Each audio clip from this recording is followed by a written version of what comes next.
So Lok Adalat, it failed. Anyway, after 2 weeks, it will appear under the heading hearing. May I be permitted item number 59 of today's list, my lord? This is an application for first time appearing.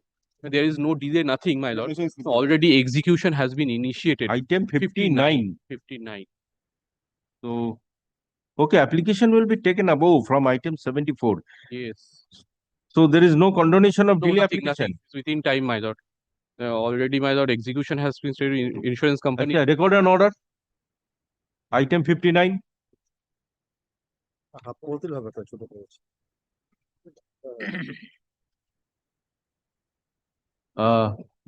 When is the next date fixed for execution? Already next week, my lord. Next Learned advocate for the appellant is present. As the matter cannot be taken up today, the matter stands adjourned till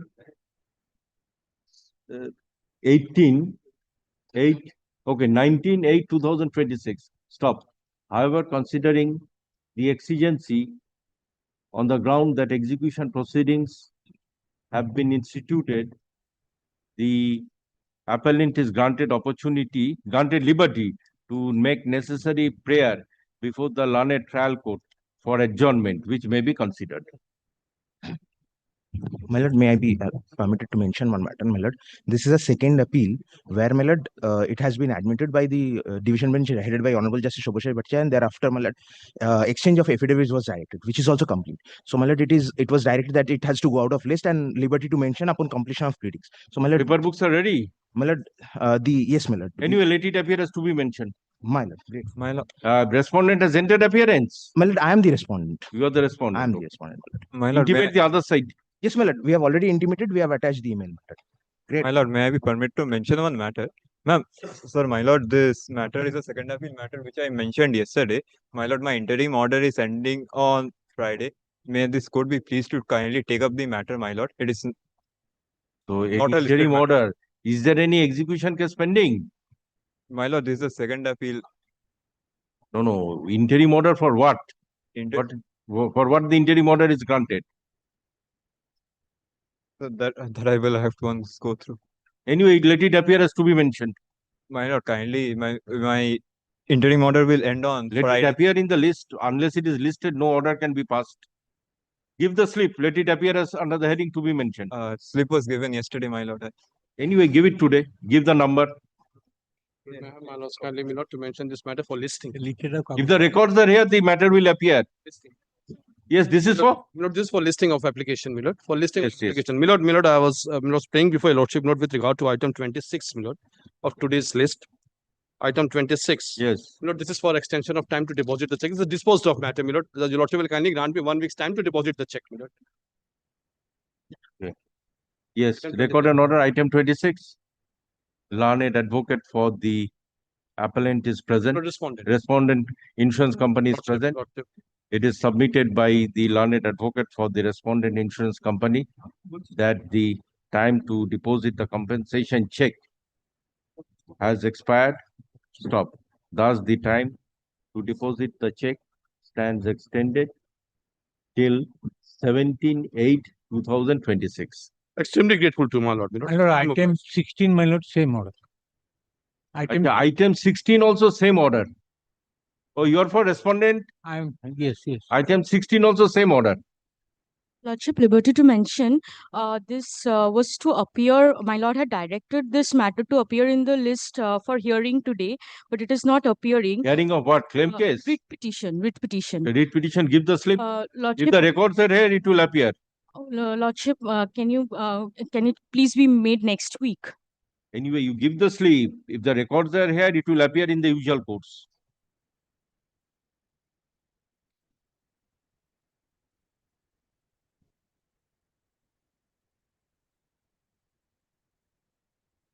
Yes, call the list. I beg to appear on behalf of the respondent, your lordship. There are two applications.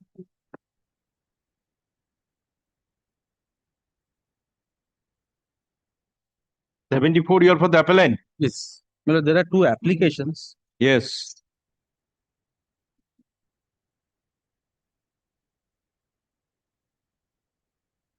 can 2.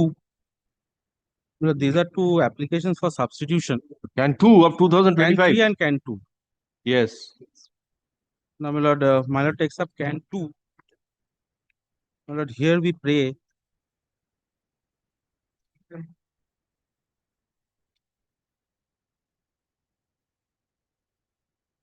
My lord, respondent number 1 died. My lord, paragraph 4. My lord, kindly turns. Paragraph 3 and 4. So, my lord, the heirs of respondent number 1 needs to be substituted in place of respondent number 1.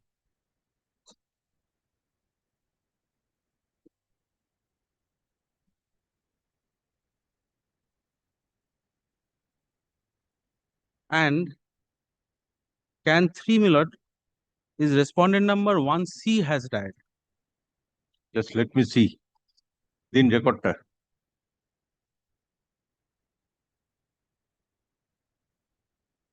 Can 2 and 3. Can 2 or 3? Na, পুরনো 2025 এর। 5.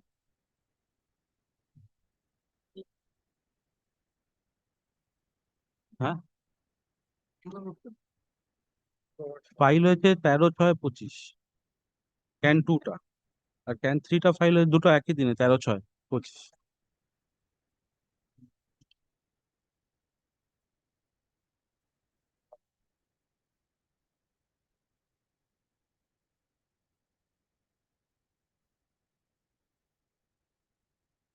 Can 2 is for substitution of respondent number 1. Respondent number, this sole respondent. No, well, he is not the sole respondent. Well, there is other respondent number 2, Okay, Paresh Chandra Datta. Paresh Chandra Datta. Oh, he died when? He died, my lord, on kindly He died on 28th April 24, your lordship. 24. Okay. And my so lord, you he from intimated- 17/5/2024, you came Yes. to know. Yes. Lordship 3. Now, my lord, thereafter, my lord, it was served through, my lord, email virtually to us on 17/5/2024. And he died on He died on, my lord, 8/5, 8th of 2024. May. 6/5. On 6th of May, my lord, in court, my lord, they informed that respondent number 1 died, and the date of death of respondent number 1, 28th April. 6/5/2024, you came to know. No, in court they told us about the death. Then, my lord, they furnished the details to us. Where on is which 17th. page? My lord, kindly turns to page 12.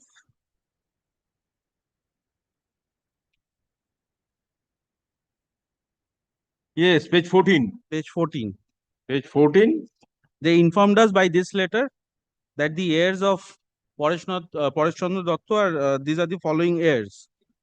Now we are the appellants, my lord. After this, So when did you file this application? we filed on 13/6/2025. 13/6. That is within 2 months. Yes. No, my lord. My lord, after April, a May, delay of no, 28th April he 390 died. Oh, 2025. 5. Yes. And when you came to know? My lord, we came to know of this first knowledge. Came to know of the legal as is 17/5/2024, paragraph 4. Paragraph 4. Yes. So there is 1 year delay. Yes, Yes. lordship. 392 days. What is the delays. ground? 1 My year lord, delay. kindly takes up paragraph 4, my lord, onwards. Yes. My lord, may I just place it? Your petition is that thereafter the said learned advocate representing respondent number 1 had furnished the names of the legal heirs of the deceased respondent number 1 and date of death through a forwarding letter dated such and such virtually. That on first week of August 2024, the said letter was handed over to the learned advocate for the appellant. It appears from the letter that the deceased respondent number 1, namely Paresh Chandra Datta, died on such and such. And the following years we came to know. Thereafter, paragraph 5. Your appellant states that from the date of knowledge of the decease of this, that is from 17/5 limitation 90 days. We have explained this. Now 6 is important, my lord. 6 and 7. Your appellant states that after getting the knowledge of the death, the summer vacation started on subsequent week, and the learned advocate appearing on behalf of the respondent number 1 had handed over the original copy of the letter to your appellant's advocate in August. But the said learned advocate had lost track of it's absolutely, my lord, fault of the learned advocate. As a matter, during the months of August was mentally drained because of continuous health checkups and doctor appointment of one of his family members who was suffering from respiratory disease on 19th August. There was a bereavement in the family of the learned advocate due to multiple organ failure, for which he was detached from the affairs of the Honorable Court for a considerable period of time. Appellant says the appellant, being diligent, had tried to contact the said learner on few occasions, but he was not reachable. That thereafter, the appellant on 20th May 20 had contacted said learned advocate over telephone to ask for whereabouts the case, as she has got no update since long. And the said advocate informed that the last working day before the summer vacation is 23rd May 2021, asked her to visit his chamber within those 2 days, and pursuant to such current, the appellant had visited the chamber of the learner on 15th May 2025. Physically, when the said learner, upon checking his brief, had informed that he had completely lost track of the said matter and forgot to inform her about the letter of the learned advocate for the respondent number 1, intimating the said learned advocate about the respondent number 1 had died, and further advised your appellant after it is necessary to file an application for substitution. Similarly, it's learned advocate who came to know, but So did not the inform the present client. when was the present advocate engaged? Milord, this present advocate is the person, Milord, who received the letter, Milord, who has filed this, Devrup Chaudhuri. No, you see, this question, Yes. this 17/5/2024, Yes. this letter Prior was- to that. was addressed to the former advocate. Yes. Okay. Now, when was this present advocate engaged? Milord, prior to that, Milord, may I check up the records, Milord, when he filed his wakalatnama? Please check up. Right, without the Devrup. That means your advocate on record Milord. when he was engaged.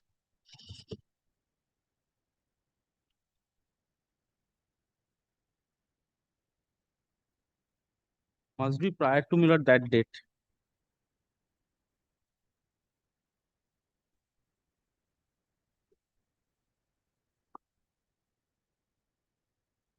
Devrup Chaudhuri.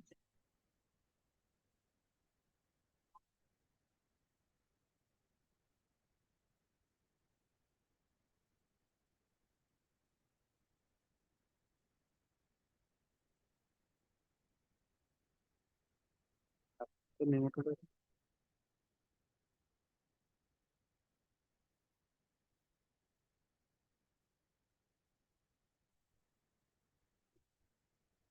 Milord, first, Milord, I was the learned advocate who filed at that point of time as an advocate on record in 2017, myself. Thereafter, my chamber junior obtained, Milord, the wakalatnama seeking no objection from me. So that means the thing was addressed to you. No, my junior, Devrup Chaudhuri. So who is the present advocate on record? Devrup Chaudhuri. So there is no change of advocate. No, Lordship, Devrup Chaudhuri.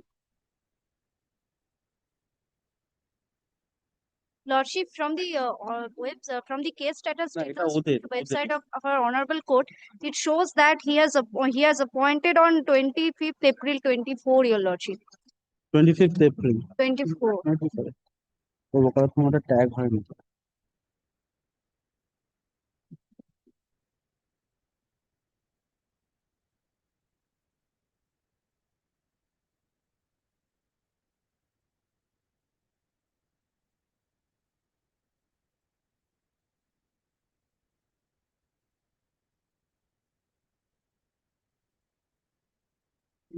নেই।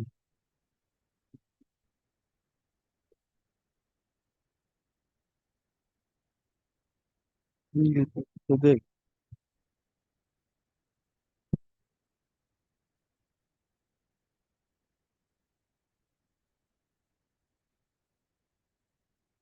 আমার initial wakalatnama।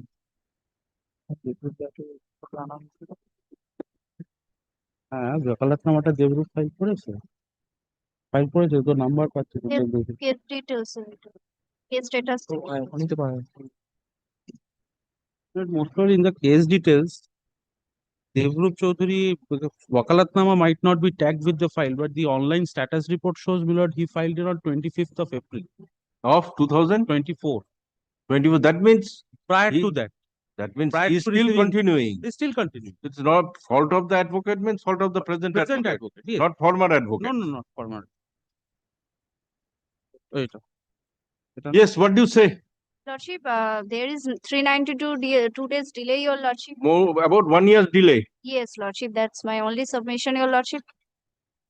Anyway, I'm recording your objection. Yes, lordship. Yes, Lordship, let the matter be fixed for hearing any day, your lordship. learned advocates for the parties are present. This application for substitution being Can 2 of 2025 is taken up for consideration. ওয়াকালাত নামাটা tag Hard করে দাও। learned advocates দাদা for the parties peruse the petition filed and materials on record. এই ওয়াকালাত নামাটাকে tag করো, The তো record application is filed Department- for substituting the respondent number 1, Paresh Chandra Dotto on account of his death. Stop. Although the delay is of 1 year in filing this application for substitution and is objected to by the learned advocate for the respondents, but considering the explanation furnished for the ground of furnished for the delay, this court is of the view that in the interest of justice, this application should be allowed. Thus, this application for substitution is allowed. Abatement is set aside, and the name of the appellant, Paresh Chandra Dotto, be deleted from the cause title, and the name of his heirs as mentioned in paragraph 4 of this application be substituted in his place and state. The amendment be carried out within 2 weeks. Now, my lord kindly takes up can 3. My lord kindly takes up can 3. My lord will find respondent number 1C. My lord in can 2. My lord in paragraph 2. My lord 1C is described as Shopna Chakraborty. So the death of Shopna Chakraborty now. our heirs are on record. No, my lord, the Shopna Chakraborty's heirs are not on record. Okay, 1C. Now, my But lord, this 1C is within will time. also have to be deleted ultimately. Ultimately deleted the heirs, my lord. Now in can 3, my lord will find the heirs of 1C will be inserted. Page 3. Page 3. And the date of 1C? 5th of January, paragraph 3, my lord, this is within time. No, 6/5. My lord, 5th of January 2025. Okay. That is, this is 29/4. No, 90 days has crossed. Oh, 5th of January. January. So 29/4/2025. Yes. So 25, my lord, he died. We filed it in June. No, 29/4/2025 you came to know. We came to know of his death. Okay. And within 1 month you filed. You filed. The application being can 3 of 2025 is taken up for consideration. Hard learned advocates peruse the petition filed. This application is filed for recording the death of respondent number 1C, Timothy Shopna Chakraborty. Stop. It is the contention of the appellants that the said substituted respondent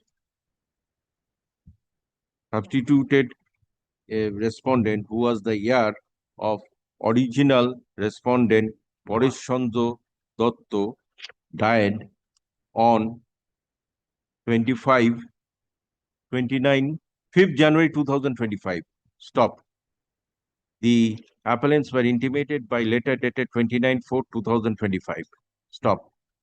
Upon obtaining the information, the appellants filed this application for substitution on 13/5/2025. Stop. Thus, delay in filing this application is condoned. Abatement, if any, is set aside. Instead of the name of Srimati Shopna Chakraborty, the names of our legal heirs as mentioned in paragraph 3 of this application be incorporated in his place and stead. This order will modify the order passed in can 2 of 2025. So far, respondent number 1C, Shopna Chakraborty, is concerned. The amendments be carried out within 2 weeks. Liberty to mention thereafter.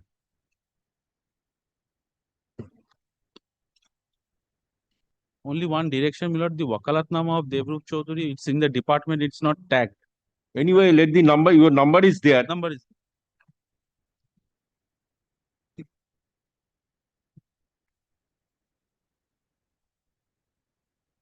नाम लिखे दिए।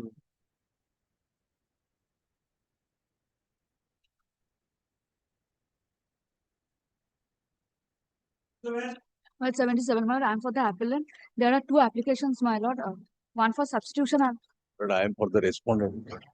But I have been misplaced. Kindly allow me 7 days time. Okay, sir, give him a copy. my lord. Not this week. I shall, sir. Next Thursday, Wednesday. Next week. Not this week. Yes, sir. My lord, I am for the applicant.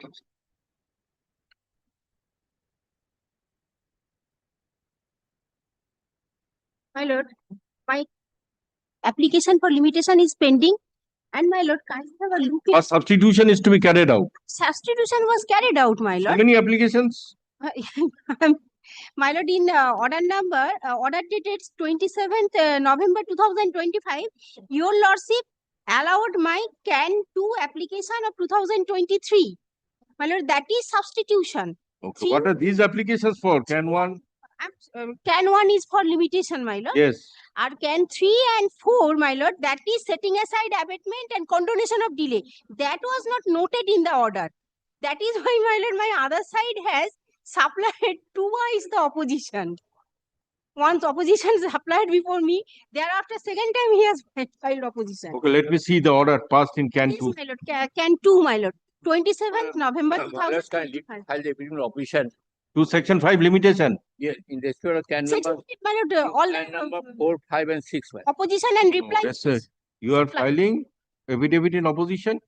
In can number 4, can number 5, and can number 6. Okay. Can Can number Section 5 is already allowed.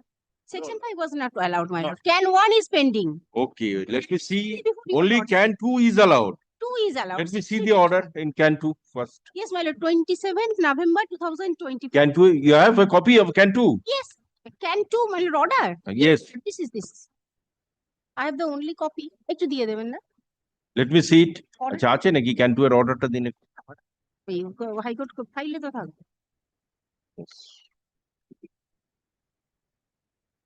But kindly have a look into CAN 3 and 4. My lord, 3 and 4, they have once they have supplied, my lord, conjoint opposition. 3 and 4. Thereafter again 3 and 4, my lord, they have supplied. Anyway, file your reply. No, that was disposed of. CAN 2 disposed of setting aside abatement and Can 2 is disposed of. Can 3 and 2. 3 and 4, my lord, File the reply. condonation of delay and setting aside abatement. If the substitution is what? No setting aside. What? No setting aside. Kindly have a look into the application. Setting aside abatement and condonation delay in respect of CAN 2. Let me see. Have you gone through the order passed in 2711? Yes. Please go through that order. My lord, CAN 3 and 4, kindly have a look into. No. My lord, can I record it, my lord? The opinion opposition in respect of the. No, I am recording because you see, you go through this order dated 27/11/2025. Okay. They were present at that time. No. Please go through that order.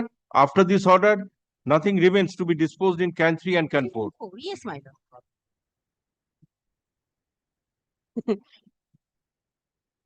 কবে দিয়েছে বলতে conjoint এটা? দেখো তো। Once, my lord, they have given conjoint opposition. Thereafter, my lord, again CAN 4, they have given opposition.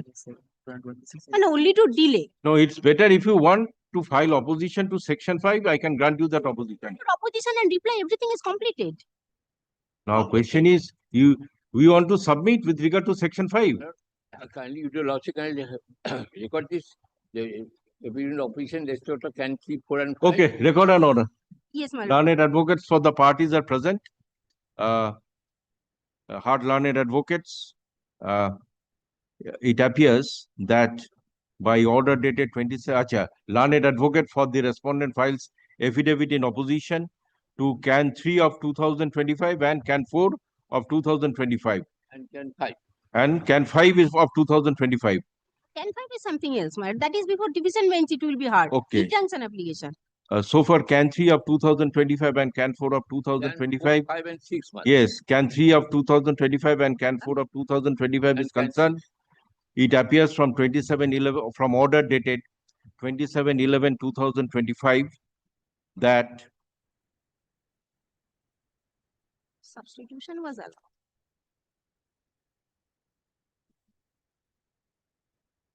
The name of respondent number 9, who was impleaded in this appeal, was deleted. It was further observed in the said order that the question of abatement and the delay does not arise. Stop. In view of disposal of Can 2 of 2023 by order dated 27/11/2025, the application Can 3 of 2025 and Can 4 of 2025 is already stands disposed, being infructuous. Stop. As the application, thus the application Can 1 of 2022 for condonation of delay is taken up for consideration. Yes, now you submit Yes, Can 1. Can 1, my lord. Here, my lord, the applicant is a lady, sole appellant. How many days delay? Delay is, my lord, 1308 days delay because of, my lord, that COVID period was there. My lord, in 2nd August 2018, decree passed. Thereafter, in COVID situation, my lord, he's only Order of the first appellate court passed when? Okay, 2nd August 2018. 2018, my lord. Yes. And appeal filed on 11th March 2022. So what is the explanation of delay from 2018 to 18 to 19, my lord. COVID situation is there. Before that, my lord, kindly have a look into page 4. Page 4 is this application, my lord. Paragraph 5, it started from his husband died, elder son died due to COVID and cancer. My lord, I have given a reason for not to file this appeal early. Because of that, I have the financial tendencies. That I have written, my lord, and I have given the all the, my lord, kindly have a look into paragraph 5 to, my lord, paragraph 9. 9, my. Well, may I please?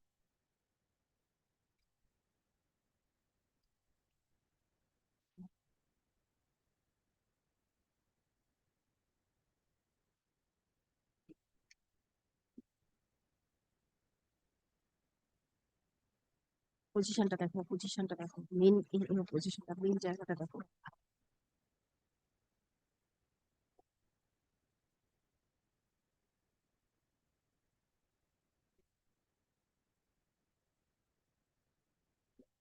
Where you have good answers.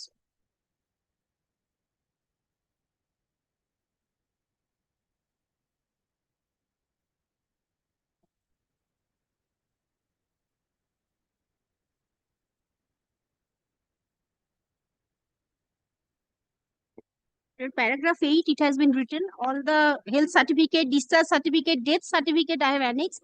Where my elder son was died, and yes? elder son died, and Which paragraph? husband. Well, paragraph 8. Paragraph 8. When? My lord, died on 14th September 2021. That is during the COVID period. COVID period, my lord, and he was also, he has cancer also. Thereafter, my lord, paragraph 9, my lord, I have given everything. Family I mean, anyway, let me see the opposition. opposition. Yes, ma'am. The opposition to the letter. Opposition.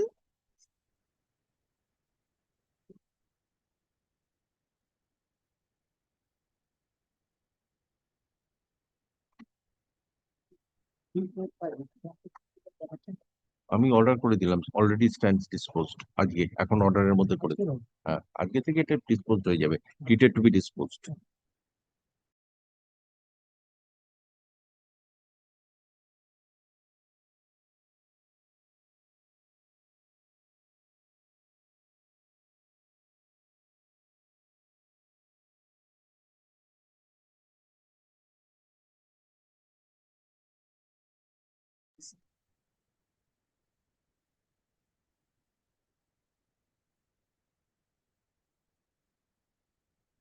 And I have given reply also.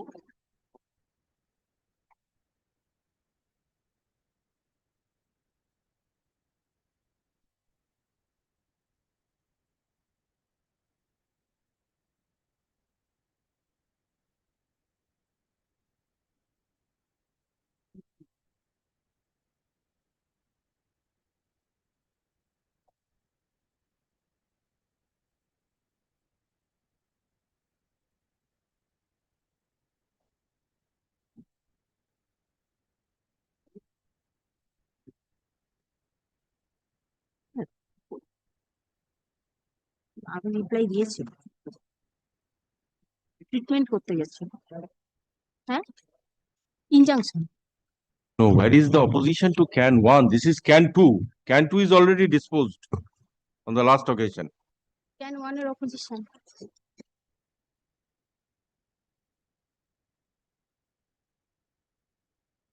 March 6, 2024.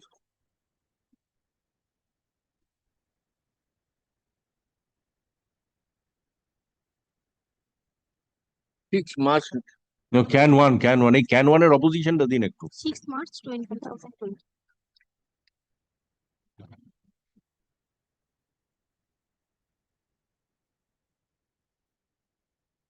Yes, I got it.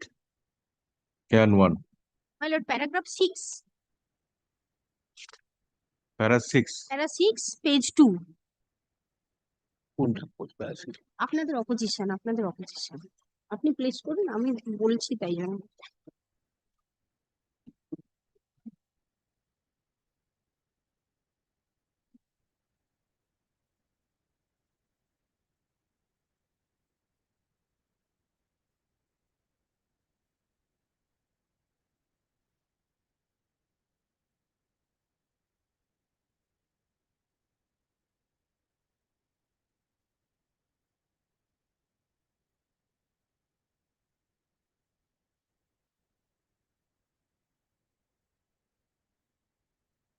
Well, one thing, ideological, not today, but I'm saying for not today, because of the I'm not very much aware of the Section 5 application.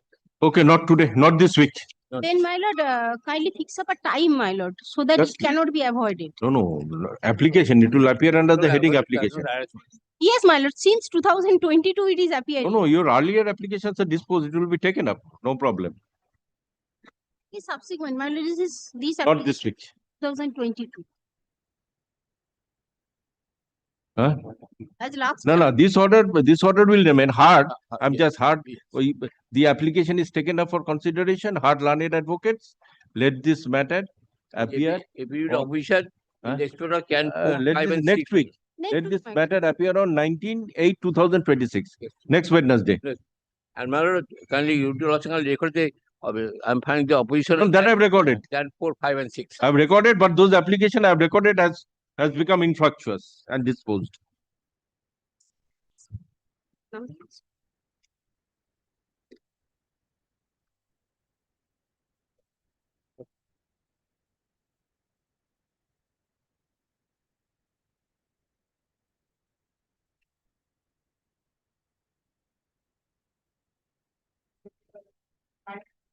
My lord, in this matter, I beg to appear for the appellant, my lord. My lord, there are 3 cans, my lord. Can 1, can 2, and can 3, my lord. Can 1 is for injunction, my lord, and can 3 for substitution of, my lord, the plaintiff. The appeal is admitted. Appeal was admitted, my lord, and initially injunction was also there, my lord. Can 3. Can 1, 2. So what is this can 1 for? Injunction. Injunction, but my lord, so far the can 2 is concerned, Yes. my lord. The copy of can 2, my lord, I have not been able to find it out. You are My appearing for record- respondents. The respondent to be substituted. They, That is can 3. That is can 3 three. So substitute. that has to be taken up first. My lord. Anyway, not this week. My lord, kindly take up this can 3, my lord. No. Can 3 is the application for substitution. Substitution, my lord. If, my lord, that has to be, my lord, heard first, my lord. My lord, there effectively, my lord, there is, This is substitution of which respondent? my lord, respondent number 1, my lord. The Respondent number? plaintiff, my lord. No. Respondent number 1 plaintiff. Yes, my lord. Srimati Chief Shivani. Sadhun Sinha, my lord, alias Singho, who died intestate on 10th November 2020, my lord. And leaving behind page 4, paragraph number 2, my lord, will Yes. find the legal heirs. It Chief continues Sadhon to- Sinha. my lord. Chief Sadhun Sinha, my lord. Respondent number. Which respondent? My lord, respondent number 1, my lord. Okay. He is the sole respondent. Sole respondent, my lord. Okay. Now you are representing the heirs of the sole respondent.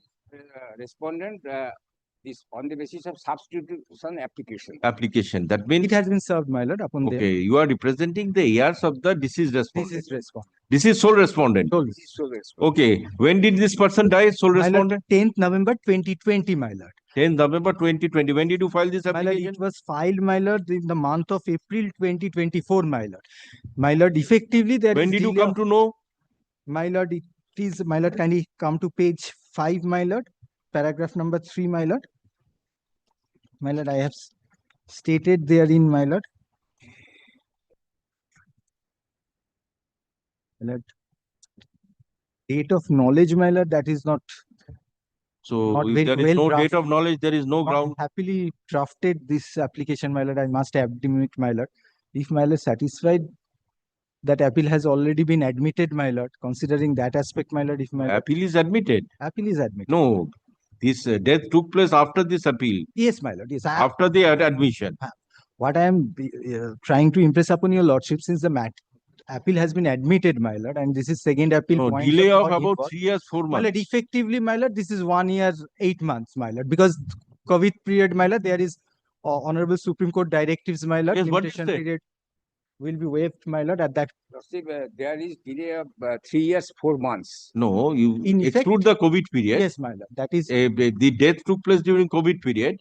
You exclude that. That means if May- 2022 March, Yeah, about 2 years yes, delay. 2 years. 2 years. No, what do you say? Are you objecting? Anyway, you pay costs and then let it be condoned my lord. because no explanation is there. Yes, record an order. My lord, what I am submitting, my lord, visiting your lordship, my lord, consider the cost aspect, my lord. Learned Leave it up advocates to your for lordship, my the lord. parties that present are learned advocates. This is an application for substitution filed by the appellant to record the death of the sole respondent, Shiv Sadhan Sinha. In the instant matter, the said respondent died on yes, which paragraph? Yes, it's Yes, 10/11/2020, and this application is filed on 26th April 2024. Although the said respondent died during the COVID period, but after 2022 March till 2024 April, for a period of 2 years, the appellant did not furnish any explanation for the delay in filing the substitution. However, in the interest of justice, this application for substitution stands allowed. Abatement, if any, is set aside. The heirs of the deceased respondent, Shiv Sadhan Sinha, as mentioned in paragraph 2 of the application, be substituted in his place and stead, subject to the payment of costs of rupees 2,000, 1,000 to be paid to the respondents, and 1,000 to the State Legal Service Authority. However, such payments shall be made on or before 8/9/2026. Let this matter appear on 9/9/2026 for compliance report. I have My lord, only- answer clear, my lord.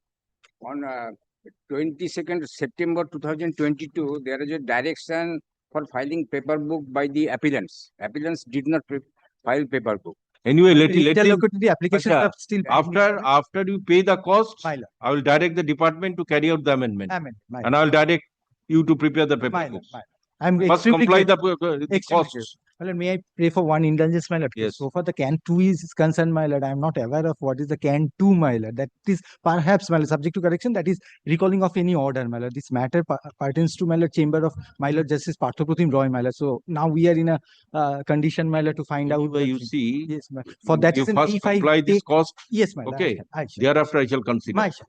I shall. Another prayer, my lord. If the applicant could not file paper book, then in that case, may I be permitted to file paper book, my lord? My lord, we will do that, my lord, after Come compliance after of September. You pilot order. make your, I'm not passing any order. You start preparing. The trial court records have come. My lord, I have to check, my lord. I will come back, my lord. Acha, the trial court records be called for. Huh? Oh, it has come. After 8, my lord, we shall come back, Matter my will lord, to appear order, on my lord, after 9/9/2026. 9. Extremely grateful. Yes.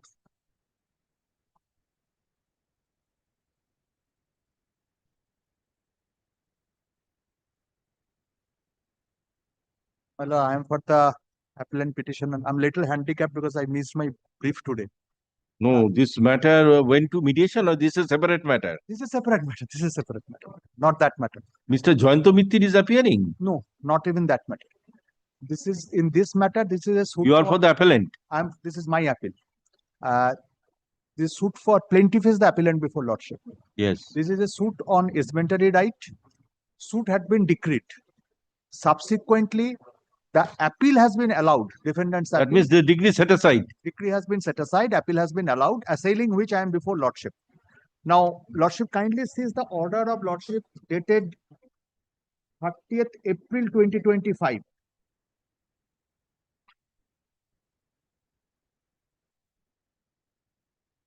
Lordship got the order. Yes. 30th April 2025. 30th April 2025. Yes, my lord. Yes. My lord Justice Sharma's order. Learned counsel for the appellant states that the recently has come. Oh, right. So thereafter you were granted liberty to take necessary steps. Yes, first appeal and the substitution was carried out. The substitution was carried out in that learned trial court. But the decree still contains the dead person's name. So that has to be rectified. That has to be rectified. I think in the interregnum, the trial court records has also come. So that has to be sent back. That has to be sent back, rectified at that end, and be brought back. Because lordship's brief may note that whether trial court, because there was a subsequent direction by the Lojima court that the trial court records must be brought back, must be brought here urgently. Lordship sees the Lojima court direction of 22nd April 26.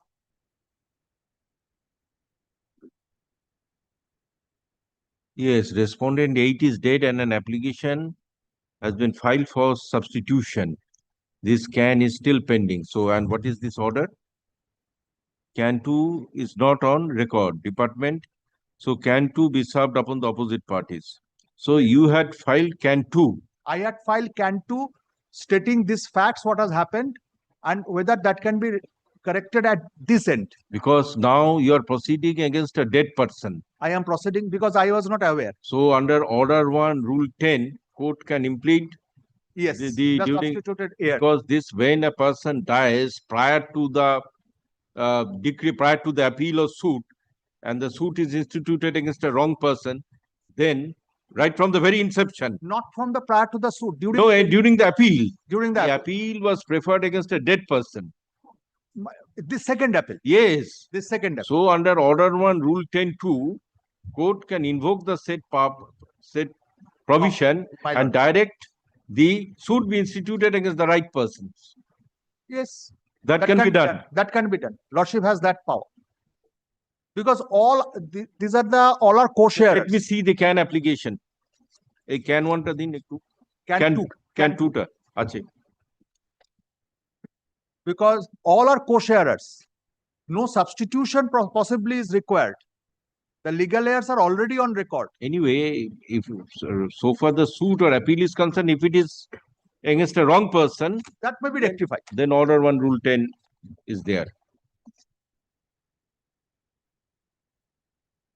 I do not have the can, my lord, because I have missed my brief today. Let me see the. You want to go through this? No, Lordship.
Possibly with the can, the orders of the learned trial court of substitution also annexed. Substitution was carried out, but it did not reflect in the decree.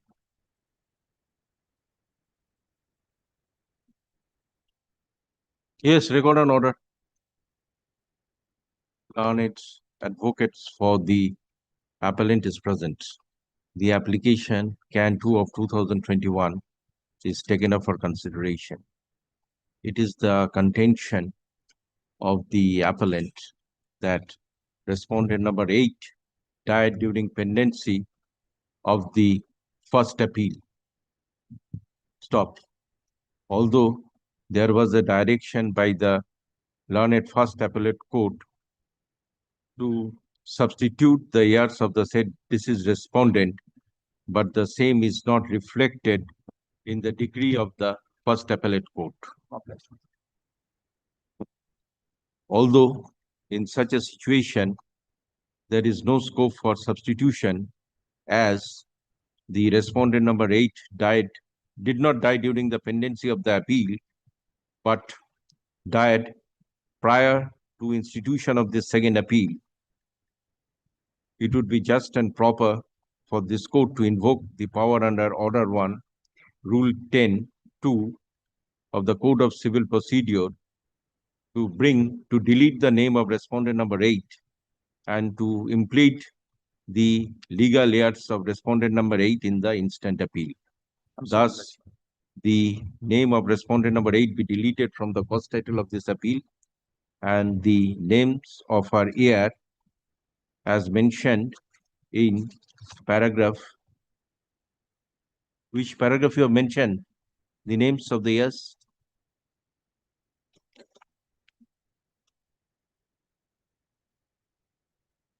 It was As mentioned in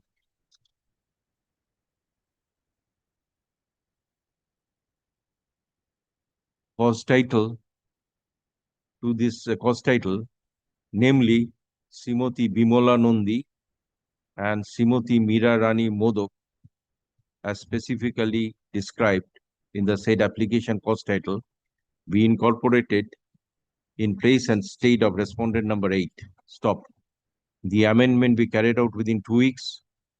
Pursuant to the amendments being carried out, the trial court records be sent back to the learned first appellate court for necessary rectification of the appellate decree, where the years of respondent number 8 is to be reflected in terms of the first appellate court's order. The trial court's order be sent back at the special messenger cost of the appellant to be deposited within 1 week. Let this matter appear for report on 10/9/2026.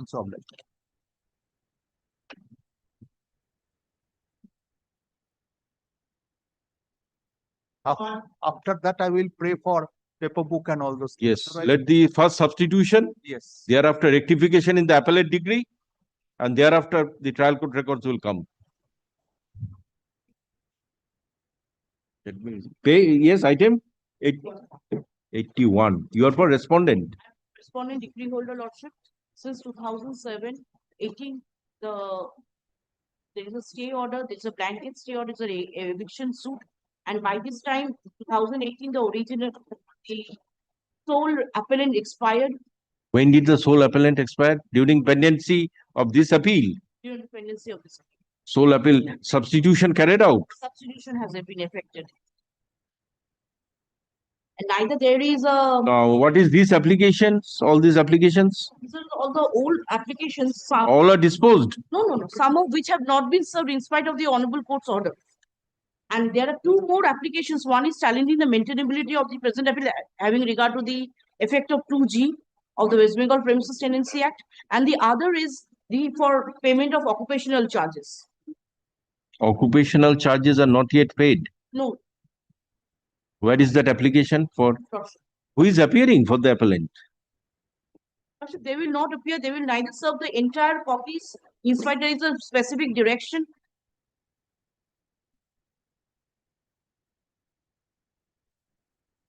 Lordship, that is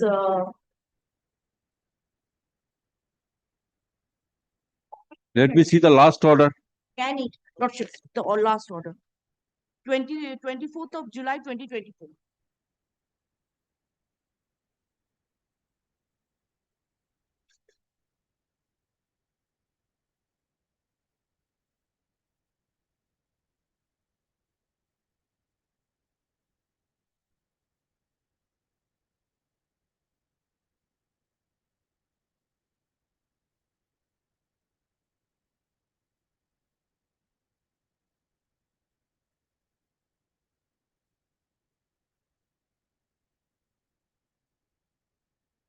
It is a shop room just on Bidon Street. Post office. It's on Bidon Street, opposite to the Bidon Street post office near Chatubabur Bazaar. And there So is, what have they prayed for in these applications? Lordship, there are various applications. I will. Let us see. Lordship, the can 9. Can 8 of 22 হচ্ছে occupational charges. And can 9 of 26 হচ্ছে, Lordship, that is for challenging the maintainability of the appeal. Having No, no, what is their application? their application is can 4 of 2018, new, What is that application for? incorporating the names of the substituted legal heirs. That has been effected. This has been disposed of. Paper books are ready.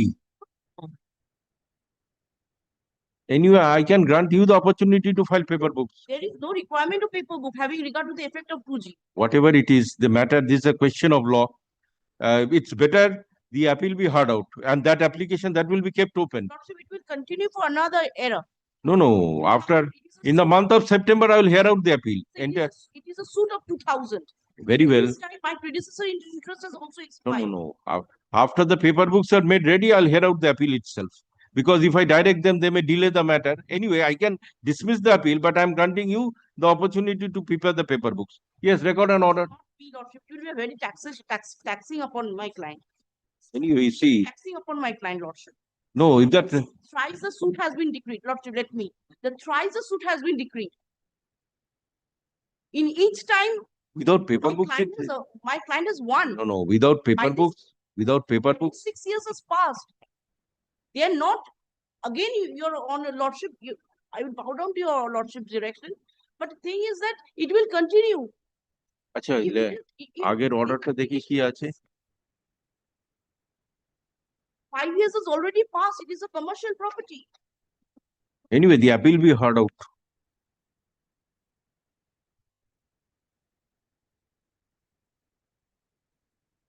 আচ্ছা আগের অর্ডারটা দেখি It's their objection. What? এখানে আছে আগের অর্ডারটা It is appearing for the first time. Earlier it appeared before this court. Yes, it is there in the list.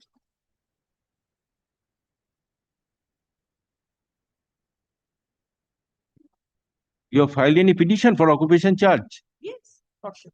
Where is that application? Application is Plan 8 of 22. It was filed on 21st of March 2022 দেখুন এখানে কি last অর্ডারটা হয়েছে? before Justice Bandyopadhyay.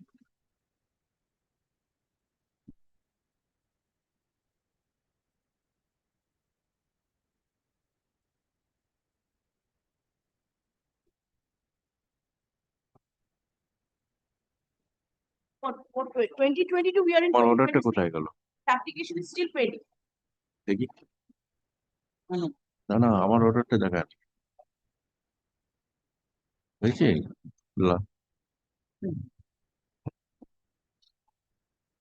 2018, they are enjoying the. How much occupation charge you are receiving? No. In the as per the before the trial court, appeal court, Lordship, they have you blocked. see in the this you have obtained an eviction decree. When an eviction decree is stayed, there is a direction. Oh, provided there is a prayer for occupation charge. It is occupation charges are awarded whenever there is a stay of eviction decree. The appeal has, they have preferred the appeal against the decree. Very well. Appeal has been dismissed, so occupational charges have been also been stopped with. Make there's no appeals of where to be possible. Okay, let me see the report. Notice of evidence.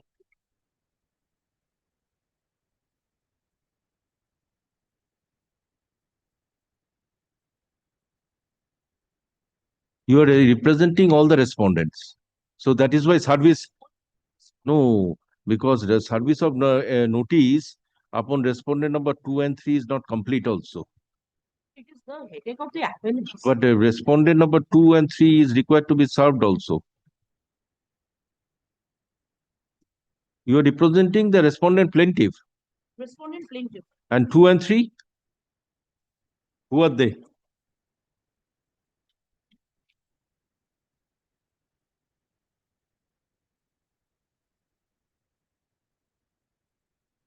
There is no true lordship. Now the substituted appellants are Panna Dotto, Laltu Dotto and Kakuli Dotto. And Piyush Kumar Dotto, RD has expired. No, 2 and 3. Shonji Bhatti is my client. দেখি মেমোটা দেখি কোথায়?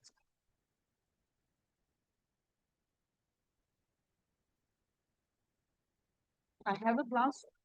Can 1, 2, Because your appearance is recorded, that is as respondent number 1. Shonji Bhatti. Piyush Kumar RD has expired. দেখি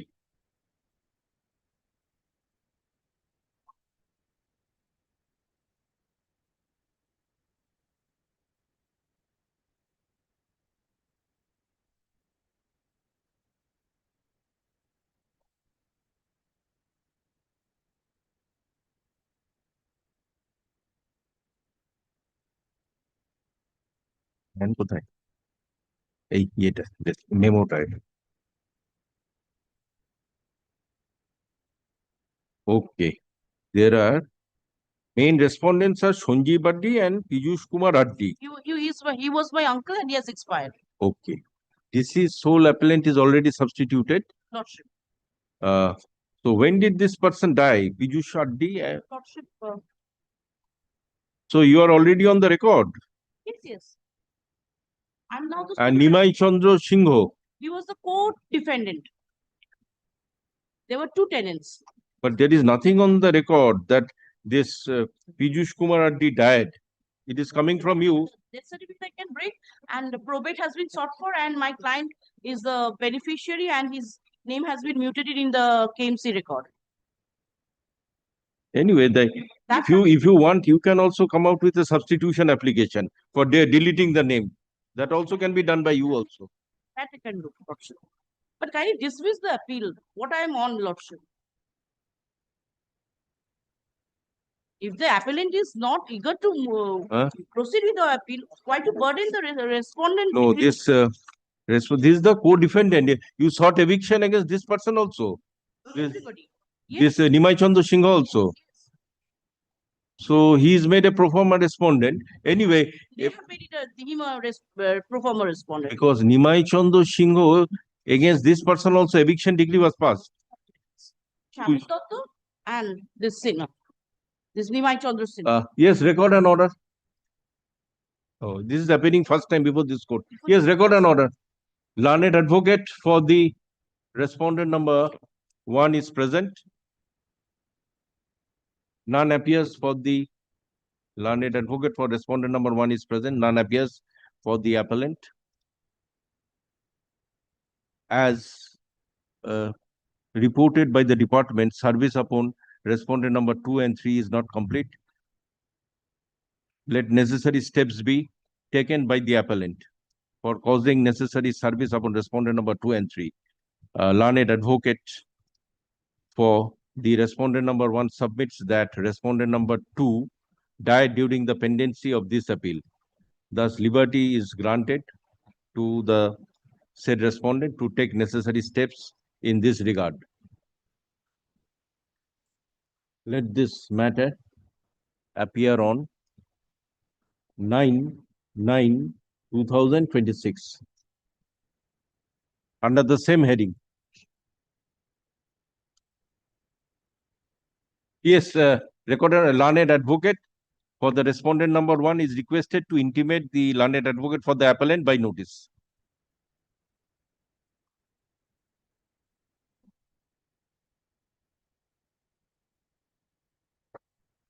Lordship, in this matter, Mr. Ravilal Moitri is appearing, but due to some personal inconvenience. Okay, not this week. Great. Yes. It's a non-proceedable. You are for the appellant. Lordship. I am for the respondents, all the respondents. Yes, record an order. Appellant number, Stated, my lord, already. appellant number 2 is died, Lordship. He has no legal years. Appellant number 1, Lordship. For this application, Lordship. 83. No, appellant number 2 died Died. and the legal heirs are already on record. No legal heirs at all. No legal heirs. Not.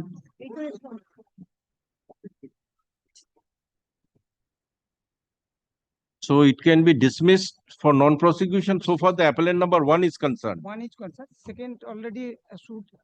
That part has been abated. Anyway, I cannot touch that. Whether this person is there any abatement order with regard to that said appellant? No, he died. Is it on record? Is the death of the said appellant brought on record? No, Lordship. Now, kindly give a direction. Whatever it is, so far this appellant number 1. 1 and 2, 2 already died. Appellant number 1 has this application. Matter had. No, if 2 has died, there cannot be any non-prosecution. If it is abated, well and good. If it is not abated, Kindly give a direction for suit has been abated. Second part of the concern. And then first it's better you come with an application. So far this portion. I am appellant number 1. Can I file?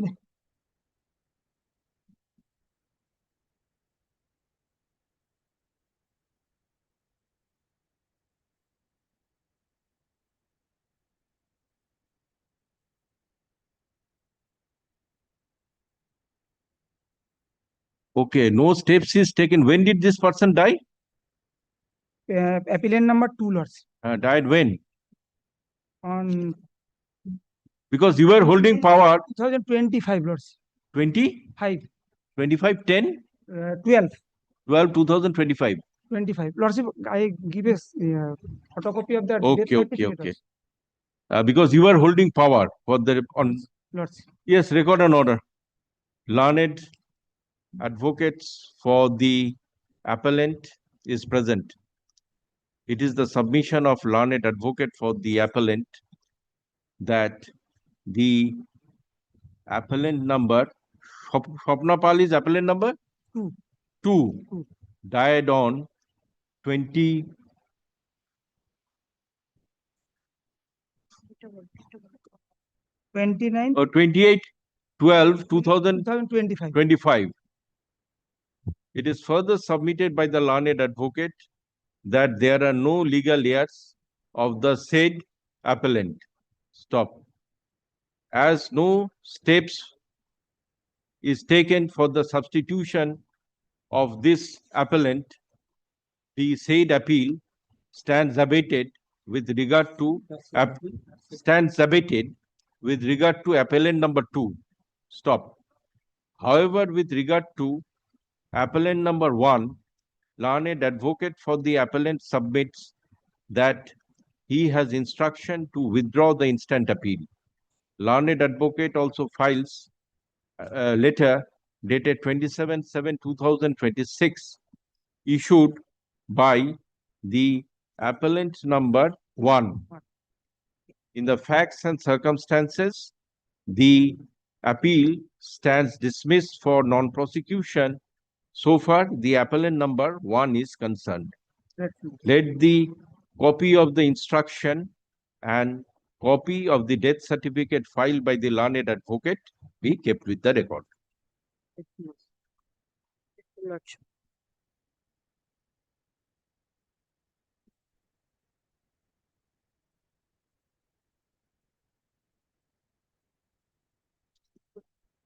Madam, for the appellant, there are 5 cans. Can number 5 is not tagged with the record. Can number 5. You are for the appellant. What are these applications for? Substitution, condonation of delay, stay. And the can number 5 was filed regarding substitution. Kindly have a look at the last order, my lord. I have filed can number 5 for substitution of the proposed respondent number 2.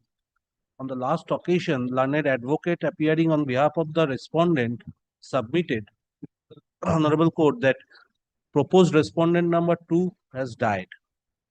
The instruction from him, we have filed can number 5 that has not been tagged. Did you annex the death certificate of this? Yes, in the can number 5. So let can number 5 appear.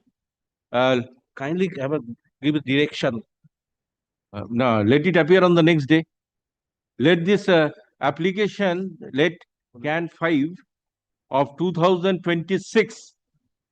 25. Can 5 of 2025 yes, appear along with these applications?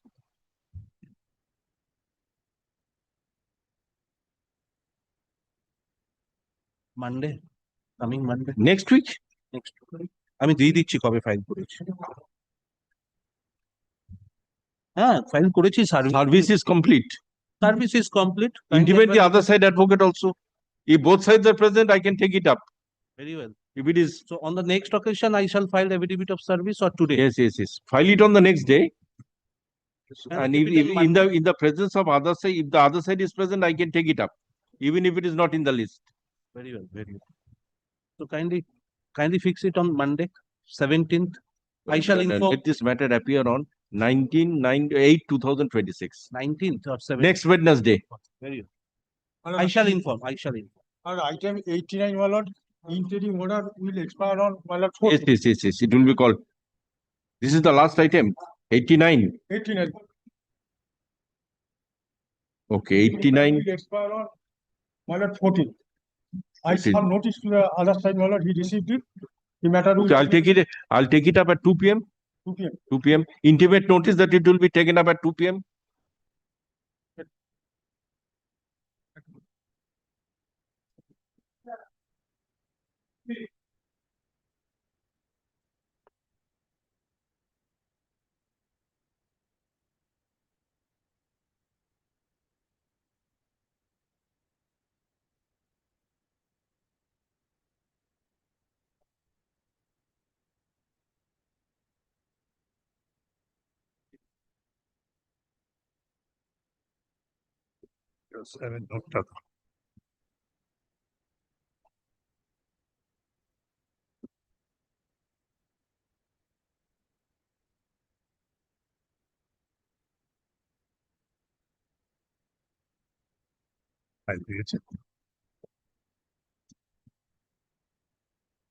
May I please, Your Lordship? My lord, I am appearing for the 20th payment.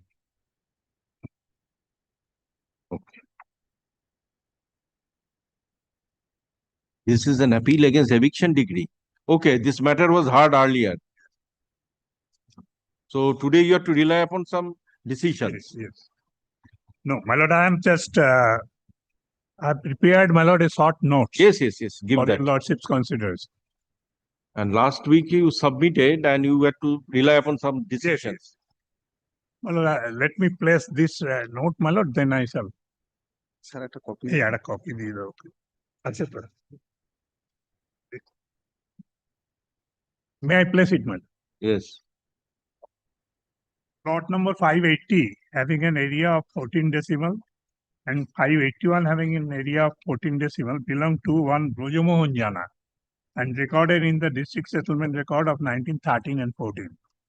And Brojomohan by deed dated 27 July 1931 sold 8.5 in plot number 580 and 10 decimal in plot number 581 to Kartik Misro and delivered possession. My lord, Kartik Misro is my client. My lord, his heirs are now preferred this appeal. After Brojomohan, his son Adhir got his property by inheritance. After Adhir, his two sons Notendra and Niranjan obtained his property. Then Notendra and Niranjan obtained remaining 5.5 decimal in southwest of plot 580 and remaining 4 decimal in south side of plot 581. Notendra and Niranjan sold the same to Kartik by deed dated 22nd April 1959. Thereby Kartik obtained 8 decimal in plot 580 and 9 decimal in plot 581. Bharat Chandra obtained 4 by 1/4 in plot 580 and 5 decimal in plot 581. In the settlement record under West Bengal Estate Acquisition Act, plot number 580 was divided into 2 plots, being plot number 580 and plot number 580 by 1096, measuring about 10 decimal and 4 decimal respectively. Likewise, plot number 581 was divided into 2 plots, being plot number 581 measuring 8 decimal and 581 by 1097, measuring about 6 decimals. In plot 581, 8 decimals, and in plot 580 by 1096, and 2 decimals of property out of 4 decimals of property have been recorded in the name of Notendra in Khotian number 4 by 4 and 4 by 5. In plot number 580, about 5 decimals of property out of 10, and in plot number 581 by 1097, about 3 decimal of property out of 6 has been recorded in the name of Bharat Chandra. They said Bharat sold his property in plot number 580, about 5 decimals of property, and in plot 581 by 1097, about 3 decimals was sold in favor of Kartik Chandra by registered deed of sale, dated 27th June 1966. This is our client. Thereby, Kartik Chandra Mishra obtained possession in respect of 10 decimal in plot 586, 2.5 decimal in 580 by 1096, 8 decimal in plot 581, and 0.6 decimal in plot 581 by 1097. According to the plaintiffs, they are in possession of co-schedule property, which is specifically demarcated property. Then in plot 580 by 1096, Government of West Bengal had 1.5 decimal of property as vested property, which appears to have been settled in favor of defendant number 1 by Patta. According to plaintiffs, defendant number 2 did not have any transferable right to transfer such property in favor of defendant number 1. On 3rd March 2012, the defendant number 1 denied the title of plaintiff on the basis of erroneous deed of sale and wrong recording in ROR. Hence, the suit filed by the present appellant. The defendant number 1 contested the suit inter alia contending that plot number 580 by 1096 was recorded in the name of Niranjan and Notendra, and in respect to that property, the grandfather of defendant, namely Girish Chandra, was the licensee by constructing house. Subsequently, in the said plot of land, 0.2 decimal was vested to the state, and the state gave patta of the said 2 decimal to dependent number 1. The remaining 2 decimal of land was transferred to dependent number 1 by Niranjan Jana in favor of the dependent number 1 by registered deed of sale. As such, the dependent number 1 is in exclusive possession of entire 4 decimal in plot 580 by 1096, and his name is recorded in the ROR. According to him, the registered deed of sale dated 22nd April 59, executed by Notendra and Niranjan in favor of Kartik, is illegal and void. Then the trial court judgment, your lordship will find that in page 3 of the paper book. The concluding argument, none of the issues as framed by the trial court, kindly, may I place the paper book along with it? Your lordship will, page 10 of the paper book. Your lordship got it, man.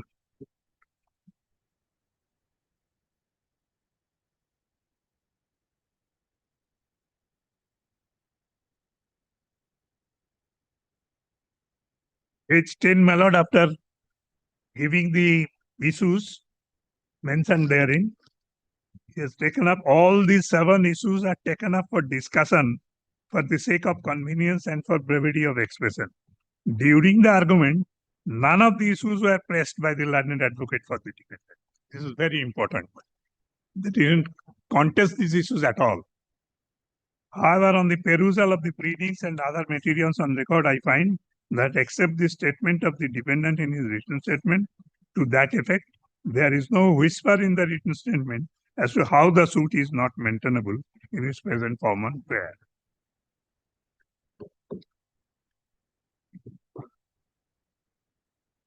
Yes. Then, my lord, your lordship will, I was placing the trial court judgment at page 2 of the note, last line. Trial court judgment, page 3. During argument, none of the issues were as framed by the trial court was placed by the learned advocate for the defendant. Then, plaintiffs duly disclosed their cause of action for filing the suit and within the statutory period of limitation. That is at page 10. Plaintiffs duly explained as to how they acquired title to the suit property, and the suit is not barred under the provision of Specific Relief Act. So all the 7 issues are decided in favor of the plaintiff. Page 11. On perusal of the documents filed by either parties, it appears from Exhibit 1, being deed number such and such, that Brojomohan transferred the demarcated 8.5 decimals of property in plot 580 and 10 decimals of property in plot 581, and also property comprised in non-suit plot number 583 in favor of Kartik Chandra Mishra and Bharat Chandra Mishra, page 16. Then from deed number 1778 by 59, exhibit number from deed number 1778 of 59, exhibit number 3. This exhibit is very much important for my case. It appears that Notendra and Niranjan sold 4 decimals of property in plot number 580 and 04 decimals of property in plot number 581 in favor of Kartik Chandra Mishra. That is your client? Yes. And from registered deed of sale being number 4557, exhibit number 2, it appears that Bharat Chandra sold demarcated 5 decimal in plot number 580 and 03 decimal in plot 581 in favor of Kartik. That is my client. So it appears that by execution of these 3 deeds, Kartik Chandra obtained 12.5 decimal of property in plot number 580 and 09 decimal in plot number 581. After the demarcation of the plots in the settlement record, Kartik obtained 10 decimal in plot 580 and 2.5 decimal in plot 580 by 1096. That is at page 16 of the paper. Then likewise, he obtained 8 decimals of property in plot number 581 and 6 decimal in plot 581 by 1097. That is at page 17 of the paper.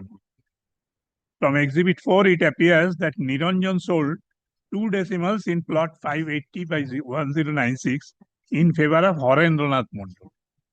But from exhibit 3, it appears that same vendor jointly with his brother sold 4 decimal in favor of Kartik. So how could he sell 2 decimals in plot number 580 by 1096 in favor of defendant number? That is the subsequent sale. Subsequent sale. That is page 17. It has been found out. So it appears that Niranjan Dana did not have any property left with him to transfer in favor of defendant number. From searching reports, Exhibit 7 series, it appears that plaintiff are in possession of 12 decimal and defendant number 1 obtained 2 decimal by patta from the government in plot number 580 by 1096. And plaintiffs have 10 decimals in plot 580 and 02 decimal in plot 580 by 1096. So the learned judge could not find any error in the present ROR.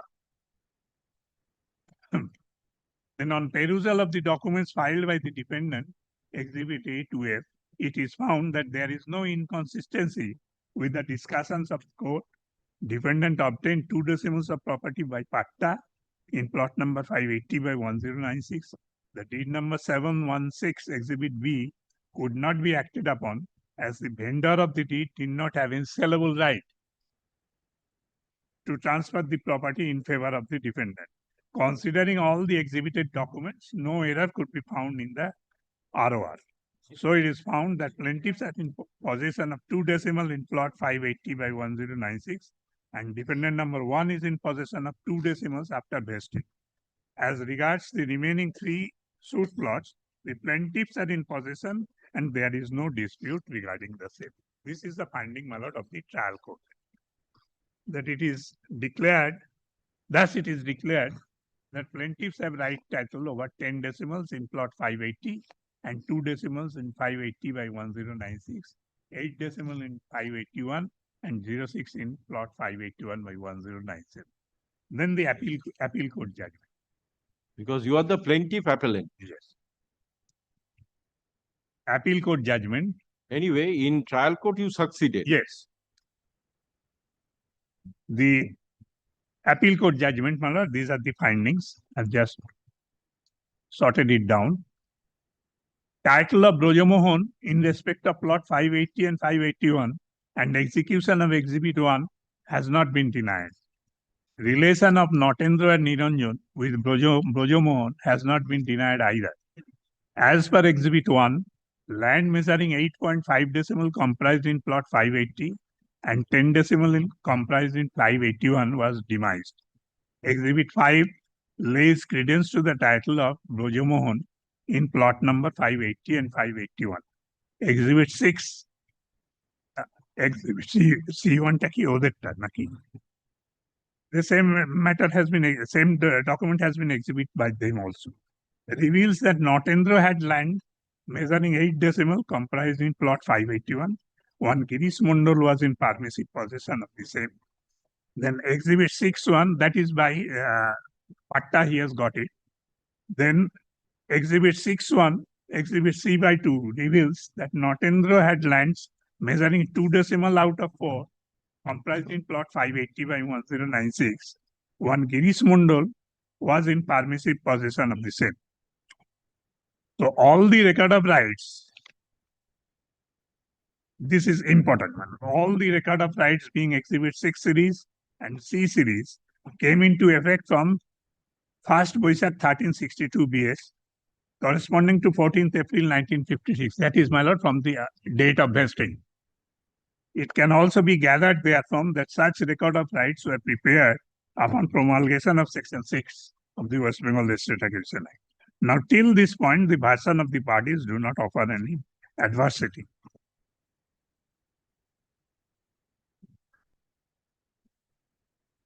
Then, next page, Section 6 of the Estate Acquisition Act relate to right of an intermediary to retain certain lands. Exhibit 6 series and C series makes it amply clear that Notendra, Niranjan, Bharat and Kartik retained the respective properties recorded in their favor in the ROR. Scrutiny of documents, that is Exhibit 2 and 3, shows as follows. Kindly note it down. Kartik purchased land measuring 4 decimals, each comprised in plot 580 and 581 from Notendra and Niranjan on 22nd April 1959. Date is also very important. Then Kartik purchased land measuring 5 decimal and 3 decimal respectively, comprised in plot 580 and 581 by 1097 from Bharat on 27 June 1966. That is at page 46. The respondents are entitled to claim land measuring, that is my clients. This is a clear finding. Are entitled to claim land measuring 10 decimals, 6 decimals, and 4 decimals respectively. Comprised in plot number 580, 581 by 1097 and 581. Exhibit 7, 7 by 1, 7 by 3. Also, like, in view of specific, that's my lord, in view of these specific findings by the learned judge of the Court of Appeal below, there was no other option, my lord, but to dismiss the appeal and affirm the findings of the, because that is my plaintiff's case. But on the other hand, my lord, yes, allowed the appeal and This is the, you see, this Estate Acquisition Act. Yes. So this was this ground of appeal. My lord?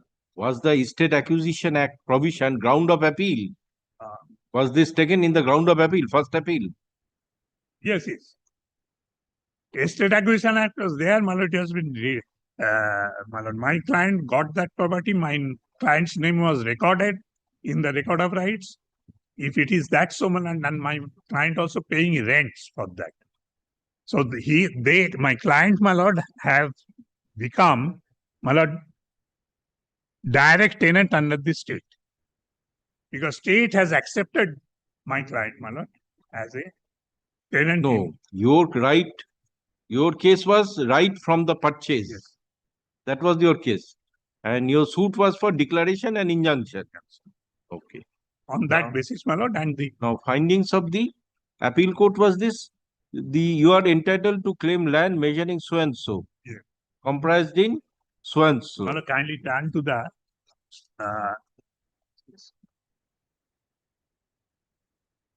yes.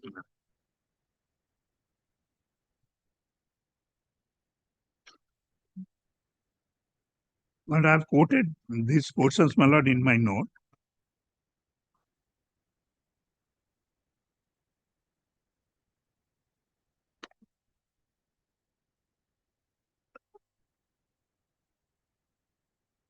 My lord, kindly turn to page 40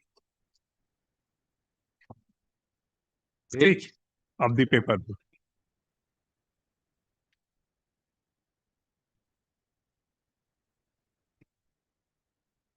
Your lordship got that? Yes. Page 46. After this point, the belligerent version proceed in no, just kindly turn to page 45.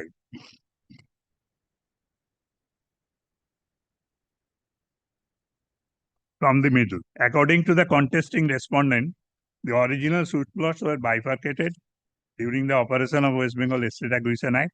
In fact, they have admitted the details of such operation vis-a-vis the suit plots in their pleadings. Exhibit 6 series and C series points to a very pertinent possibility in this regard. It is apparent therefore that land settlement after promulgation of West Bengal Estate Acquisition Act gave rise to such devolution of interest in the suit plot. And Section 6 of the West Bengal Estate Acquisition Act relate to right of an intermediary to retain certain lands. Exhibit 6 series and C series makes it amply clear that Notendra, Niranjan, Bharat and Kartik retained the respective properties. Specific findings recorded in their favor in the record of rights.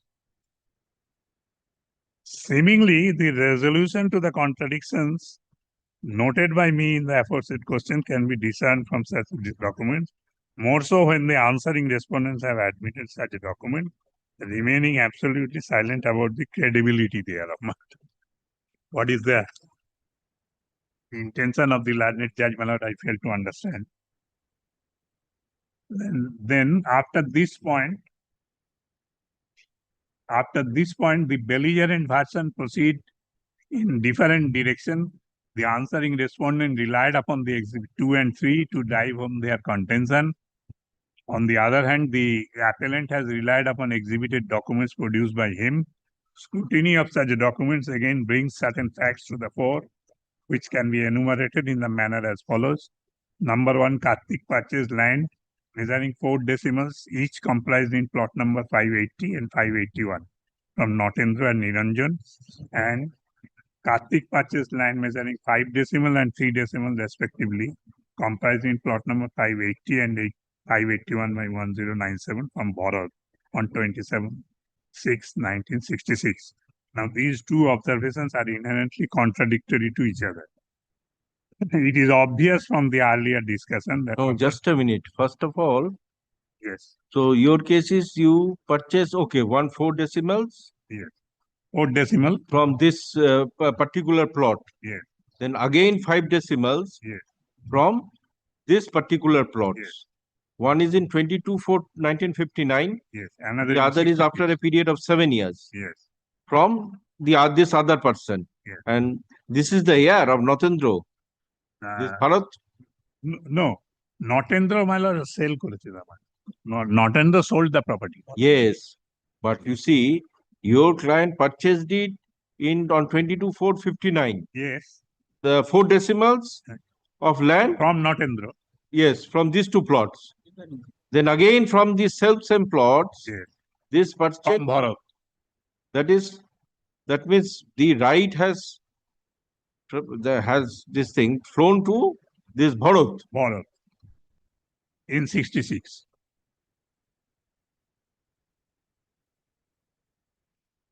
They are claiming the property from transfer from Notendra. But if Notendra sold out everything. It is your case that 22/4/1959, you purchased this property from Notendra and Niranjan. Yes. Okay. Now, it is also your case that 5 decimals and 3 decimals again in plot 580. So and so plots were purchased from Bharat. That means, you see, right has devolved upon this Bharat. It is your case. What is the relationship with this Bharat and Natranjan? Son of Brajamon, my previous vendor. Notendra and Niranjan.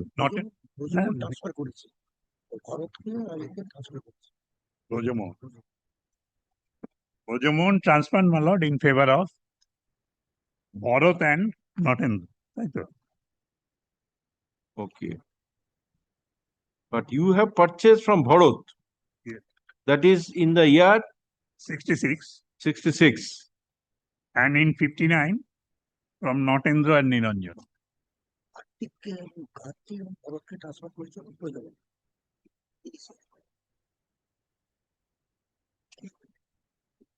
Your Lordship kindly turn to page 47, a clear finding, my lord. Your Lordship will get it. Yes. First paragraph.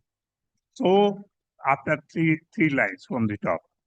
So, the respondents, mean my client, are entitled to claim land measuring 10 decimals, 6 decimal, and 4 decimals, respectively, comprised in plot 580, 581 by 1097, and 581 and 581. The exhibit 7 by 1 and 7 by 3 lay credence to such finding. So this is according to the finding of the learned judge. Your entitlement. I am entitled. And this has been recorded, my lord, in the record of rights, in my name. And I am paying rents for that. And what is the suit property? These are the suit property. These are the suit. That is? That is 10 decimals, 6 decimals, 4 decimals in so and so plot. These are the suit properties. Yes, my lord, plaint has been given in the printed in the paper book. So, Lord, you kindly turn to what page? Just a minute, madam. Page 73. 73. Yes. Page 73 of the paper book. 20 is there. Kindly turn to the schedule. 73. 74, no, 73. 73.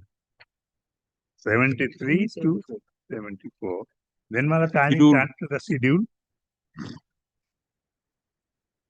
Kindly turn to the prayer. 77.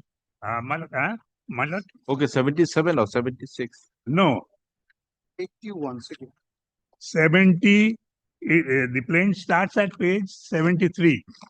Yes, but prayer portion. Prayer portion, my lord, is 80. Page 80. Yes.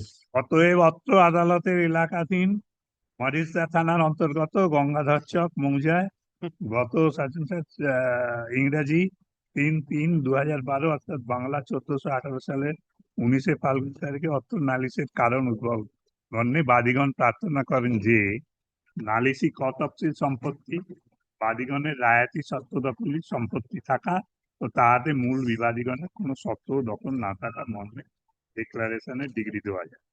নালিশি ক তফসিল সম্পত্তিতে বাদীগণের শান্তিপূর্ণ দখলে মূল বিবাদীগণ যাতে কোনো বাধা বিঘ্ন সৃষ্টি করিতে না পারে ও 1 নম্বর বিবাদী 2 নম্বর বিবাদীর নিকট হইতে ভুয়ো দলিল মূলে কোনো সত্ত্ব দখল দাবি করিতে না পারে তন্মর্মে চিরস্থায়ী নিষেধাজ্ঞা। These are the prayer and the learned judge of the appeal court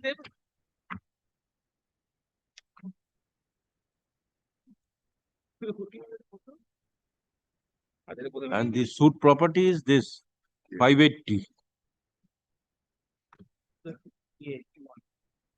page 81. Yes.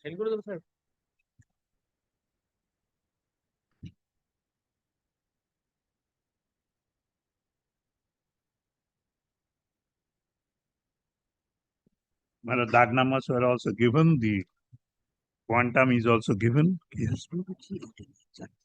Yes. Well, the main dispute is with regard to, you also will find the second item, 580 by 1096. Vastughar, right?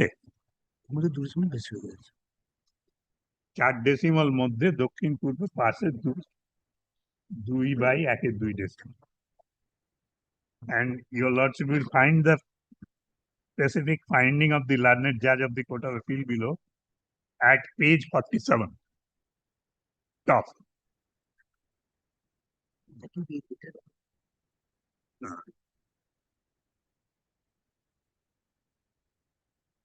Yes. The fourth line from the top. So the respond after discussing, my lord, yes, kindly turn to the earlier page 46, bottom.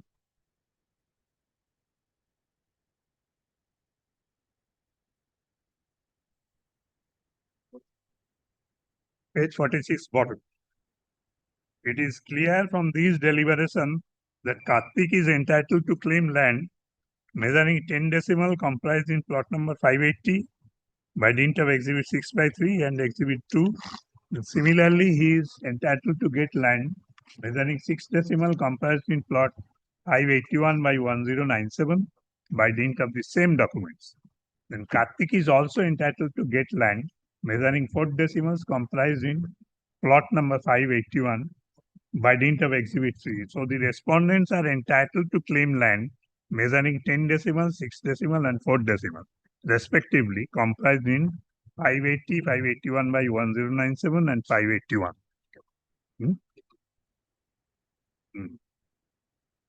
Konta? Yes, he has possibly forgotten to mention the another plot 580 by 1096, which your lordship will get it, my lord, at page 81 from the schedule of the plate. 1096. 580 page 580 by 1096. Yes. So, in view of this categorical finding and the fact, my lord, that it has been recorded in my name in the record of rights, I am paying rents for that, obtaining dakila. So, after vesting, if a person, my lord, is accepted by the state government to grant dakila and in respect of a property, so he has been described as he has been accepted as a tenant under the state.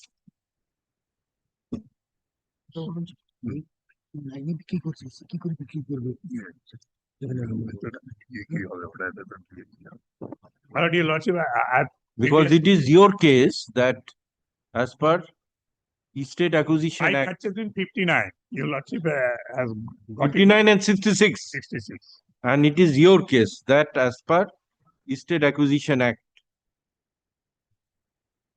these were settled. That's why, my lord, I have been accepted as a tenant by the state prior. With regard to this, my lord, I may cite one judgment, my lord. কোনটা?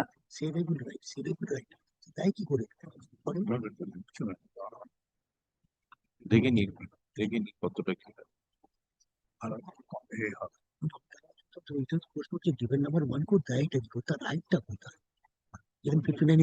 My lord, your lordship has already seen that there was a finding that my lord, at page 17 of the paper book. Page 17. Page 17 of the paper book. Towards the middle, after discussing the evidence, so it appears, your lordship got it, my lord? So it appears that said Niranjan did not have any property left with him to transfer in favor of the defendant number one. They are claiming purchase from defendant number one, but already in 59, my lord, it has been transferred to me. So this is the findings of the appellate court. Appellate court. No, this is of trial court. Yes, trial court. Appeal court also, my lord, affirmed that. Appeal court Regarding the scope of transfer. Yes.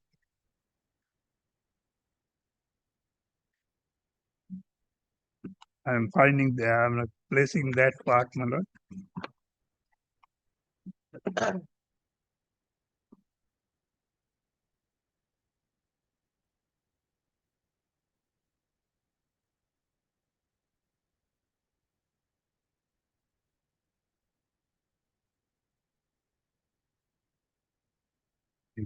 ফাইন্ডিংটা কোথায় যে আর কোনো জমি রইল না So the trial court decreed your suit in part by holding that you have title over 10 decimals of property in plot 580, 2 decimals in 580 by 1096 and 8 decimals in plot 5 number 581 and 6 in plot 581 by 1097. So this entire decree was set aside. In that degree was set aside.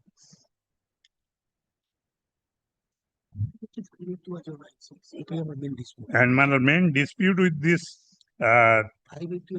dependent is plot number 580 by 1096, 2 decimal. 580 by 1096. So that is the dispute between you and the defendant. And you wanted a restraint order so that he cannot enter into that particular land. In respect of the entire suit land. But the dispute is between on this particular. Yes. My lord, I am kindly permit me, my lord, to place one judgment of the division bench. Division bench.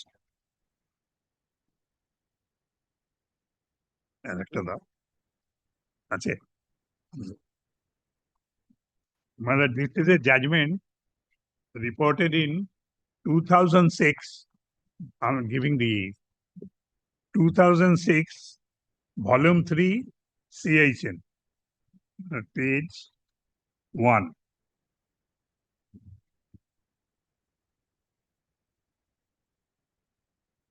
My lord, what happened in this case is there are two brothers, my lord, admittedly having moiety share in the property.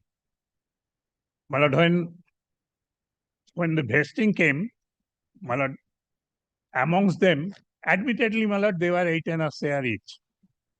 When vesting, after the vesting came, one of the brother filed a suit, claiming that the property in the spread for partition of the property and that he is entitled to 8 share and my client is entitled to 8. In that sense, I also had the opportunity to appear, my lord, before their lordship. My lord, it was my lord, just I argued, my lord, that on the date of vesting, the other brothers did not retain any property. The entire property, which was, my lord, admitted Vested to the state. vested to the state, and I retained the property entire. So, my lord, the court came to the finding that since I have been and I paid rent for that. So, the court came to the finding, the divisionment, that since after the vesting, I have retained the entire land and the other brother didn't retain anything. So, my lord, state has been accepted me as a tenant in respect of the entire property. Any order you have passed that accepting you as a tenant, you are paying rent undoubtedly. Any formal record, your name is. That is a legal inference, my lord. That is legal inference, my lord. No further order is necessary. My lord, your lordship, kindly turn to page.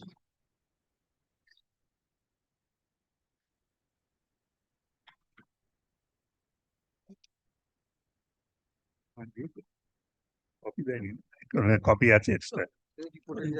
Reported. Just to give.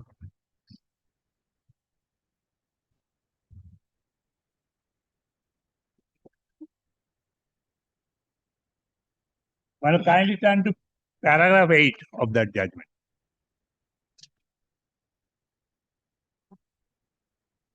Paragraph 8. Yes. Apart from the aforesaid question, there was a plea, my lord, with regard to Benami and all that failed. Then I argued this. Apart from the aforesaid question, Mr. Ghosh raises a pure question of law.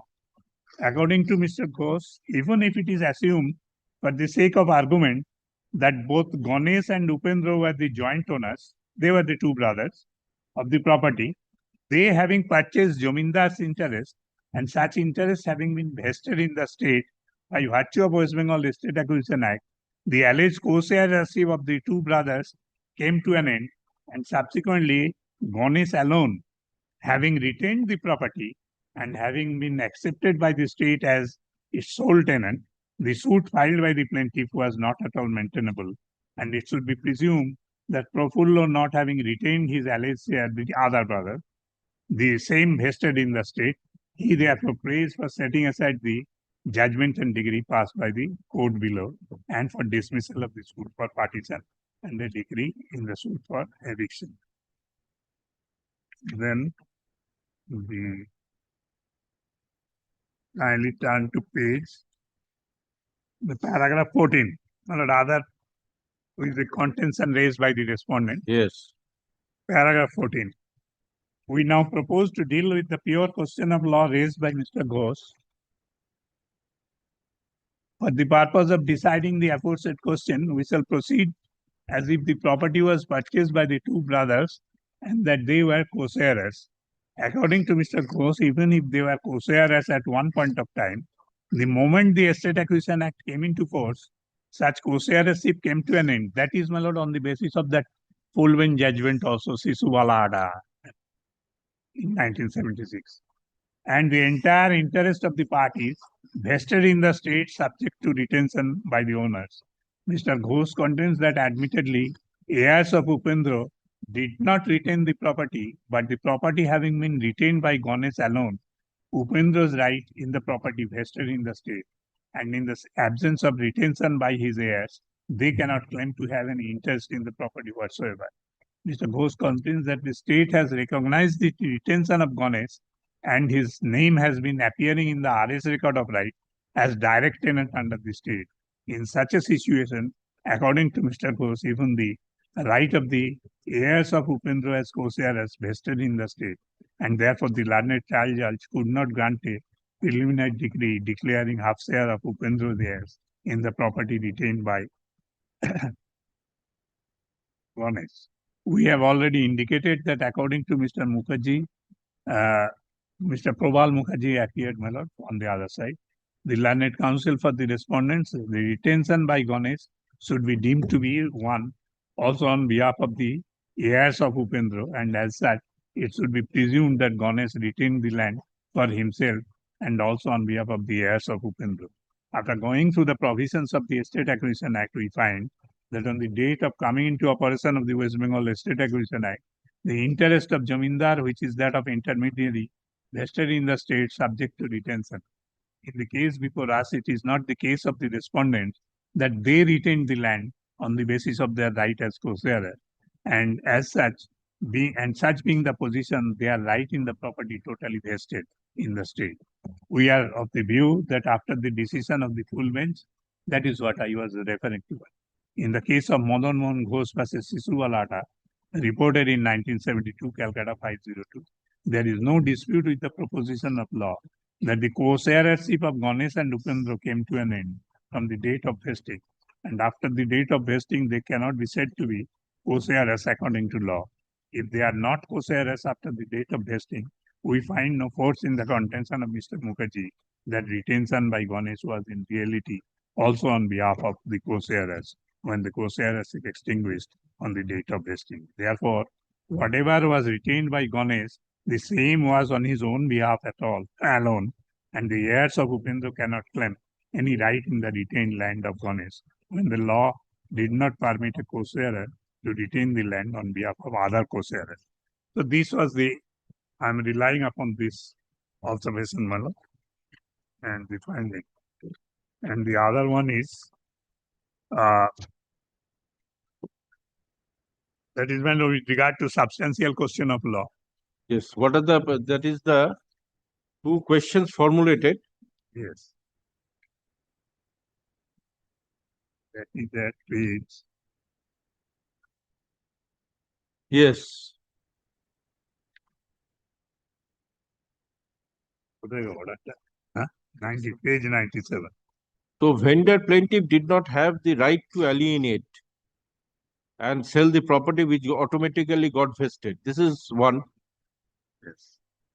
The other one, whether the Court of Appeal Bureau can take into account the extraneous factors which are neither pleaded nor argued before the trial court by reversing the judgment and the decree. My lord, your lordship will kindly, I'm just mentioning, referring one judgment with regard to substantial question of law. What should in reversing the order of the trial court, what the appeal court should do? My lord, this is reported in AIR 2001 Supreme Court, page 965.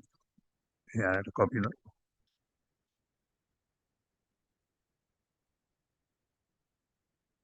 Paragraph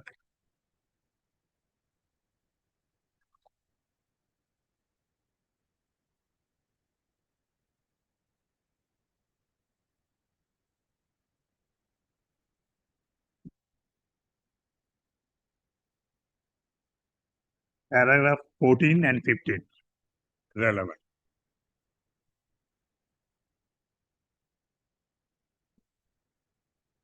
May I please? Yes. A point of law which admits of no two opinions may be a proposition of law, but cannot be a substantial question of law. To be substantial, a question of law must be debatable, not previously settled by law of the land, or a binding precedent, and must have a material bearing on the decision of this case. And if answered either way, insofar as the rights of the parties before it are concerned, to be a question of law involving the case, there must be first a foundation of it laid in the pleadings, and the question should emerge from the sustainable findings of fact arrived at by the court of facts, and it must be necessary to decide that question of law for a just and proper decision of the case. An entirely new point raised for the first time before the High Court is not a question involved in the case unless it goes to the root of the matter. It will therefore depend on the facts and circumstances of each case, whether a question of law is a substantial one and involved in the case or not. The paramount overall consideration being the need for striking a judicious balance between the indispensable obligation to do justice at all stages and the impelling necessity of avoiding prolongation of the life of any lease. Then paragraph 15, a perusal of the judgment of the trial court shows that it has extensively dealt with the oral and documentary evidence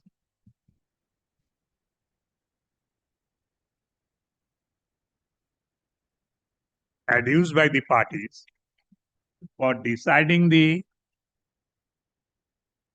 issues. কালো হয়ে গেছে it has become black. Yes, whether the issues on which the parties went to trial, whether adverse position কোনটা বলছেন তো এইখানে এটা adverse position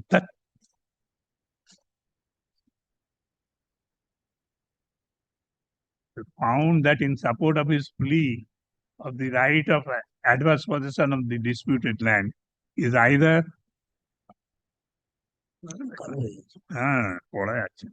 did not produce any document. Better, my lord, just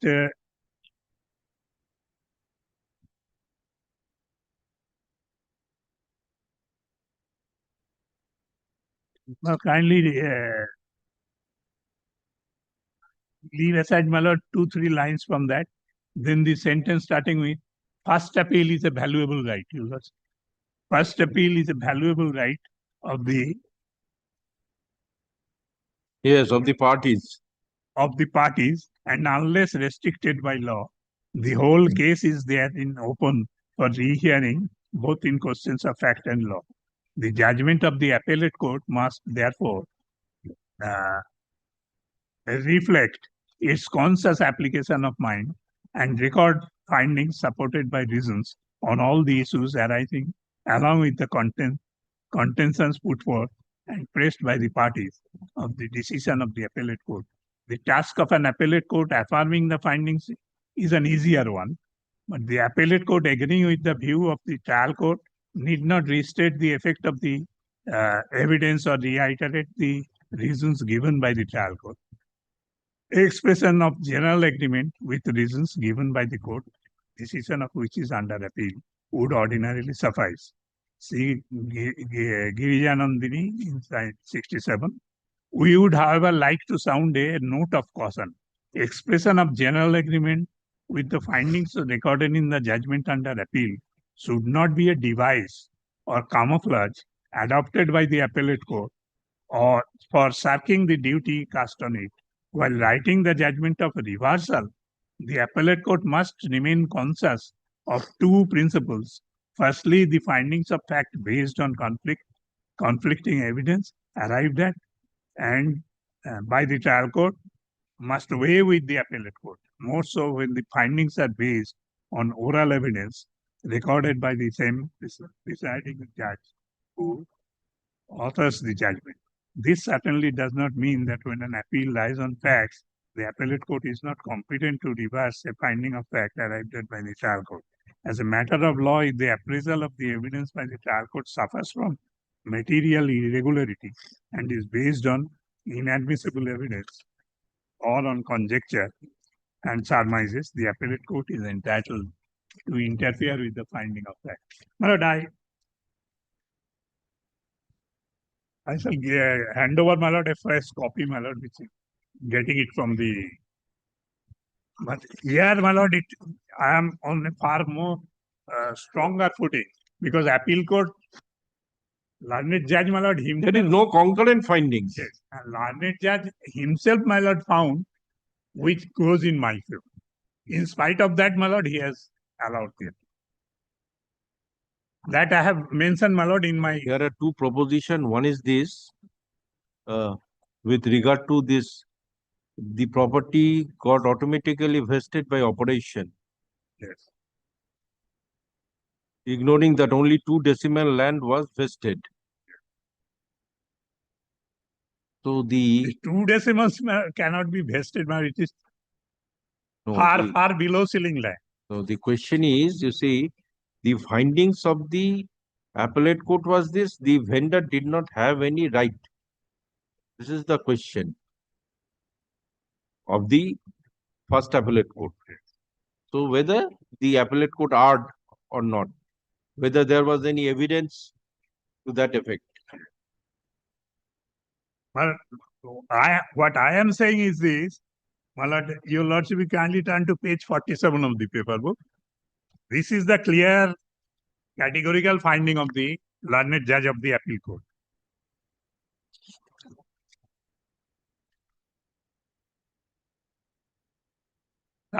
Fourth line from the top. Yes, so the respondents are entitled to claim land measuring 10 decimal, 6 decimal, 4 decimal, respectively comprising plot number such and such, and also lay credence to such finding. So if this findings is in your favor, then he could not have dismissed the. So one plot, my lord, is missing either by typographical error or something like that. 1096. Yes, that is, my lord. That is actually the dispute. Page that. Print. 73. 88.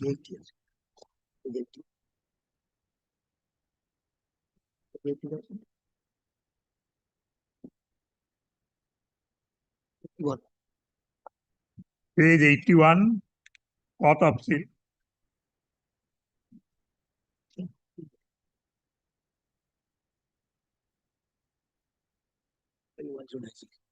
yes. Second item, 580 by 1096. This is not observed. It was there in the trial court's decree, but it is not in the findings, because ultimately entire decree is set aside. But there is a findings which does not mention this. Here, learned judge, after finding these things, he should not have dismissed the. No, only one ground, on the ground of this vested under the Estate Acquisition Act.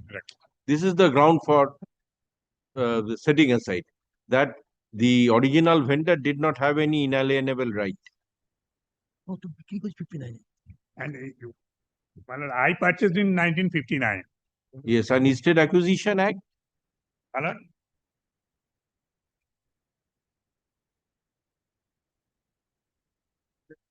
Factum of retention of land as per section 6. So if my land has been recorded in the record of rights and I am paying rent. That means you have crossed that hurdle of the Estate Acquisition Act. You have purchased. Purchase is this thing prior to Estate Acquisition Act. Yes. That is in 59, not prior to, after that. After retained land, from the retained land of the owner. Retained land of the original owner. From whom I purchased. So from the retained land you have purchased. No, so that is also a question of law, whether you can, first of all, this Estate Acquisition Act. If my vendor has retained certain portion of land. By virtue of that provision, that means first hurdle is crossed. And if that land is retained, so he has a alienable right. So, but actually you see, first of all, is there any mention in the deed that the land is a retained land under the Estate Acquisition Act? In the deed itself. It appears from the original deed. Date itself. Otherwise, 22nd April 1959 is after vesting. Okay, that is 1954. Yes, deed, that's it. Exhibit 3. Deed is Exhibit 3. Page? Not in this paper book. Oh, this is the trial court records. This is second appeal. Because in the deed, if there is a mention that this land is a retained land after Estate Acquisition Act. Yes.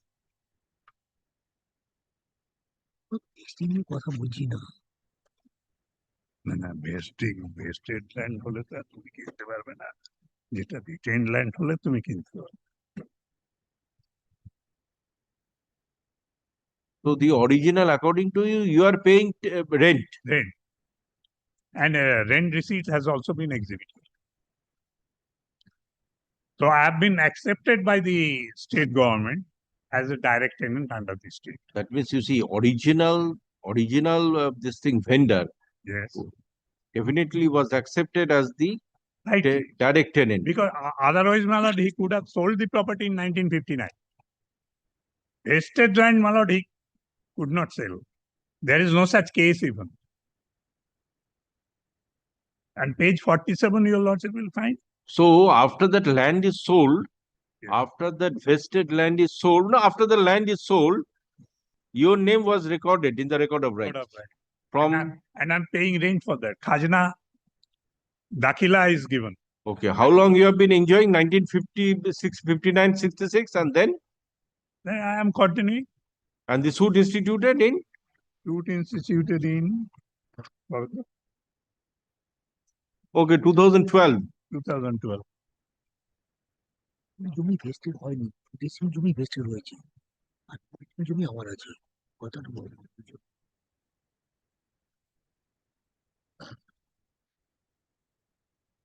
No, it was the case of the defendant that this land was vested. It was the case of the defendant. No. So far as this 2 decimal is concerned, my lord, there is no such case.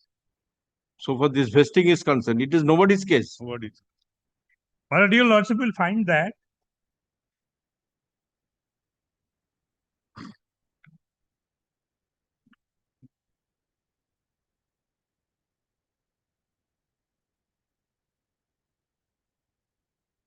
my lord, your lordship, kindly turn to page 47 again. Page 47 again. Yes. Second paragraph. On the other hand, exhibit A, B, and D supports the version of the appellant. Exhibits E series and F series reveal that he is paying the rents and taxes in respect of the property in question. Such documents are not inconsistent with Exhibit 6 series, 7 series, and 7 series. C series. So in view of such categorical finding, my lord, the appeal could not have been allowed. And the trial court judgment should have been affirmed.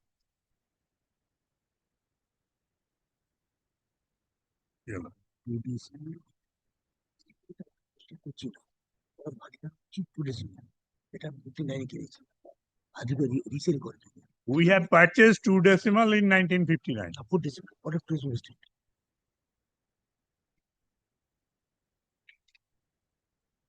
Anyway, that's all. That's all. Yes. Submit some other day. Yes, learned advocates for the appellant has concluded his submissions. Let this matter appear on 14/9/2026 at 2 p.m. for submission of learned advocate for the respondent.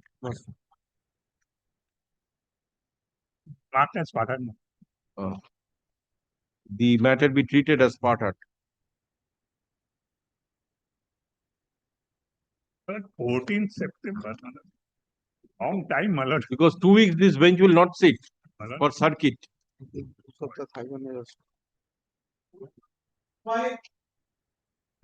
সব দেখে দাও তোমার কাছে আমি ডাকবো আমার কাছে আমার কাছে দেখে কি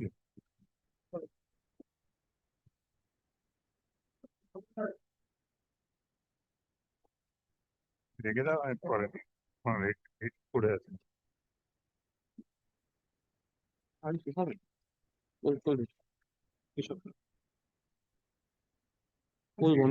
অনেক কিছু দেখানো আছে।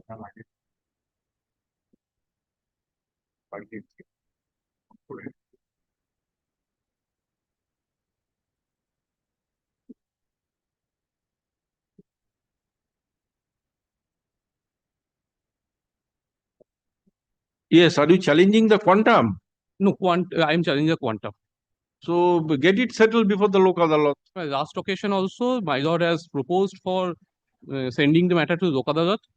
We are ready. I say, my lord, on instruction, my lord also recorded, but probably claimants and their lawyers are not willing for settlement through Lok Adalat. That's the issue, my lord.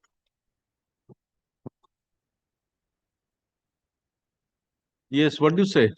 Lordship, this is the issue of quantum, but that cannot be decided by the Lok Adalat only on the ground that the medical board issued the disablement certificate at 90%, but the learned tribunal come down this degree of disability to the 35%.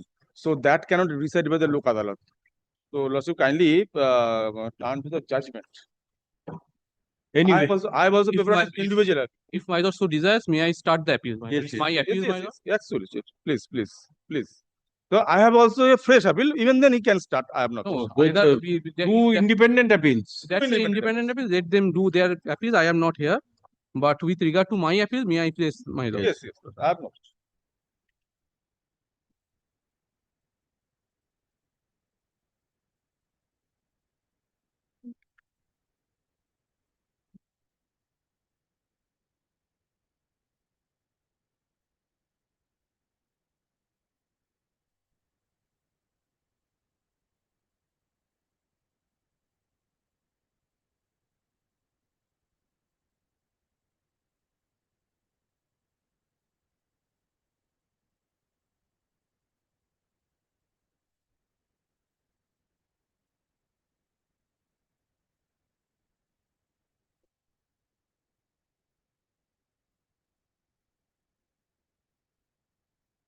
Yes.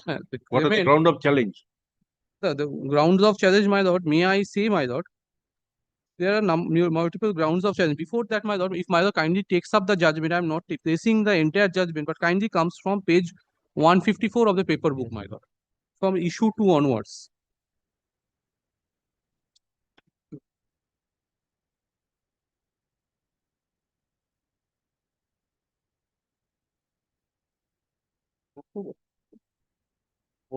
অসুবিধা হয় দাঁড়িয়ে থাকে। Yes.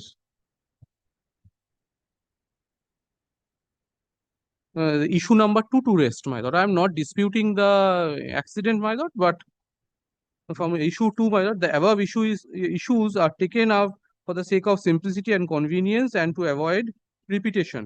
From the FIR and charge sheet, E2 transpired that the driver of the offending vehicle was involved in the accident which took place and so at when the complainant Shubhrangshu De was proceeding towards Bardhaman from Bethuadahari by one Scorpio being so and so. At the time of accident, one lorry being registration number so and so, which was coming from the opposite direction at a high speed, dashed the said Scorpio and said Scorpio rashly and negligently. From the certified copy of the extract of the case diary, I am not placing now my lord kindly says last paragraph on account of injuries. On account of injuries sustained by in the accident, the petitioner sustained permanent disability. Exhibit 14 is the disability certificate issued on so and so by District Hospital, Krishnanagar, Nodia, from where it would be clear that victim claimant is 90% disabled. I have these court things now, my lord, may kindly seize once, my lord, the disability certificate once.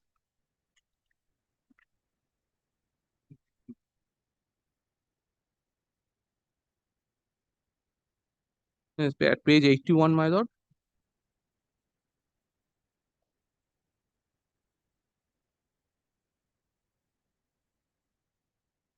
Wait, 81, my lord.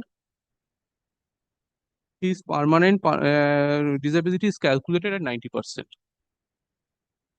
Page 81. Okay. What is his occupation? He was a professor. Now, after my lord, considering this, my lord, once kindly comes to the page 11 of the paper book.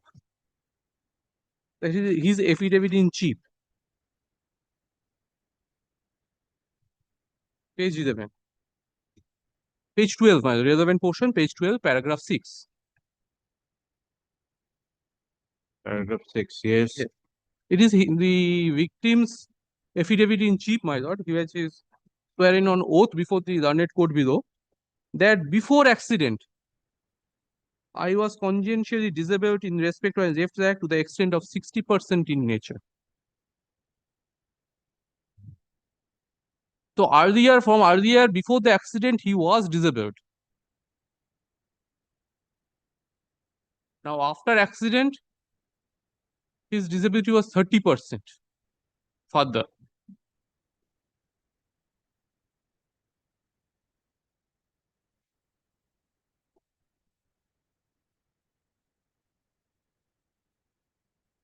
Now mother kindly comes to paragraph 8 also. It was my lord's query.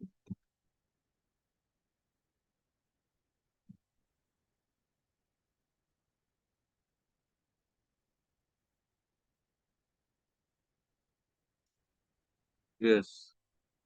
Kindly sees that I was working as an assistant professor in computer science engineering department in so and so GT Road. I was not able to perform my duty. As a result, I have lost my job. Kindly sees I have lost my job. Nowadays, I completely disabled person. Now my lord kindly comes to page 20.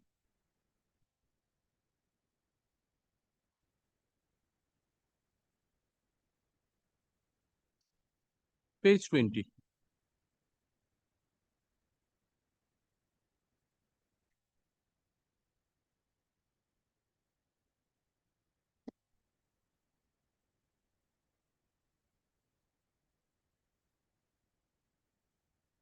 Yes. This is the evidence of the principle of the institute where the victim was Page working. 20. 20.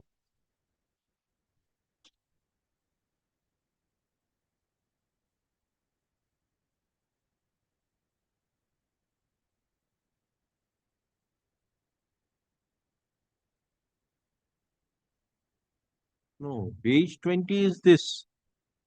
Running page 20. Yes, yes, yes. Okay, PW. 23. PW. 23. It is by one doctor. Yes, yes, yes. Prashanto, PW3. yes, Prashanto Kumar Singh. Yes. Page 23. It was a evidence of the principle of the institute where the victim was employed. Yes.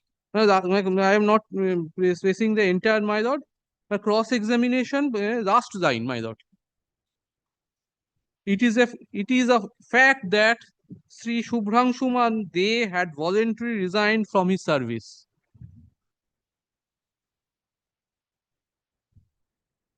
In his affidavit, he says that he has lost his job due to the permanent disability.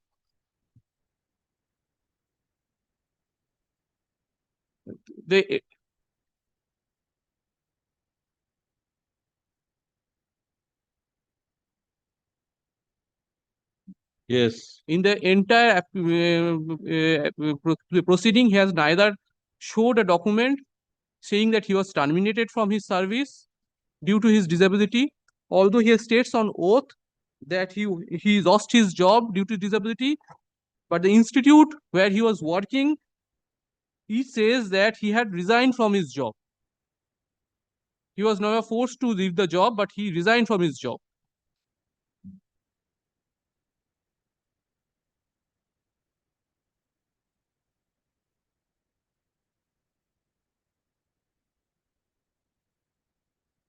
Yes. Now, my lord, comes to page 155, my lord.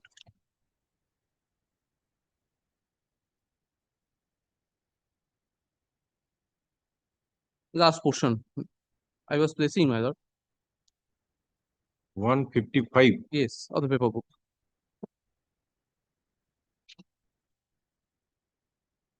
One 25. 155. 155.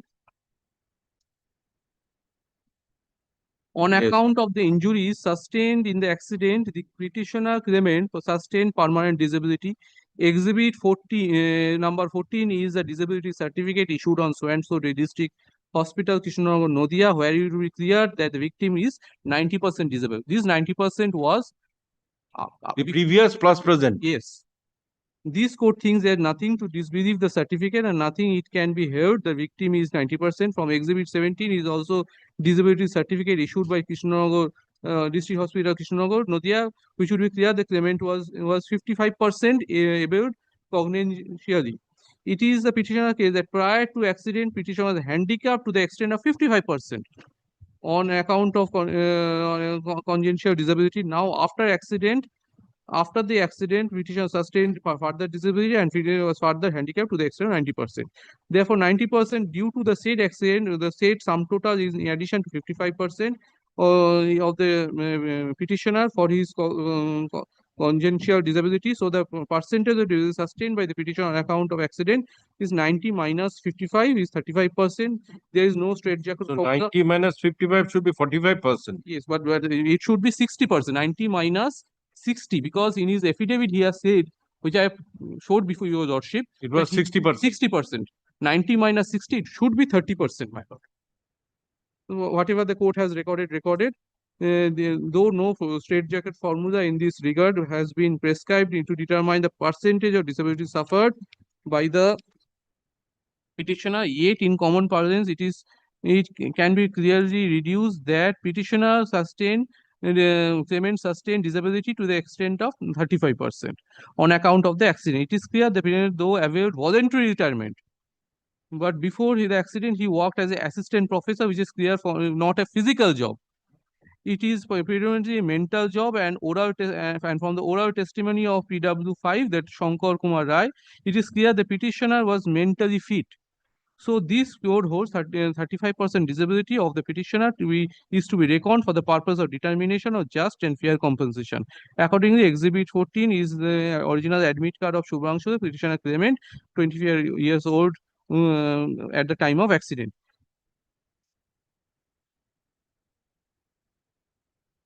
Now, my lord, in the next, it is in this case, this court also noticed the income of the claimant was proved by filing cogent documents.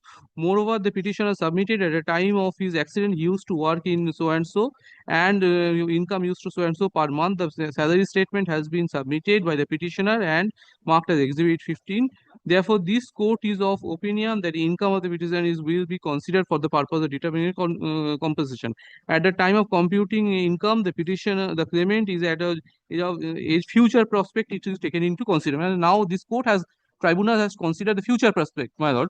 Although it's not a death case and he has voluntary... No, future prospect are taken into consideration in disablement cases also. Yes, but he has voluntarily resigned from his job. He was not terminated, my lord. Due to accident, my lord, he was not removed from the service also, my lord. It is to be noted that the future prospect will be 50% as far as the injury is a permanent job of the monthly income, adding the monthly income on the account of the same decision was held by the Delhi High Court in so and so. In Shabdi Kurja, Honorable Apex Court also stated future in life and career should be taken into consideration while applying multiplier method for quantifying the loss of income. In the present case, the multiplier 18 has been taken age of the petitioner will be taken in calculation in the light of the judgment of the Honorable Apex Court, the Supreme Court in So the petitioner was 24 years of age. Yes. At the time of accident. Yes. Now, kindly comes to the as far as the multiplier is concerned, I am not on the issue, my lord. Now, PW4, namely Abhishek Basuroy, who was posted as the junior assistant medical record of the Apollo Clinical Hospital, was stated that claimant Shubhrangshu Day was admitted to so and so on three different occasions for his treatment, and separate final bills were raised, which are now the witness also stated the patient had no medical insurance coverage during the said treatment, and the patient party had made payment for the final bills in cash in the state office. So accordingly, petitioner is entitled to get total amount, which is why I am not on the issue also. The petitioner is entitled to claim now this. The petitioner is also entitled to claim 22 lakhs 60,700 towards the cost incurred to him on account of physiotherapy treatment, which is evident from 67 money receipts, which he has marked as Exhibit 16. Yes. And now, my lord, may I place, my lord?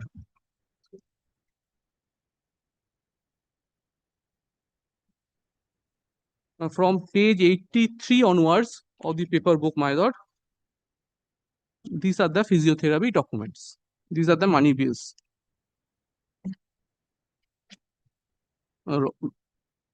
Kindly sees Ranjit Kumar De, Diploma in Physiotherapy, DPT, Kolkata. Who issues this bill for physiotherapy? Page 83 to 83 to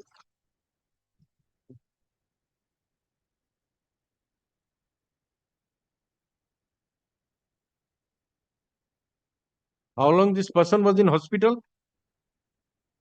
83 to page 148.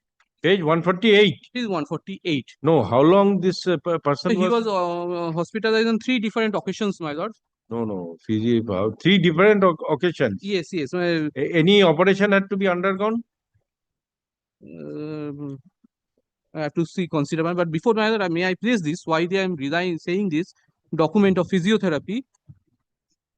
Now they kindly sees, my lord, the physiotherapy person, the physiotherapy. So these bills were exhibited. Exhibited. Now, my lord, kindly comes to the evidence of the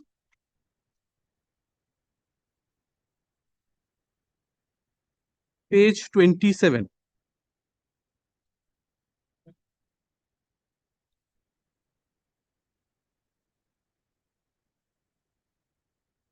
Page 27.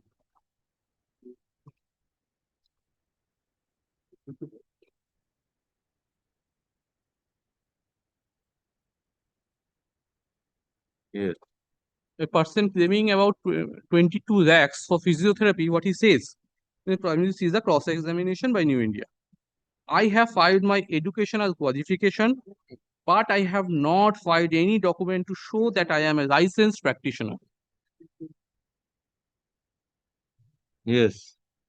A person claiming himself to a physiotherapist, although as per the law is concerned, a person having a degree of diploma in physiotherapy cannot claim himself a physiotherapist. No, what is his educational qualification? Kindly sees his letterhead. He says that diploma in physiotherapy. Okay. So that was exhibited? No. Not exhibited? Nothing. Okay. He has given the bill. From the bill itself, it says that a person saying that he's in diploma in physiotherapy. Holding that is a person holding a diploma in physiotherapy cannot be claimed himself. Anyway, these points were argued before the trial court. Yes, may I? It is a question of law, my lord. I do not maintain any register regarding the number of patients I attend daily.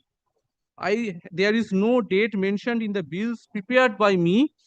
I also do not issue any receipt to the patient whom I attend and pay me and my fees. No, these bills were shown to him. Yes. These were issued by him. I do not issue. No. Question is, was these bills issued by him? He has attended, he has treated him. Yes. And thrice a day. Yes, he said and he had issued the bills. That yes, he has said. Yes, very well. I do not maintain any register regarding the number of patients I attend daily. There is no date mentioned in the bills prepared by me. I also do not issue any receipt of the patient who I attend and pay me and my fees. It is a fact there is no mention of doctor's name who has referred the patient to me. Now, my lord, may I recite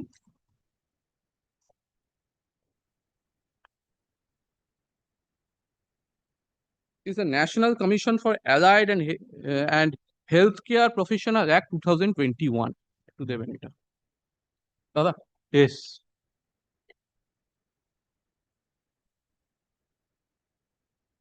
This is an act wherein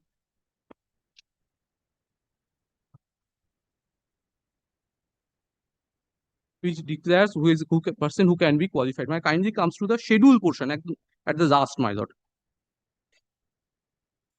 At the last.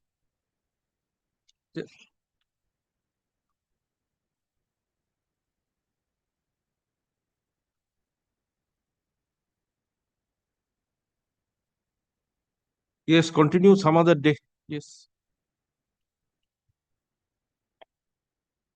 Yes, learned advocate for the download appellant submits but could not conclude his submissions. Let this matter appear for further hearing on 10/9/2026 at 3 p.m. 10 September. To make it 2 p.m. Lordship, at least 2 p.m. Kindly keeps your 10 September. I have a matter at 2 p.m. If it is kept on either 11 September or 9 This September. Friday. 11th This or Friday. 9th any day. 9th Lordship, 9th কি বার? বুধবার বসবে না তারপরের সপ্তাহে দাও আমার 10 তারিখে fixed আছে হ্যাঁ 11 তো শুক্রবার হচ্ছে 10 অসুবিধা Okay, 14/9/2026 at 2 p.m. 14/9 Regarding item number 6, Lordship, 12 p.m. Item 6. Some other day it will be taken up. for the Make it union of part heard India Lordship, Lordship, we heard the matter at length in 3 occasions. The matter be treated as part heard. Kindly keep a date, Lordship. Item number 6. I am for the union of Item India matter. Another 6. Yes, record an order. Learned advocates for the parties are present. No time today. Let this matter. দেখুন তো একটু এই এর মধ্যে 20 তারিখে কোনো ফাঁকা আছে?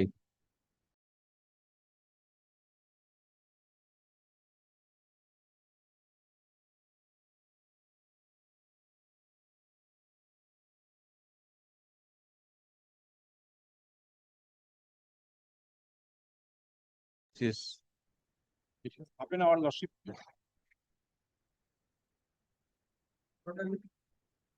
Acha. 20th August 2026 at 12 p.m. My lord, item number 7, it was already part heard. My part was already over. There to 11. Can it be taken at 2 o'clock? Can it be taken at 2 o'clock? Only written argument here. Written only for written notes of argument. No, you want to submit. Anyway, I shall hear you then. So come at first. Let us see after the matters are over. Huh? Come at 4 p.m. If it is possible, I'll take it up today at 4 p.m. Otherwise, I shall fix a date.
Yes, item number 1, there was the court also, Lordship. court 26. 26. Huh? Huh?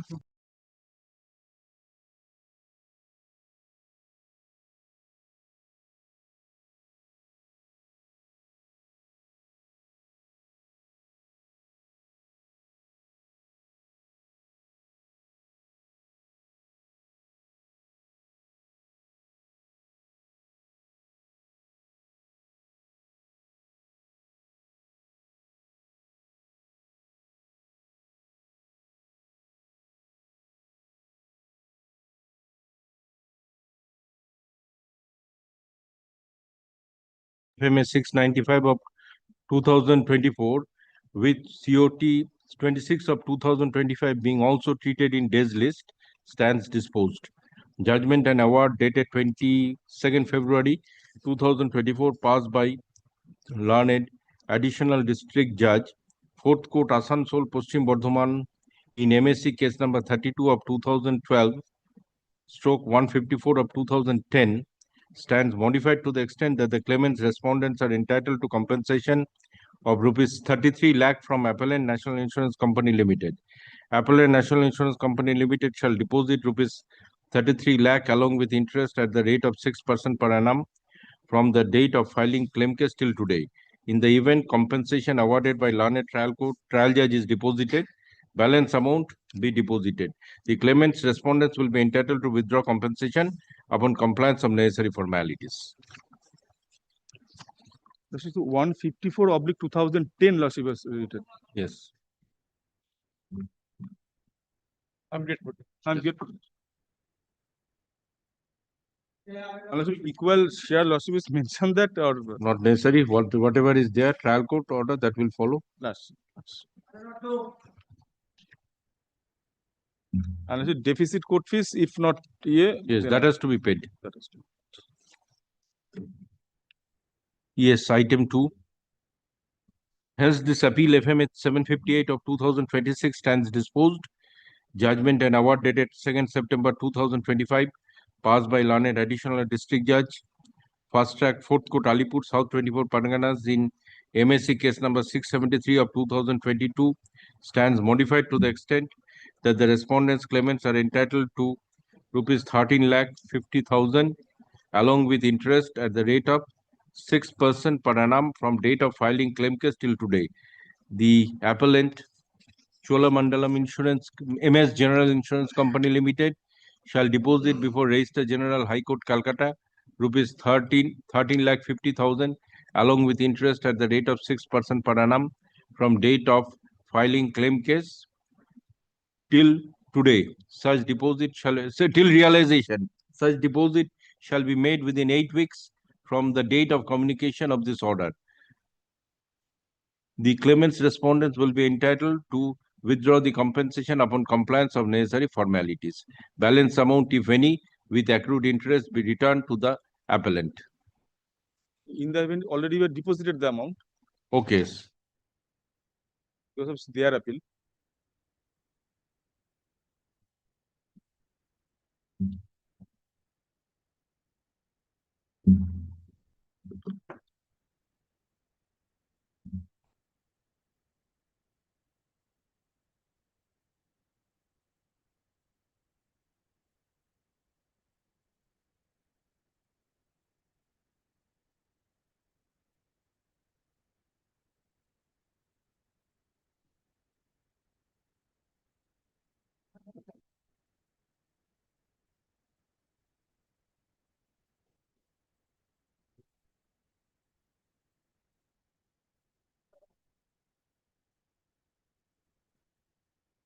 Yes. In the event they will deposit.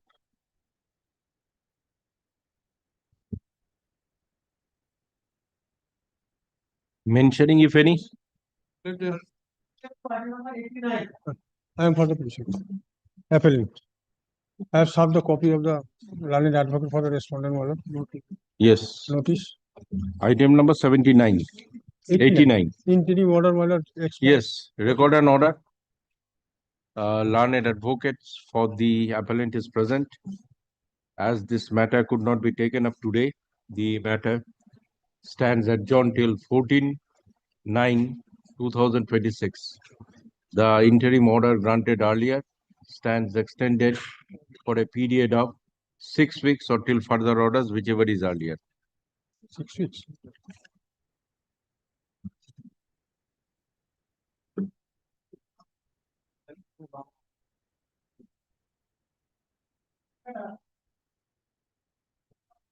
Eight and nine.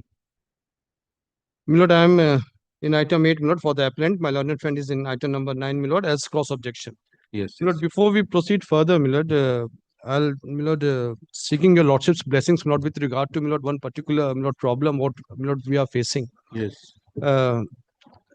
My lord, this is a list, my lord, of the matters. Is a list of 47 matters, my lord, which was settled, my lord, by insurance company and, my lord, by the learned advocates for the, my lord, claimants in different local adalats. My lord, so 2, 3, 4 years old matters, my lord. Therein, my lord, the Honorable Lok Adalat, High Court Lok Adalat, my lord, gave direction upon the claimants, advocates, my lord, to furnish the bank details of the claimants so that, my lord, the insurance company can pay, my lord, directly through NEFT or RTGS. My lord, now it's, my lord, 3, 4 years. Somehow or the other, for whatever the reasons be, my lord, the bank details have not been furnished to my client, insurance company. Matters disposed of, amount settled, appeal disposed of. My lord, insurance company asked me, my lord, to humbly pray before your lordship one thing. My lord, in all these 47 matters, my lord, your lordship will kindly, my lord, ask my client insurance company. I have to extend No, the time. no, my lord, they are not giving the bank details. My lord, your lordship will kindly direct me if for each individual case, my lord, one single order would suffice, my lord, the similar order, to deposit the money before the Registrar General. My part of job would be over. So let this matter appear as to be mentioned. My lord, these matters, my lord. All these matters. All these matters. My lord, the And files, you my have lord, to files serve have notice upon the opposite My party. lord, opposite party, the claimants advocate, Mr. Bonik, Mr. Mondol, Mr. Whoever is Rahman, appearing. Mr. Amit Roy, my lord, whomsoever they are. My lord, So when shall I keep it? In the month of September? My lord, whenever it's not suitable for your lordship, my lord, because these files are to be traced out. These are all disposed of files. It will take some time. It will take some time, my lord. Whenever, my lord, the files are traced out, either one by one or by, my lord, in a lot together, one single order would do. Insurance company should be directed, my lord, to deposit the settled amount before the Registrar General. And, my lord, now to their liking, whenever they will give the bank details to Registrar General, they will take the money. At least I, my lord, on insurance company's behalf, can say we can close our files, my lord. Because now the files are open 3, 4, these are nationalized companies, my lord. Every day, my lord, every single year audit is being held. That why these are open, why these are open, why these are open. Notice cannot they both. My lord, the list is there. I will inform them individually. I know each one of them. Now the question is, when shall I anyway? Anyway, let this. If the files are traced out, Yes, my lord. My lord, I'll also, my lord, ask my clerk, my lord, my entire staff to look into this. Traced out, it will be listed within 1 week. Lordship, All the matters. Lordship. Has to be mentioned. Lordship, my lord. Otherwise, September. My lord, if 15 or 20 matters can be listed, let those be listed, my lord, whatever those are. My lord, I'll assist my lord's officer also, and I'll ask, my lord, my personal staff also, my lord, to look into these, my lord. If it can be records are traced out within 1 or 2 weeks, it will be Yes, my lord, listed. the only thing what I, my lord, seek my lord's blessing, my lord, ask my client to deposit the money before the Registrar General. Within So that 4 weeks or something like within that. 4 weeks, my lord, yes, whenever, my lord, and then, my lord, they will go before the Registrar General as and when they can get their details, and they will take money from High Court, as is happening in all these matters. So It is only in all the matters, Lordship, I direct to deposit before Registrar General. Yes, my lord, in these cases, insurance company was asked to pay directly upon getting the bank particulars of the claimants. But anyway, this deposit before Registrar General will not cause any problem. Nobody, in all the matters, I passed in that all direction. yes, my lord. Yes, in all the, my lord, this is the similar direction, my lord, I was seeking in all these matters. Your lordship will kindly ask my client to deposit the money here so that I can, my lord, we can close the If files. the records are available, Yes, within yes. 1 week it will be listed. Extremely grateful to your lordship. Just আমি list তোমাকে intimate দিয়ে the দেবো। other side. তোমার যদি কিছু থাকে তাহলে দেখে নিও, আমি সবাইকে বলে দেবো। Lordship, grateful to your lordship. I'm extremely grateful to your lordship. My lord, item My lord, item 8 and 9. My lord, 9, yes. Same. এক সেকেন্ড আমি করে দিচ্ছি milord item 8 and 9 Yes. Milord we have set together milord we worked out milord a lot so that milord this appeal can be disposed of. We have also reached milord a solution. Milord, the quantum, Milord, we have mutually, Milord, we came to an understanding that yes, Milord, this is supposed to be the just compensation. It is a case of amputation, Milord. The right leg, my lord, from knee has been amputated. My lord, we have worked out, my lord, this in this particular case, 7 and 8, appeal of insurance company, including the cross, my lord. 8 and 9. My lord, 8 and 9. 8 My and lord, 9. my lord, this 20,75,200. So you settle it. No, my lord, there is one. Otherwise, I have to apply my mind to the facts of the case. My lord will have to apply my And I have to assign reasons also. my lord will have to apply my mind, my lord, because there is another reason, my lord. My client cannot go for the settlement because, my lord, we had taken the issue of non-involvement. And non-involvement, my lord, issue is a little difficult, my lord, for the client, my lord. They cannot instruct me to go and settle. That is why, my lord, we sat together. We thought, first of all, that what should be the just compensation. My lord, the case of delayed FIR. In the delayed FIR, my lord, then also it was referred to an unknown vehicle. And delayed FIR. একদিন 1 day না 17 তুমি একটু চুপ করো বাবু মিলট 17th day তো আমাকে disturb করিস না ভুল বললে ঠিক করিস মিলট 17 days delayed FIR with regard to an unknown vehicle. Subsequently, milord, the charge sheet was there, eyewitness was there. So, milord, what is happening in these cases, milord, my client is not being able to succeed because of, milord, investigation, because of charge sheet, because of eyewitness, which are against me. But, milord, on principle, milord, we doubt that this vehicle has been implanted. Your lordship will deal with this issue, milord. And then, milord, the quantum part is concerned, milord, we have worked it out. Milord, for this amputation, taking everything into consideration, milord, monthly income may be a little less, but on non-pecuniary part, we have given 10 lakhs. So, milord, how much is awarded by the trial? Milord, the tribunal has awarded, milord, 23,44,000. Okay. Milord, it has But been it is the ground of challenge by the claimants. Milord, claimant wanted to increase the income. Milord, we said, we worked it out, milord, so that this does not prolong. Milord, from 23 lakh, it has come down to 20,75,000 with 6% interest. Milord, I'll just indicate to your lordship, milord. 100% ধরেছে 80%. Lordship, milord, why the disablement certificate for the, milord, this knee amputation, milord, was 80%. Although, milord, in the schedule it is lesser, I'm not on that. Learned tribunal judge considered, milord, 100% loss of earning capacity. Milord, we have assessed on the basis of 80% loss of earning capacity, and with non-pecuniary 10 lakhs, because, milord, on the monthly income part, it was a little lesser.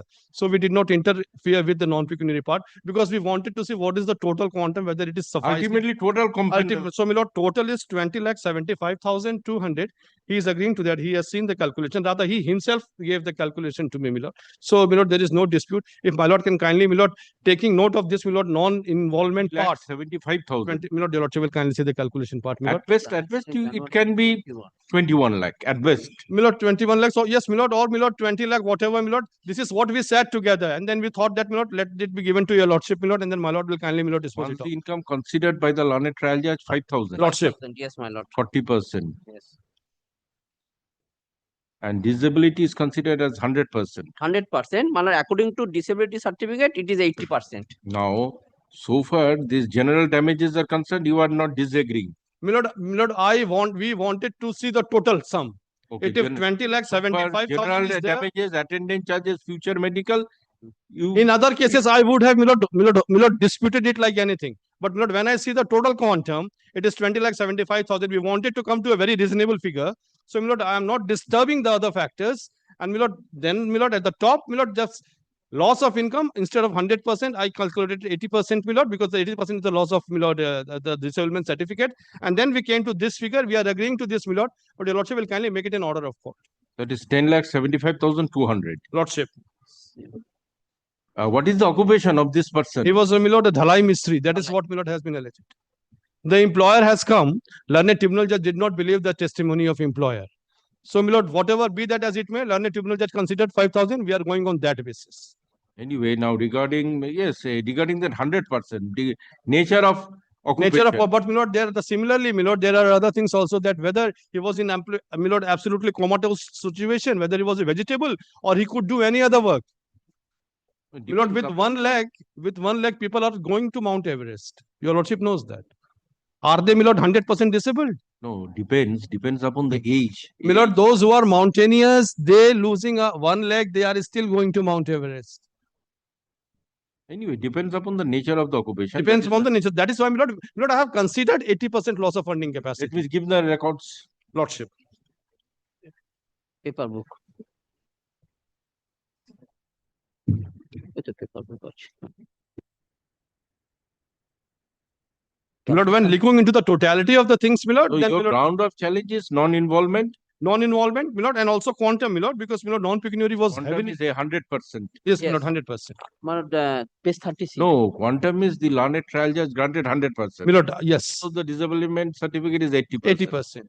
80%. I mean, Lord, functional disability, my lord, I could have asked for lesser. My lordship, that UP State Road Transport Corporation confined to, my lord, one limb, 1/4. My lord, I'm not getting into those. My lord, I want to dispose it of.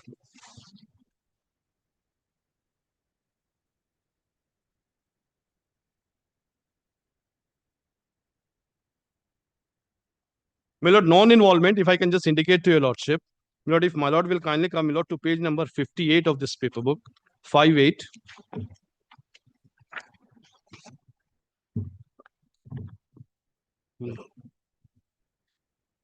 This is, my lord, the written complaint, my lord. নম্বরটা পাতাটা কাটা গেছে না তোর তো দেখা যাচ্ছে Yes, 58. কাটা গেছে কোথায় গেল The date of incident is my lord, date of incident is 17th of January 2021. after 13 days. my lord, after rather 17 days, my lord, it is on 4th of February. Yes, 4th. Your lordship, my lord, has got not at page 50 that handwritten complaint, my lord. Oh, this is lodged by the claimant himself. No, my lord, this is by another injured person. He says that he was also injured. So this is on 17th of, my lord, January, he says. And my lord, this says about, your lordship will kindly see page number 60, page 59, my lord. In the middle, ekti 10 chakar lorry. In the right, in the middle, page 59, handwritten complaint. Yes. It starts from page 58. একটি 10 চাকার My lord. So, my lord, even after 17 days, vehicle number is missing. That is why, my lord, the apprehension of subsequent implantation is there. That is why, my lord, mainly my client is here before your lordship. But after charge sheet, when this number was there, when this 161 statements were there, and my lord, this charge sheet was filed against the driver of this vehicle, which was supported by the eyewitnesses' statement. And DW. Let us see the evidence of PW2. My lord, evidence of PW2, my lord, is at page number 1515.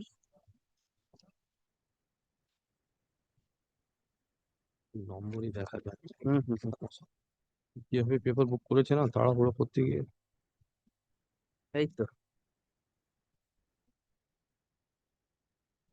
এই যে এখানে আছে 33 page number 15 One. It's Mohammad Zahid Hussain, Yes. affidavit in chief. সাহেবের কি এরকম গন্ডগোল আছে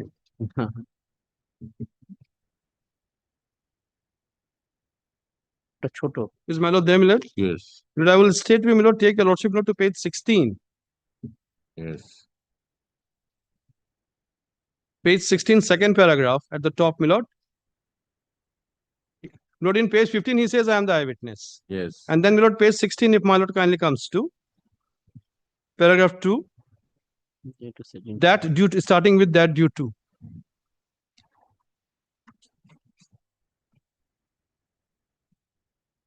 Yes. That due to the said impact of the accident, victims were sustained severe fracture injuries with bloody injuries. Immediately after the said road accident, I myself and with the help of some local people rescued the victims from the accident, removed 2 workers, laborers. My lord, in this case, there were mainly two injuries. My lord, one is right now before your lordship, what we are, my lord, arguing. And my lord, the next one is also, my lord, the similar case is, my lord, that the very last matter of my lord's today's list. My lord, that can also be disposed of, but let us finish with this because I indicated because there were 2 injuries, my lord. So, my lord, I'll continue with this now. 2 workers, laborers nearby Uttarpara State Hospital by an auto. I accompanied the accident victim to Uttarpara Hospital. I came to know from the victim their names are Montaz Ali and Subodh Munda. My lord is right now talking Subodh Munda matter. Subodh Munda, yes. After reaching the Uttarpara hospital, we admitted them at emergency in the said hospital. I noted the offending vehicle number. This is this. I made a statement at Uttarpara hospital on the same day as I was asking for the doctors at the said hospital. My lord, my difficulty was the difficulty of insurer. The eyewitness, the only or sole eyewitness says that I made a statement before the hospital. So hospital record may not at least be showing this number, vehicle number. That is not there. No, is he a charge sheet witness? Rather, Yes. my lord, Yes. my lord, No, my lord, he's not a charge. Jahid Hussain Lache, charge sheet witness? No, my lord, he's not a charge sheet witness. No. But, my lord, what I say, if he made the statement before the hospital authorities and he knew the number, then, my lord, even on 17, my lord, on the date of lodging of complaint on 17th of January, my lord, after 14, 15, 16 days, still there was no number. That is why, my lord, the difficulty arises for my client, my lord, to settle the matter. Then, my lord, he says, I made the statement before the hospital.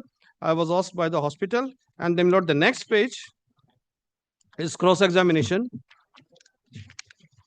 Page number 17. The attending doctors noted down. I'm extremely grateful to your lordship. No, that was the line I marked. The attending doctors noted down my name and number of the offending vehicle. I also told the number of offending vehicle to the other accompanying person. You know, this is the only relevant line I wanted to show to your lordship. But then this is missing. Number is missing after 15 days.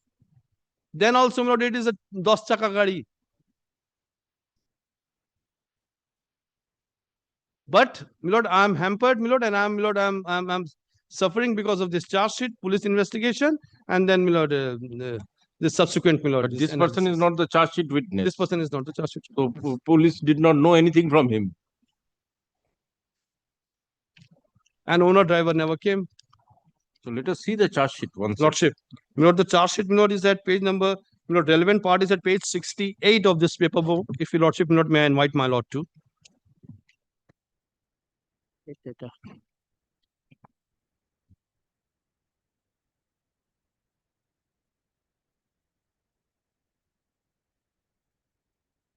Page 68 is the finding, my lord. It starts before that. 68.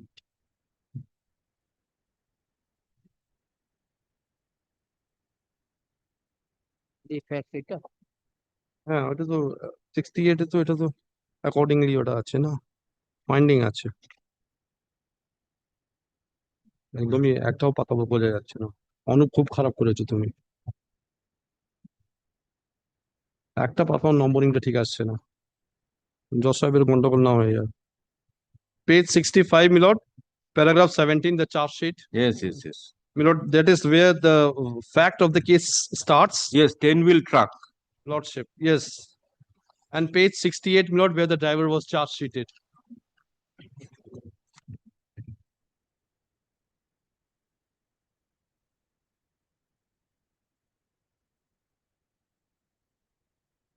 And page 64 and 65 Yes, my lord. now the police authority sent requisition for bedhead ticket of the injured person. My lord, accident is there, injury is there. He went to the hospital, all are admitted. Whether this involvement was confirmed or not, this is what, my lord, the question comes in.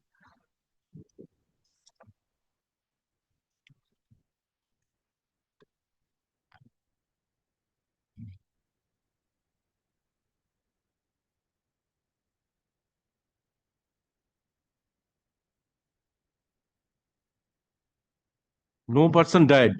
No person died, my lord. But he is mentioning collected PM report and inquest report. PM The charge sheet. কোথায় হবে এখানে তো মরেনি দুটো injury হয়েছে amputation amputation not the postmortem of that amputated leg Postmortem report and inquest report. my lord inquest report not at the spot my lord when the police goes there inquest is my lord inquest is not related to death only my lord inquest is with regard to the accident and the injuries or death and postmortem my lord can be of any limb or any part of the body which is not amputated.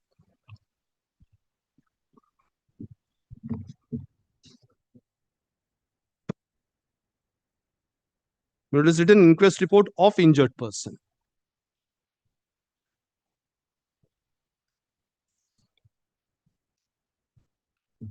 এটা এইখানে DW1 টা দেখিয়ে দিতে পারেন just সাহেবকে DW1 টা হচ্ছে investigating authority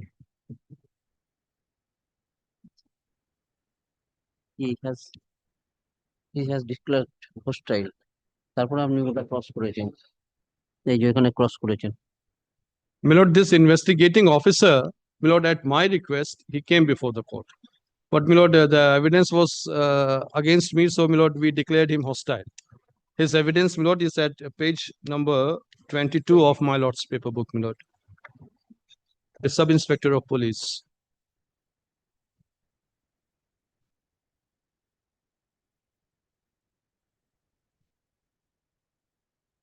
The vehicle owner filed written statement. No, no, no.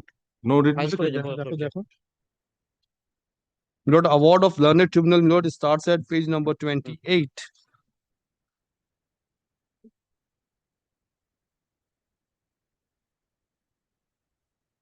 OP1, Milord, page 29, paragraph 3. OP1 appeared, filed written statement wherein he admitted the factum of accident. Milord, at page 29, Milord, I am reading paragraph 3. Owner appeared. Page 29, paragraph 3, Milord, in the middle it is. It is not properly paginated. Yes, Milord, this pagination is not proper, Milord. Yes. Award starts at 28, Milord. It is not paginated properly. I'm sorry, Milord. 28, yes, 29. Milord, Lordship, kindly come to 29, Milord, in the middle, paragraph 3. OP1, that is the owner, Milord. He admitted the factum of accident. Lordship. Subsequently, he did not participate in the proceedings and the case proceeded. Anyway, vehicle owner was not examined. He was not examined, Milord. And he, Milord, by filing written statement, he admitted the factum of accident. So, Milord, on these facts, Milord, I had doubted, and the police who investigated the case, he also came as DW1, although he was declared hostile. So, Milord, I thought, Milord, subsequently I would not be able to, Milord, perhaps, Milord, succeed. That is why, Milord, we sat together, we wanted to finish it off as early as possible.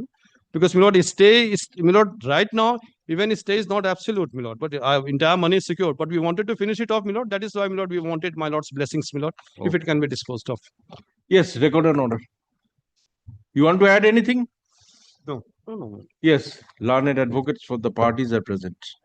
Hard learned advocates. No, separate issue to quantum compensation separate.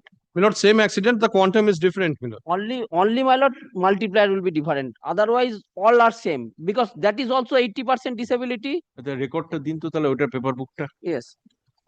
Same, my lord. Kindly see. Milord, this is the other matter. Milord, appearing in your lordship's list today, Milord, item number, Milord, it's 242. 242 with 243.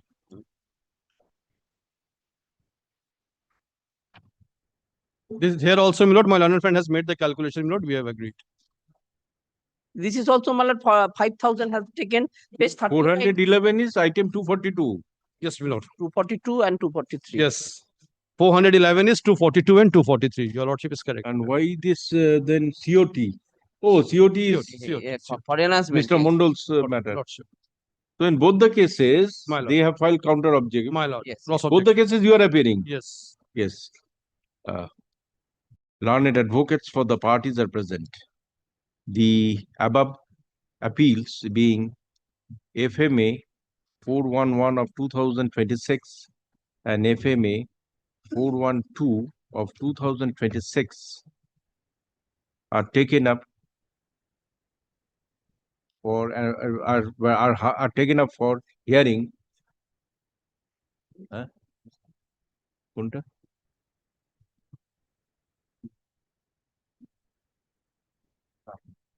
ও একসাথে হবে না, অ্যানালগাসলি হবে না। আচ্ছা আচ্ছা। ও তাহলে ওটাকে আলাদা দিতে হবে।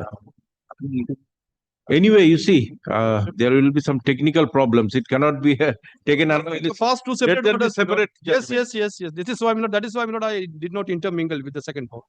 It will not be uploaded. Yes, your lordship will kindly dispose of the first matter, then separate order for the second matter. Okay. Learned advocates for the parties are present. Hard learned advocates. The appellant before this court was an opposite party in a case under section 166 of the Motor Vehicles Act 1988 and is aggrieved by the judgment and order dated 8/12/2025 passed by learned additional district judge.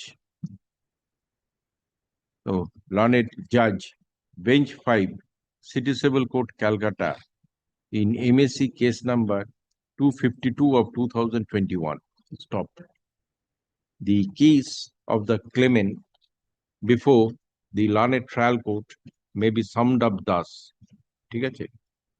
On 17/1/2021 at about 7 p.m., while the petitioner was traveling by an engine van which was flying through the NH6, a truck being WB41F 3181 dashed the said engine van at Howrah CCR bridge at a high speed and in negligent manner, causing severe injuries on his person due to impact.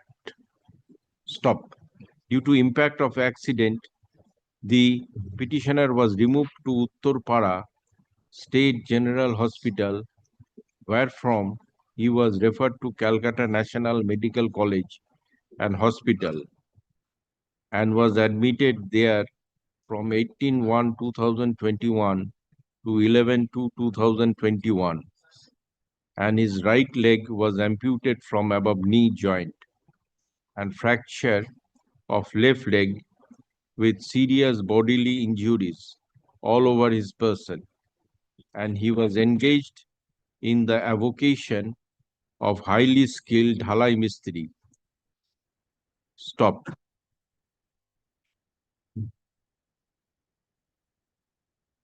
Pursuant to filing of the case, both the opposite parties appeared and filed written statement. Stop. However, the opposite party vehicle owner did not contest the case. Stop. The opposite party insurance company contested the said claim case. Stop. Issues were framed and evidence was adduced. Learned trial judge, upon considering the evidence adduced and upon hearing the learned advocates, was pleased to dispose of the claim case by observing and directing as follows. In page 37 again.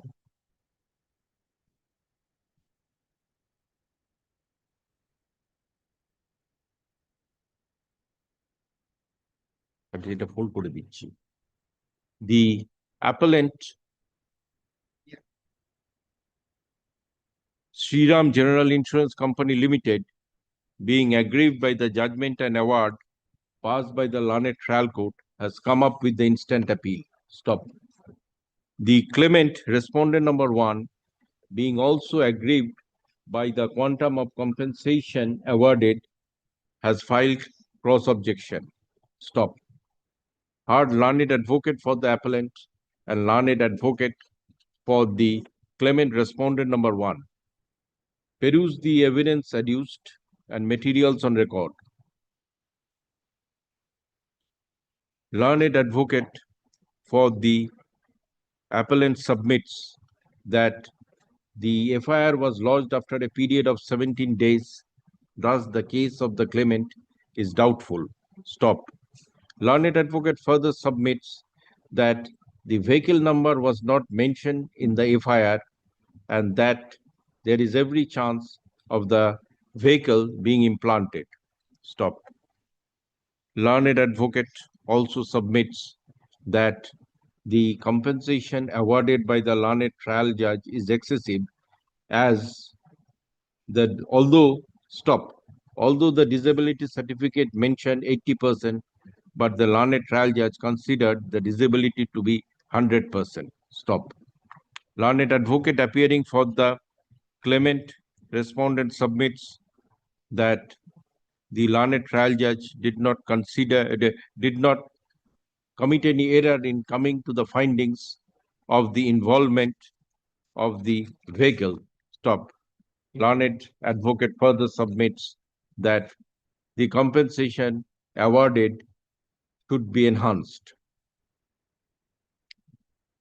With regard to the first submission of the learned advocate for the appellant regarding delay in lodging FIR, this court is it is held in different judicial decisions that in Indian society, family members of injured rush to hospital and not to police station. Stop. In the instant case, as the complaint is lodged by one of the injured person and not by any other family members, the delay in filing the FIR cannot be treated to be fatal. Now, with regard to the submission of the learned advocate regarding implantation of the vehicle, it is it is well known that a complaint may be lodged with regard to motor accident cases by mentioning the vehicle number and also against unknown vehicle. Stop. When a complaint is lodged against unknown vehicle, it is incumbent upon the police authority to cause necessary investigation and identify and trace out the said vehicle and thereafter proceed in accordance with law. Stop. In case the vehicle number is mentioned in the FIR, it is the duty of the police authority to consider the allegations made in the FIR and thereafter proceed in accordance with law. As the police authority in the instant case, by applying their investigation machinery, traced out the vehicle and submitted charge sheet, the said investigation report cannot be said to be perfunctory. Moreover, the investigating officer was examined by the insurance company, but nothing has come out against the vehicle owner. Further, the vehicle owner in the instant case has filed written statement admitting the accident, and the said vehicle owner is also not examined by the insurance company. Stop. In the facts and circumstances, the learned trial judge did not commit any error in coming to the findings. Yes. Lordship will kindly also the eyewitness, independent eyewitness is also there. Yes. Independent? Eyewitness is also there. Yes, yes. A learned trial judge, upon considering the evidence of PW2 and the documents submitted, namely the charge sheet, did not commit any error in coming to the findings of rash and negligent driving by vehicle number WB41 capital F-3181. Stop. However, with regard to the quantum of compensation, this court is of the view that as in the medical certificate, disablement certificate, it is mentioned 80% disability, and also considering the nature of the disability, it would be reasonable to proceed with 80% disability. Stop. In the event monthly income is considered as rupees 5,000, 40% future prospect, rupees 2,000 added, the net monthly income comes to rupees 7,000. Annual income comes to rupees 84,000. The multiplier of 16 being applied brings the loss of income earning capacity as rupees 13,44,000. As the disability is to the extent of 80%, the compensation which the claimant is entitled on account of loss of income earning capacity comes to rupees 10,75,200. Further, the claimants are entitled to general damages of rupees 1 lakh, attendant charges of rupees 6 lakh, future medical expenses rupees 1 lakh, and loss of marital prospect as rupees 2 lakh. Thus, rupees 20,75,200 comes by arithmetical calculation. Stop. However, this court is of the view that compensation of rupees 21 lakh is just and reasonable. Hence, this appeal FMA 412 of 2026 stands disposed. The judgment and award dated 8/12/2025 passed by learned additional district judge, passed by learned judge bench 5, City Civil Court, Calcutta, in MSC case number 252 of 2021 stands modified to the extent that the claimant respondent number 1 is entitled to rupees 21 lakh from the appellant insurance company. Stop. The appellant insurance company shall deposit rupees 21 lakh along with interest at the rate of 6% per annum from the date of filing claim case till today. Such deposit shall be made within 8 weeks from the date of communication of this order. Stop. In the event compensation awarded by the learned trial court is already deposited, no further deposit be made. The claimant respondent will be entitled to withdraw the compensation upon compliance of necessary formalities. Balance amount along with accrued interest, if any, be returned to the appellant insurance company. Yes, with regard to the next matter, I am reserving for orders tomorrow. Item 400. What is that item? Item 242 and 243, my lord. No, 242 and 243. 242. My lord, claimant will entitled to interest also, my lord. I have recorded that. No, 242. There are two matters. My lord, same accident, same everything, same calculation. Just a minute. Same calculation and only The last two matters of my lord's today's list. 42. Oh, 242. That is cross objection. Lords, my lord. Acha, 241, 42, 43 at order could in learned advocates for the parties are present, hard learned advocates. Let this matter appear for final hearing and orders on tomorrow morning, my lord. Yes. যেমন সুবিধা, যেমন জজ সাহেবের সুবিধা। Tomorrow. My lord, by that time, by 13/8/2026 at 1 p.m. My lord, yes. 1 My p.m. lord, by that time, your lordship will have this typed order with my lord, so that it is easier for your lordship to dictate. only, my lord, only multiplier will be 17, nothing else. Anyway, okay, এইটাকে ঠিক করে রেখে দেবেন কালকে। Sheet Lord, my calculation is also there with my ওটাকে lord. রেখে দেবেন কালকে put up করবে। Obliged to your lordship. My lord. Anyway, 1 p.m. I shall take it up. Grateful to my lord. Extremely obliged to my lord.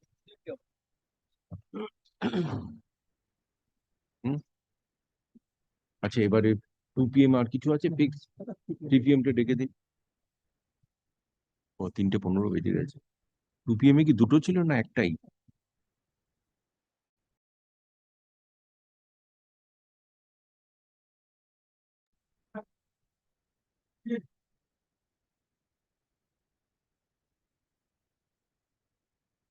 এটা I am for the appellant, my lord. I appear for the respondents. Sure.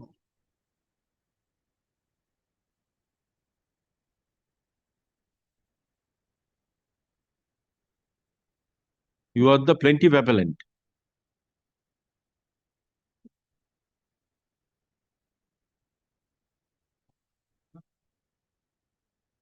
Yes. But, just to my lord, intervene before my learned senior starts, my lord. After my learned senior completes, my lord, I will, my lord, and the beforehand, my lord, I pray, my lord, that my turn may be kept with your lordship's court next week, so that I can address your lordships on this issue. Yesterday, that brief has been received by my office, my lord. Anyway, let your My learned lord, friend I start. shall not intervene, my learned senior. The case, the plaintiff appellant was engaged as a assistant teacher, and in the year 2014, and he was terminated by a telephone call of an peon of the office. And kindly see page number 20. Page number 20 on this.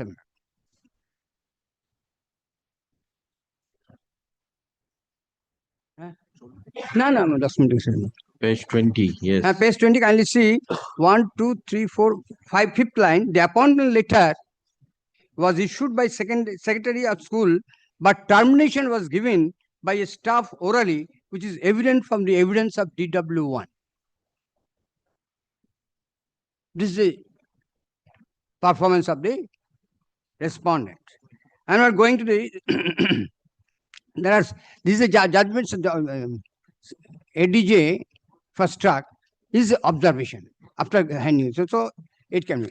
Now again, I just a second. You lost in both the courts. No. Yes, yes. In trial court and appeal court, both the courts. Not on fact basis, only on law points. Okay. Now, kindly see page 25. Now, they both have observed that termination is illegal.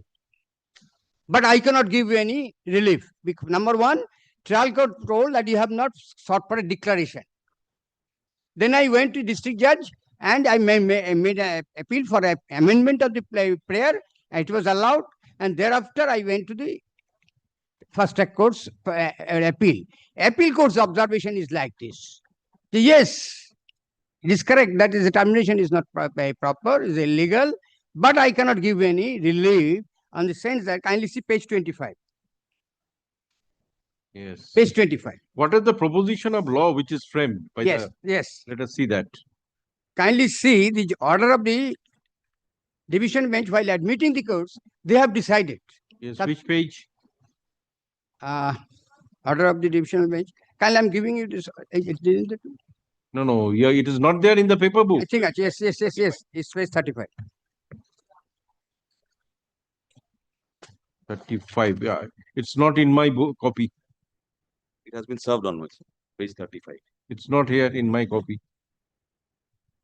Anyway, let me see that.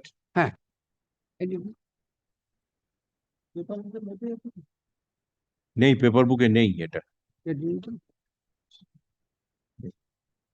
Yes, let me see. This appeal will be heard on the following substantial question of law.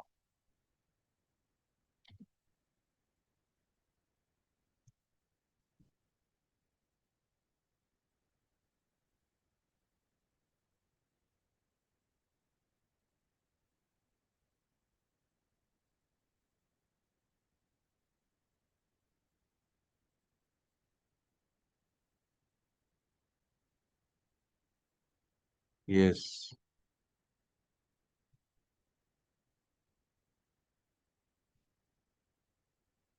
This moot question is this, that the appeal court says that when there is no claim for damage, so I cannot allow the specific relief act for continuations, etc. That means alternative prayer of damages. Damage is required.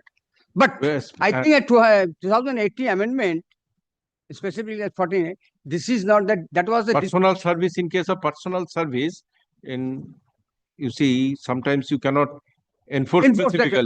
But this is not personal. Only alternative is damages. Damage. Personal service. But it's not a personal service. This is an employer-employee relationship was there. So only this question is there. On nothing is this. The factual part is admitted. That is 1, and 2 is whether earned-in-law in absence of damage. Damage. That is clear. Overlooking 34 of the Act. The divisional bench has clearly made it clear that. Anyway, now you proceed on these two particular points. So my first point is this, that this termination, the factual part is that the termination has been admitted by all, that is the termination was not proper. Even by the concurrent findings of both the courts. Both the courts. But both the courts are handicapped as telling that is, I cannot give you any relief. First trial court told that there is no relief for declaration. Civil court is restricted to declaration. So I got it amended, and that has been observed by the divisional bench, yes. And simplicity of declaration also cannot be granted. There should be consequential prayers. Consequential prayer means consequential relief. Consequential relief. Not merely declaration. No, not only consequential relief also given, also prayed for. That continuance, consider that the continuation of the service. Continuation of the service.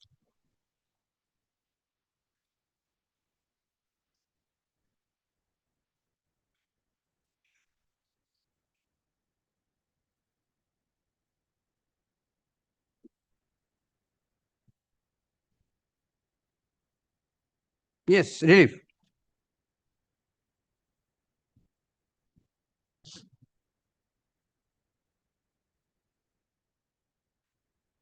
Yes. This observation of page 22 of the appeal court. First prayer, last 4 lines.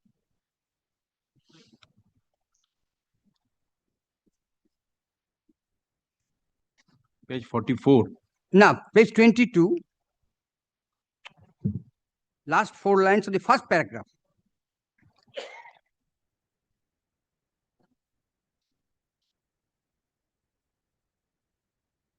There is enforcement of specific performance of contract that I have demanded. That's the observation of the appeal court. Be it mentioned that here that the plaintiffs framed the suit in such a manner and fashion that granting the relief of declaration asked for ulteriorly and indirectly would mean to enforce specific performance of contract between the plaintiffs and defendants, which is not permissible under law. This is in violations. I have not asked for only declaration, but I also asked for relief that I was not paid the salary also for the month of May 2016. What they have submitted, defendant submitted, respondent hearing, that is lying with us. This is not, and for this long period, I have suffered from financially. Mayor submitting that I can sack you at any moment. This contract, this is the contract they are submitting that I can remove it at any moment without assigning reasons. That both the courts have mentioned, no, this is not possible. This is not correct. That is an admitted fact and observations of both the courts.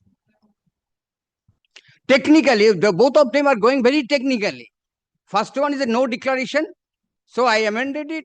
Then second one says there's no damage, so I cannot give you the enforcement of contract. No enforcement of contract, the continuation of the services as it was. My prayer was a continuations. Consider me as a continuation also. And even if that, and the 2018 Supreme Court judgment is that I have not brought in, I will submit another date. Judgment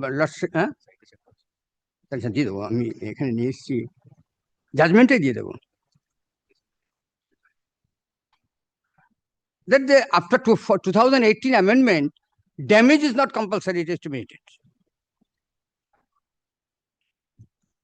Section 14 was observation.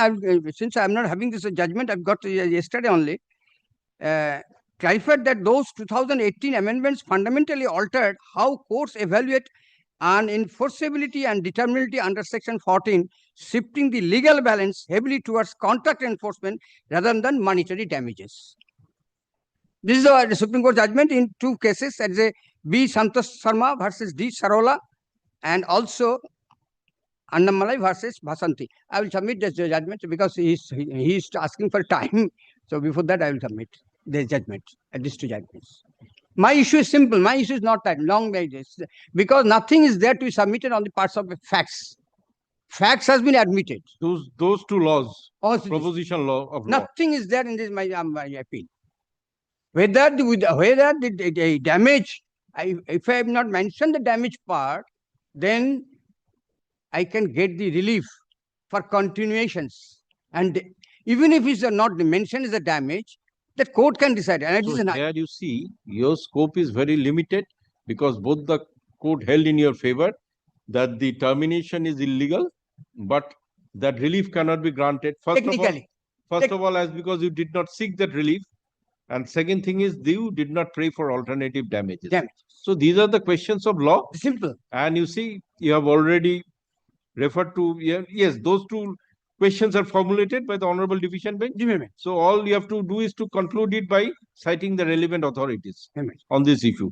Factual aspects, there are not nothing to be admitted. Only in those 2 points I am to submit. I am to satisfy those the two points of law which is formulated, you submit relevant decisions. However, it is applicable to the facts of your case. I'm seeking for adjournment because these two judgments is most important to justify my case. Come on the next day. Yes, record an order. Learned advocate for the appellant submits but could not conclude his submission. Let this matter appear on 10 তারিখে কিছু ফাঁকা আছে দেখুন তো 10 তারিখে কি fix করেছে কিছু 9 September. 14th of September. 14th of September. 14/9/2026 at 3 p.m. Much obliged. Because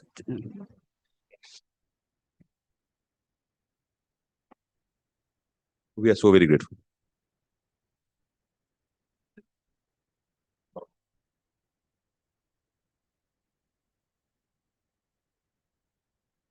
Okay, led by Mr. Chandra Mukherjee. He is on.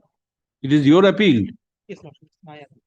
So start your appeal. Led by Mr. Mukherjee. Very well, you start. Your senior will come in the meantime. Lordship, the suit was filed by the respondent regarding ejectment of recovery of cash possession. Yes. My lord, this is my appeal. My lord, this is the second Thing, Lord. Lord, we have made an application CAN 8 by which, Lord, this we have pointed out that under section 2G of the West Bengal Premises Act 1997, this appeal may be disposed of. We have made a prayer that Anyway, you have to consider both your application along with this appeal. yes, And I have also an application section CAN 9. That application is for under Order 41, Rule 27. So as Lordship thinks fit that this also needs to be decided along with this the appeal. Yeah, along yes. with the appeal. My lord, this is a second appeal. Yes. What are the grounds formulated by the division bench? Let us see Yes. that. My lord, the Lordship kindly comes to the paper book towards the end, page 28. Page 28.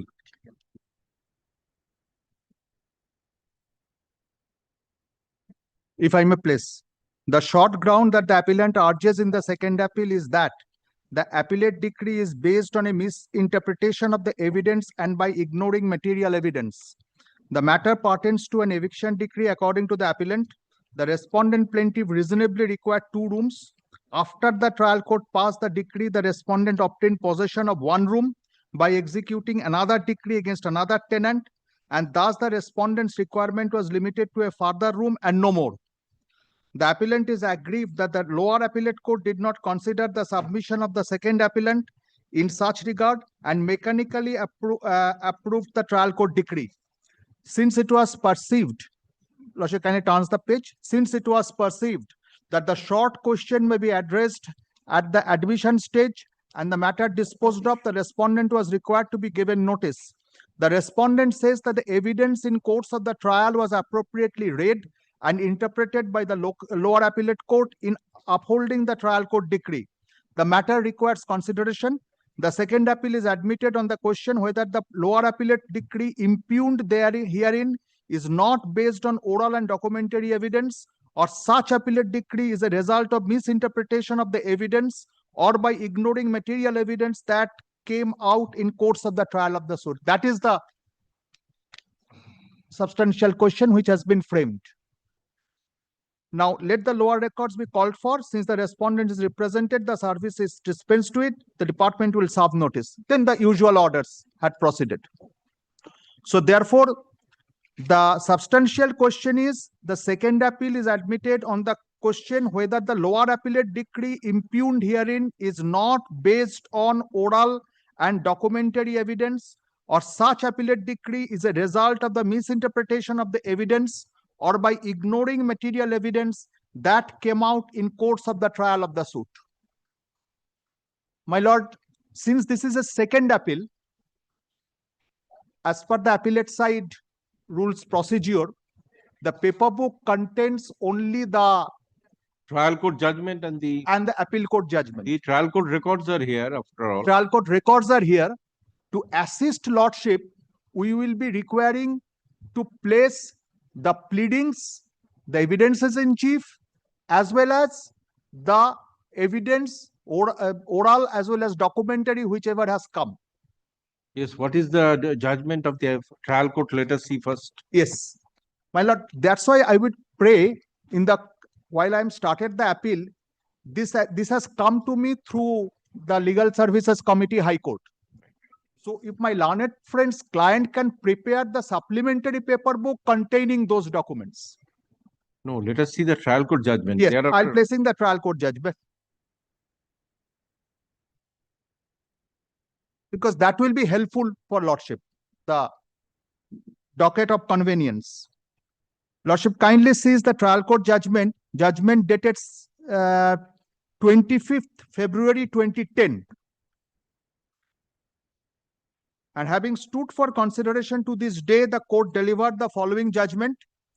Plaintiff case in short is that the one one Panchanan Datto was the absolute and sole owner of the premises number 69 Mahatma Gandhi Road, Calcutta, and by dint of a registered deed dated 27th March 63, said Panchanan Datto created a trust and appointed Chand Kumar Datto as a trustee, who was to hold the same for one Arun Kumar Datto being the beneficiary under the said deed.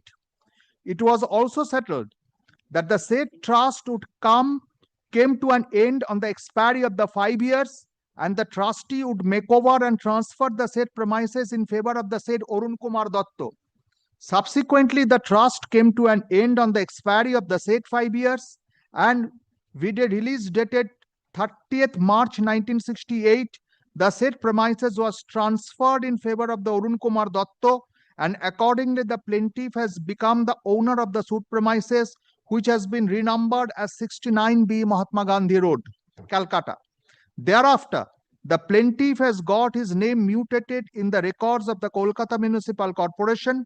It is further stated that plaintiff was also owner of the other properties 67B, 67C, 67/1A of Madan Mohan Morban Street, Calcutta, but subsequently these properties have been sold to the other persons. Therefore, my lord, the plaintiff had other properties, he kept on selling them. The plaintiff also sold off other properties being 14 Fulbagan Road, Calcutta, and 15 Samsul Huda Road, Calcutta. At least 5 properties the plaintiff has sold. It is stated that the original tenant, Gautam Acharya, since deceased, was inducted by the plaintiff in respect of the premises more fully described in the schedule to the plaintiff at a rental of 250 per month, payable as per English calendar month. The said tenant used to run the business in the said suit premises under the name and style of Kamala Sports. On the death of Gautam Acharya, the present defendant became tenant, being the sole heir and the legal representative of the deceased tenant. It is alleged that the defendant was a defaulter in payment of rent since March 2004. That is the ground of default, and thus forfeited all protections against eviction. It is stated that the plaintiff is running business under the name and style of Datto Paper House. Kindly see, plaintiff is running the business in the name of style of Datto Paper House at 153 Bidhan Sharoni, for which the plaintiff has to pay a rental of rupees 200 per month to his landlord Dinesh Chandra De and others, and the said landlord have threatened to take the legal action against the plaintiff to evict therefrom. My lord, this is very important. Kindly see this pleading that he was under the threat of eviction. In my humble submission, at least reading these 2 trial court as well as appellate court judgment, I could not find an iota of document which shows that there was even a notice of eviction. And my instruction is that the business is still being run from there.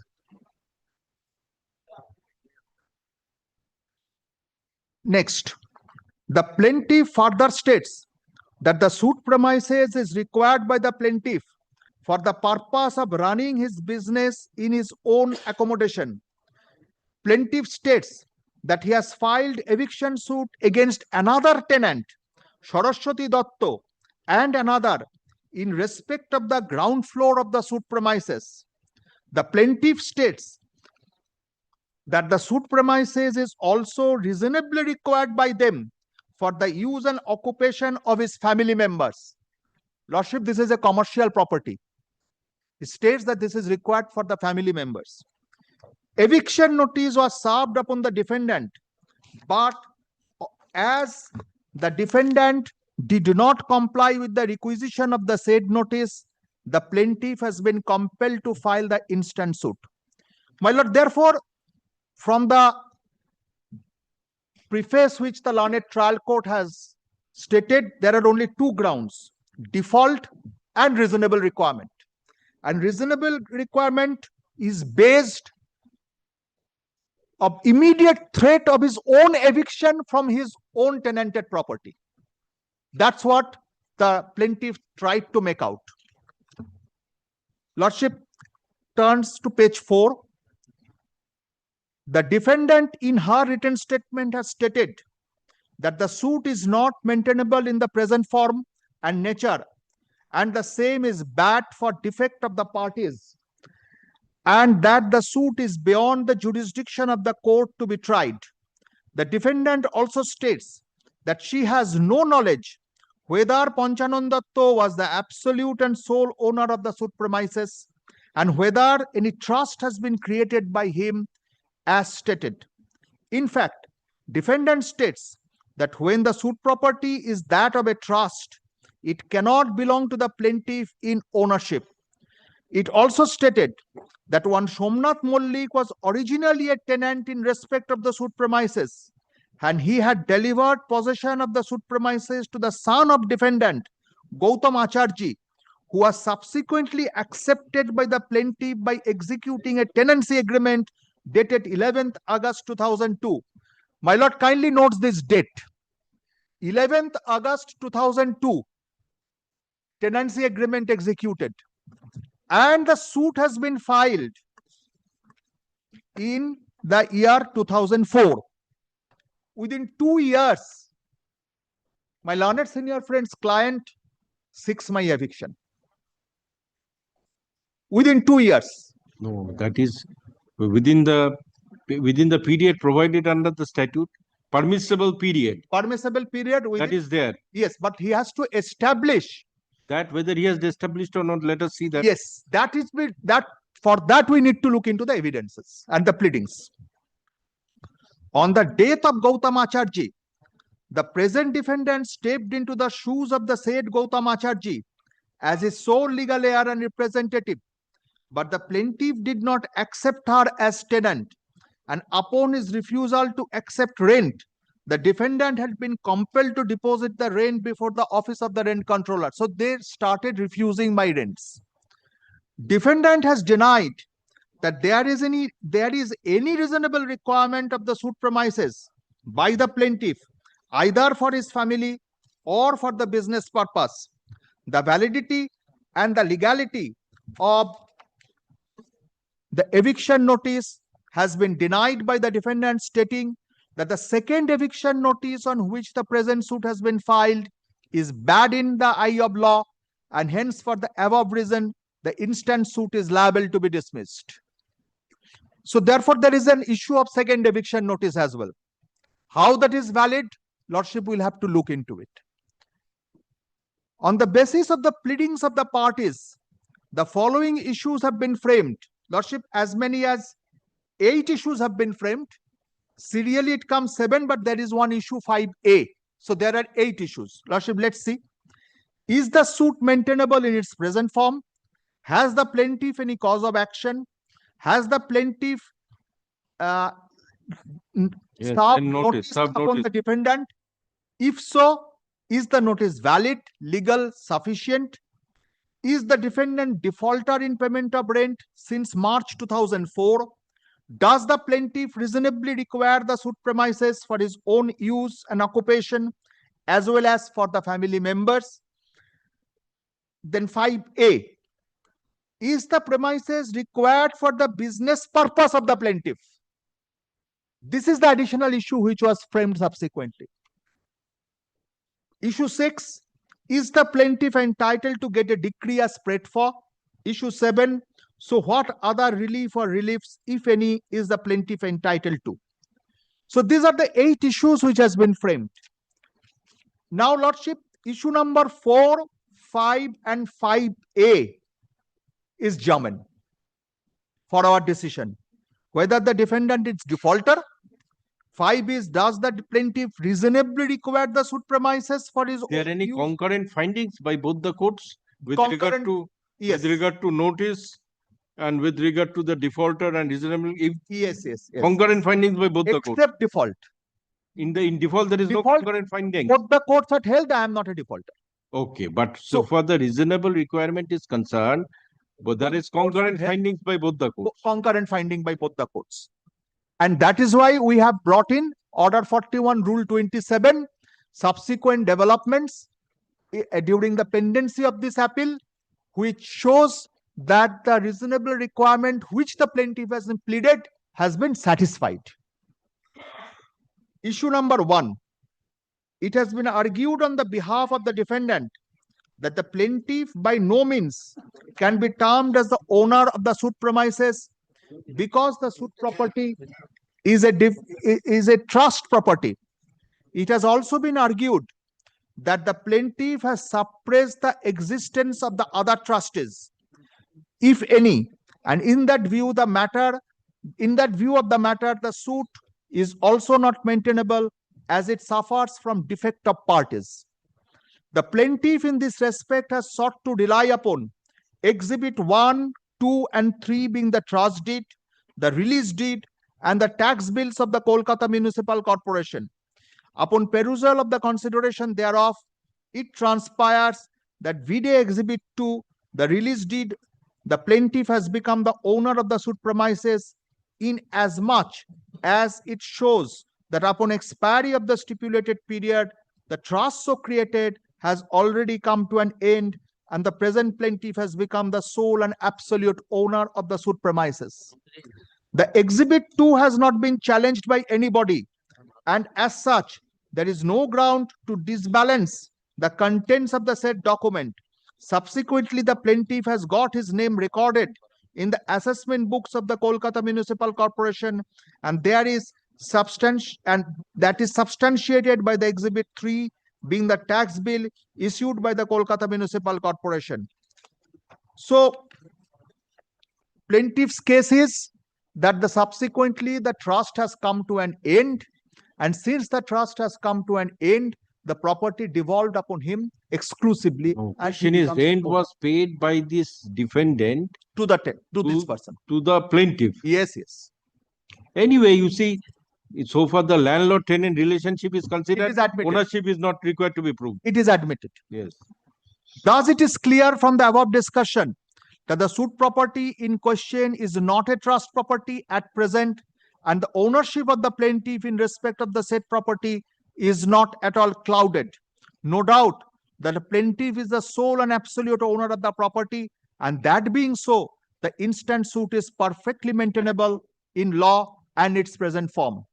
Thus, the present issue number 1 is decided in favor of the plaintiff. Issue 3, I think. This should be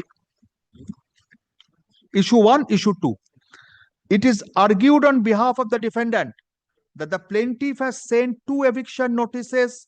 The defendant, but the suit can notice to the defendant, but the suit cannot be instituted on the basis of the 2 notices, and that being the case, the instant suit is bad in law, as the eviction notices are also bad legally, having no force of their own. In this respect, the plaintiff has stated that he had sent a notice of eviction to the original tenant Gautam Acharji, but later on learned from the advocate of the present defendant that the said Gautam Acharji had died, and present defendant being the sole legal heir and representative of the original tenant became the tenant in respect of the said premises. So accepted the legal heir of Gautam Acharji as a tenant and has sent a notice. Subsequently, the plaintiff sent another notice to the defendant asking her to quit, vacate, and deliver the vacant possession of the suit premises onto the plaintiff. So the defendant against whom this suit was filed is the mother of the original tenant, Gautam. Next, it is thus seems that the first notice was admittedly sent in the name of the dead person, which was subsequently rectified, and a fresh eviction notice was issued in the name of the present defendant. Thus, there is no question of the first notice being in force till now, or the filing of the suit as notice issued in the name of dead person cannot have any validity in the eye of law. In the instant case, the said first notice has already been waived by issuing of the second notice, in the name of the defendant. had the instant suit been filed on the strength of the first notice, then undoubtedly the suit would not have had legs to stand upon. Now, so far as the receipt of the notice is concerned, it would be prudent to have a look at the oral testimony of DW1 in this respect precisely. The cross-examination of DW1. The DW1, when confronted with Exhibit 16 being AD card, has admitted the said AD card bears his signature on behalf of the defendant Lavanya Prabha. This is admission enough that the notice of eviction has been received by the defendant. So the defendant's DW1 is not the defendant, my lord. DW1 says that AD card bears the DW1 signature, not the defendant's signature. I will argue on that point. This is admission enough that the notice of eviction has been received by the defendant. Thus, there can be no doubt regarding the receipt of the notice by the defendant. Whether learned trial courts and the first appellate court could have reached its conclusion that the notice has been received by the defendant. It has already been discussed in the foregoing paragraph that the notice of eviction is perfectly valid, legal, and sufficient. Thus, in the light of the aforesaid discussion, this issue is decided in favor of the plaintiff. Now, issue number 4. Issue number 4 is, my lord, whether I am a defaulter since March 2004. That is the issue. That is the protection. Benefit of protection. Section 6. Record reveals that the defendant has filed a petition under 7(2) WPT Act, which was disposed of by the court with the observation that the defendant was not a defaulter in payment of rent or in arrear of rents. Subsequent to findings of the court in this regard, the defendant has been depositing rents regularly before the court, as is evident from the court deposit challans. Thus, upon consideration of all aspects, this court finds that the defendant is not a defaulter in payment of rent. Thus, this issue is awarded to the defendant. So, therefore, the default issue goes. This has been not assailed by my learned senior friend's client. Anyway, so this is not there anymore. So that now has reached its finality. It has reached its finality. I'm so obliged, my lord.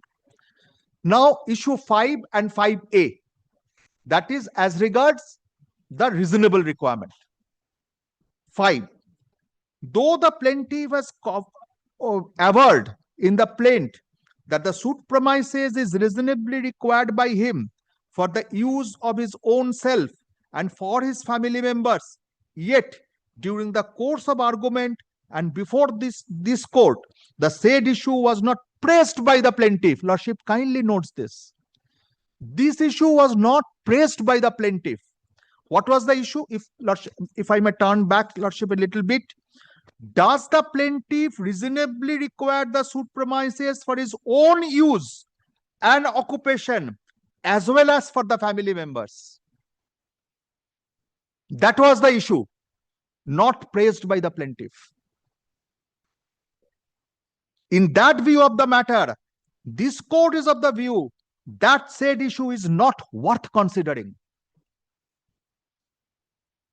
My lord, issue 5A is business purpose of the plaintiff. That is subsequent amendment. Subsequent amendment.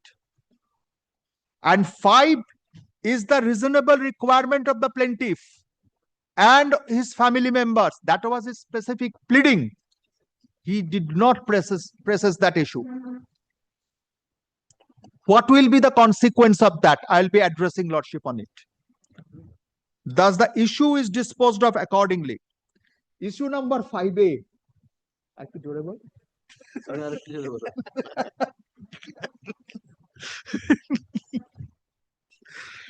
The plaintiff has stated that he requires the suit premises for his business purpose.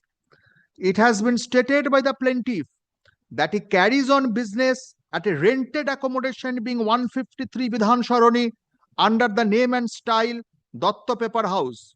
In pursuance of such contention, the plaintiff has produced and filed rent receipts issued to him by his landlord of such rented premises, and such rent receipts have been marked exhibit. Lordship kindly marks rent receipts of my learned senior friends, client plaintiff, where he is a tenant. Where he is tenant.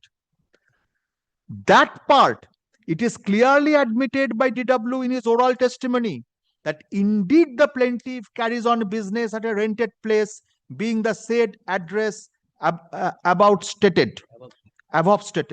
Thus, the fact of the plaintiff's business being run at the rented place is admitted and thus established by the defendant. Now, it is to be seen as to how far the suit premises is required by the plaintiff for his business purpose. The defendant has argued that the first and second floor of the suit building is being used by the plaintiff for residential purpose, and that there is sufficient space available in these two floors for the plaintiff to run his business. In this respect, it may be said that neither the defendant nor the court of law, for that matter, can dictate to the plaintiff as to how and which manner he would use his own accommodation. The plaintiff in this respect has drawn attention of the court to the decision reported in AIR 2000 SC 534, wherein it has been explicitly held by the Honorable Apex Court that the landlord is the best judge of his requirement for residential or business purpose, and he got complete freedom in the matter. Indeed, that being so, this court cannot ignore the principle as held by the Honorable Apex Court. The plaintiff has referred to another decision reported in AIR 1999 SC 3223, where it has been clearly held that the Honorable Apex Court that the additional accommodation, such phrase for personal use of the landlord, may relate to residential purpose as well as for non-residential purpose. Where it relates to non-residential purpose, there is no reason to restrict the personal use of the landlord for the purpose of only expression of the existing expansion of the existing business. He can put the additional accommodation so long as he bona fide need of it to any business purpose of his choice. My lord, the important word in this is bona fide need. Even in this judgment, in fact, this judgment has been relied on by the learned trial court. This judgment has been relied on by my learned senior friend's client in the courts below. Yes. I'll be relying on this judgment also to establish whether the landlord has the bona fide need or it is a mere wish or desire. It has been repeatedly held by lordships that mere wish is not sufficient. At this stage, it would be prudent to have a look at the oral testimony of DW1, where he has said that the back portion of the ground floor of the first and second floor are in possession of the ground floor. My lord kindly notes, back portion of the ground floor and the first and second floor are in possession of the plaintiff, and there is one room where the plaintiff keeps his business articles already in possession of the plaintiff. So commission was held. Commission was held. I will show commission's report. That's the space beneath the staircase is being used by the plaintiff for the purpose of accommodating his business employees. Yet another room is used as a computer cum study room for children of the plaintiff. Lordship, in the Can 9, I'll show how this place is being used now. They're no longer in his possession, directly through his children. This has been rented out. Plaintiff and the members of his family. Yes, that has been rented out now. Okay. Yet another room is used as a computer cum study room by the children of the plaintiff. It emerges from the testimony of the DW1 that the plaintiff has no alternative space in the suit holding where he can shift his business from the tenanted space. I do not know how the learned trial court has reached this conclusion from my testimony. My testimony says these are the places the plaintiff is in control, where his computers are kept, where his employees are staying, where his business articles are being kept. But the learned trial court says from my testimony it comes that the plaintiff has no business. He's already in possession. The plaintiff has argued that he is carrying on business as in a related place. He is facing difficulty there and hence intends to shift his business to the suit property, for which eviction of the tenant is much needed. How he proved it, my lord, if I may ask myself? How has he proved this? That carrying on business in a place he is facing difficulty there. In this context, the plaintiff referred to the decision reported in 2000.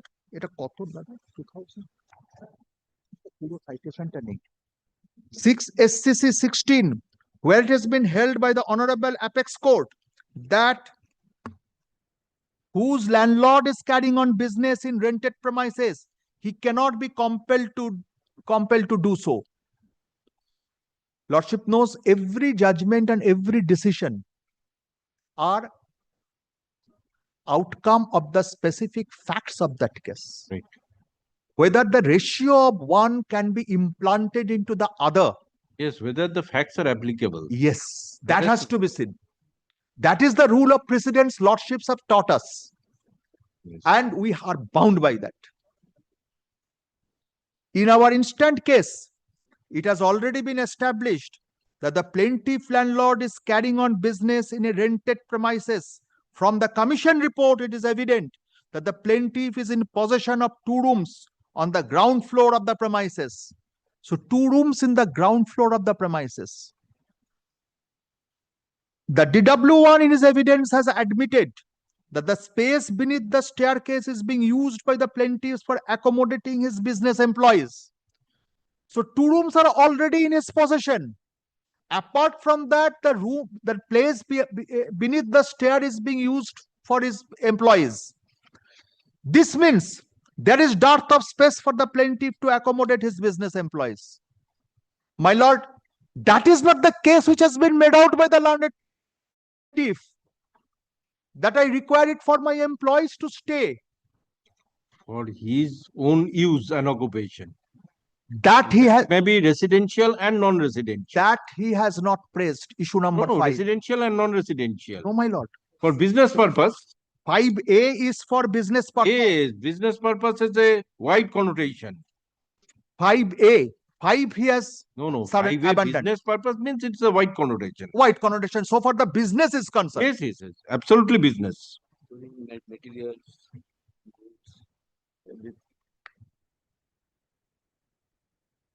It is true that the rented accommodation is also another mode of accommodation, but definitely it is not at all a superior accommodation than over own accommodation.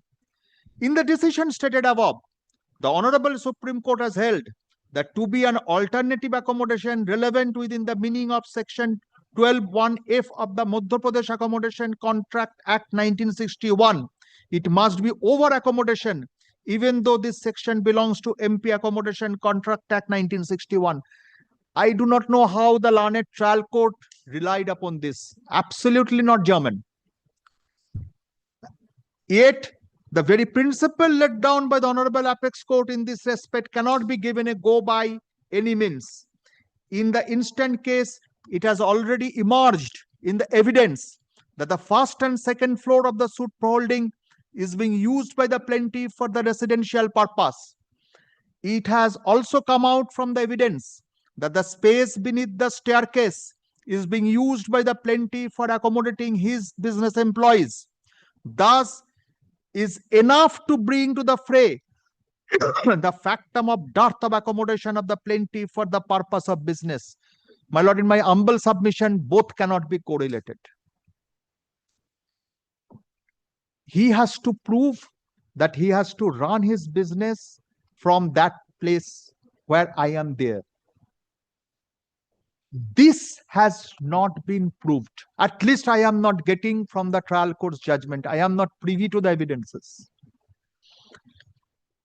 For above reason, the plaintiff cannot be expected to run his business in the first and second floor of the suit holding amidst residential quarters. That is not my statement also.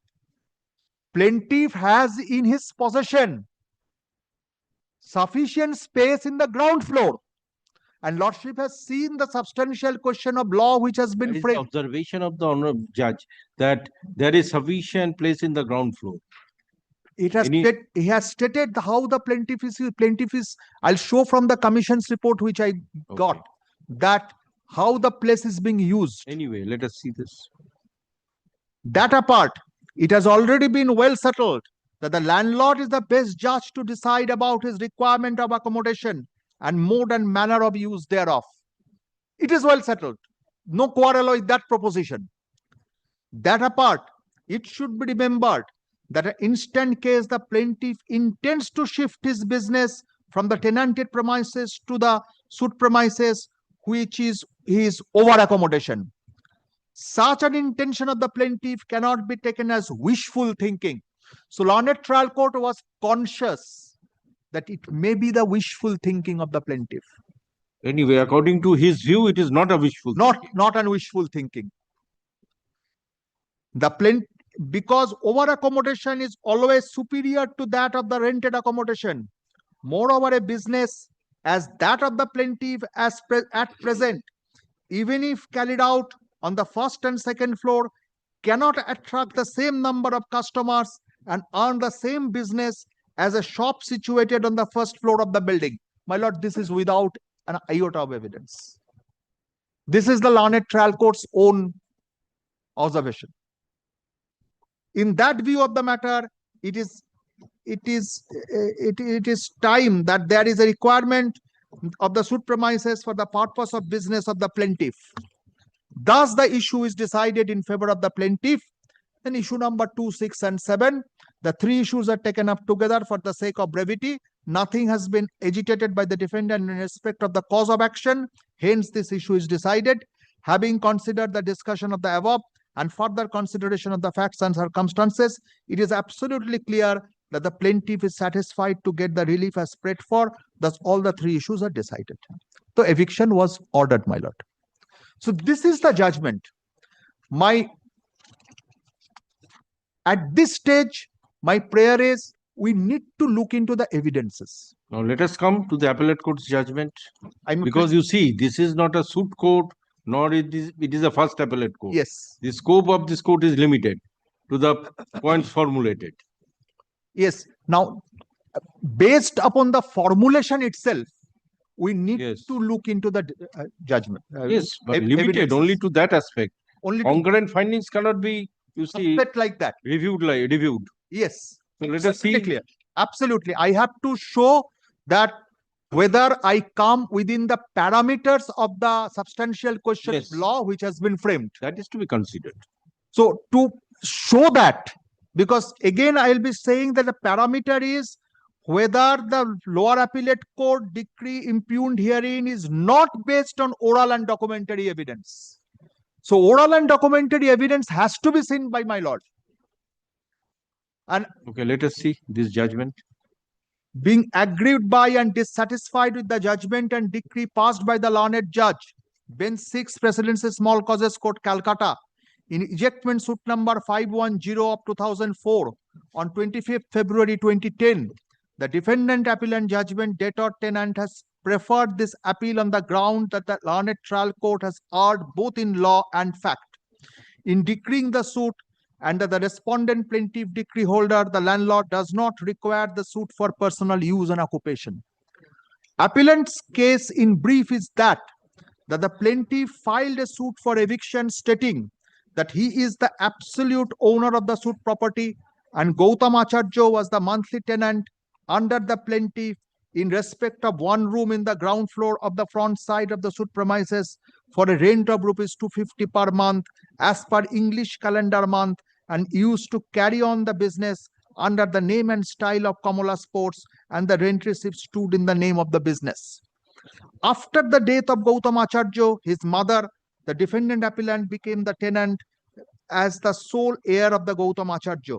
Plaintiff pleaded default also as a ground for eviction, but the same was met up by the defendant during the trial, and this point was not agitated by either side during trial. The other case of the plaintiff respondent is that the respondent plaintiff was carrying on his business under the name and style of Datta Paper House in a rented premises at 153 Bidhan Saroni, Kolkata 6 for a rent of rupees 200 per month under the landlord Sri Dinesh Chandra De and others, and there is a dispute for which the plaintiff is depositing the rent before the rent controller, and the said landlord has threatened legal action against him. So plaintiff requires the suit premises for his business. Hence, the suit was filed for eviction and recovery of cash possession. The appellant defendant contested the claim of the plaintiff by filing written statement denying the claim of the plaintiff that it requires the suit shop room for personal use and occupation, the rest of the factual matrix being more or less admitted by them. The learned trial court framed as many as 8 issues in all for proper adjudication, 5A being the separate issue.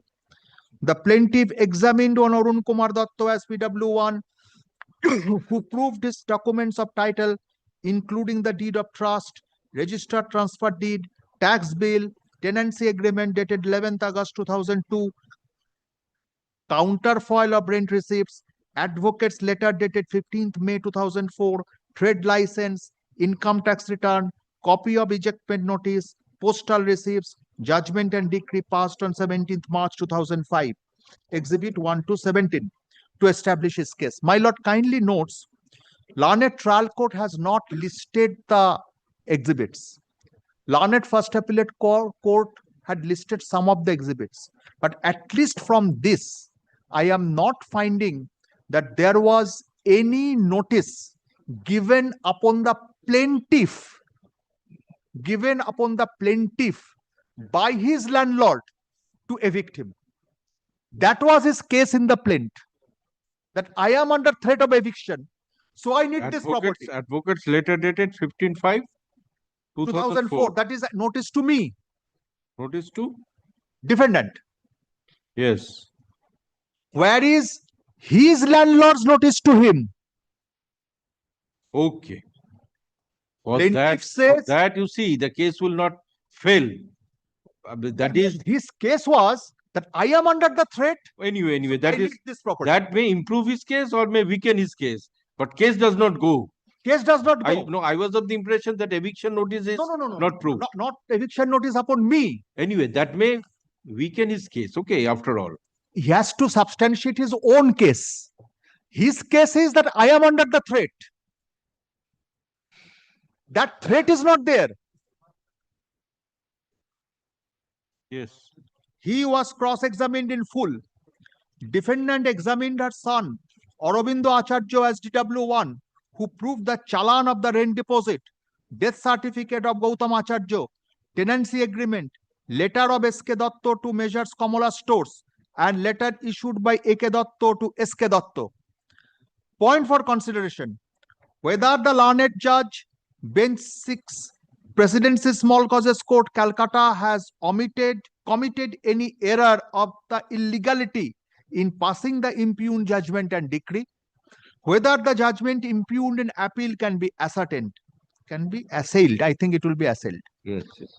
Decision with reasons. Both points are taken up together for brevity and discussion, consideration and of discussion. During hearing, the learned counsel for the appellant argued that one application under Order 4127 CPC is filed by an appellant, but identical petition filed by an appellant was rejected by this court on 1st September 2014, and that order stands good in law. Learned counsel for the appellant admitted that the landlord is having his business in a tenanted accommodation, but during pendency of this appeal, respondent plaintiff got possession of one room by eviction of another tenant, namely Saraswati Datta. My lord kindly notes this. This is very important. His need is satisfied. So the reasonable requirement of one shop room has been met, and as such, the judgment impugned may be set aside. It was further argument advanced on behalf of the appellant that on 11th August 2002, Gautam Acharya was inducted as a tenant, and in 2004, this suit was filed. This was what I was saying, within 2 years. So it can be safely presumed that the requirement was fanciful and not reasonable. Learned counsel for the appellant, however, admitted during the argument that for the purpose of business, only ground floor room is proper in view of the common perspective of the area, but added that landlord has no reasonable requirement anymore. So judgment impugned must be set aside. Learned counsel for the respondent argued, it is admitted that the plaintiff got possession of one room by eviction of one tenant, namely Saraswati Datta, but in plaint, it is categorically stated in para 14A that plaintiff requires 2 rooms for his business in the ground floor, and as such, the requirement for suite room stands despite respondent landlord getting possession of one room. His argument was that I required 2 rooms, I got only 1 room, so my requirement remains. We need to see the evidence, what is stated in the evidence. Learned counsel for the respondent argued that in the cross-examination, DW1 has admitted the plaintiff has his business in a tenanted premises, and the plaintiff has also proved that the same by way of producing documentary evidence. It is not in doubt. But plaintiff's case was that he requires this place because he is under threat of eviction.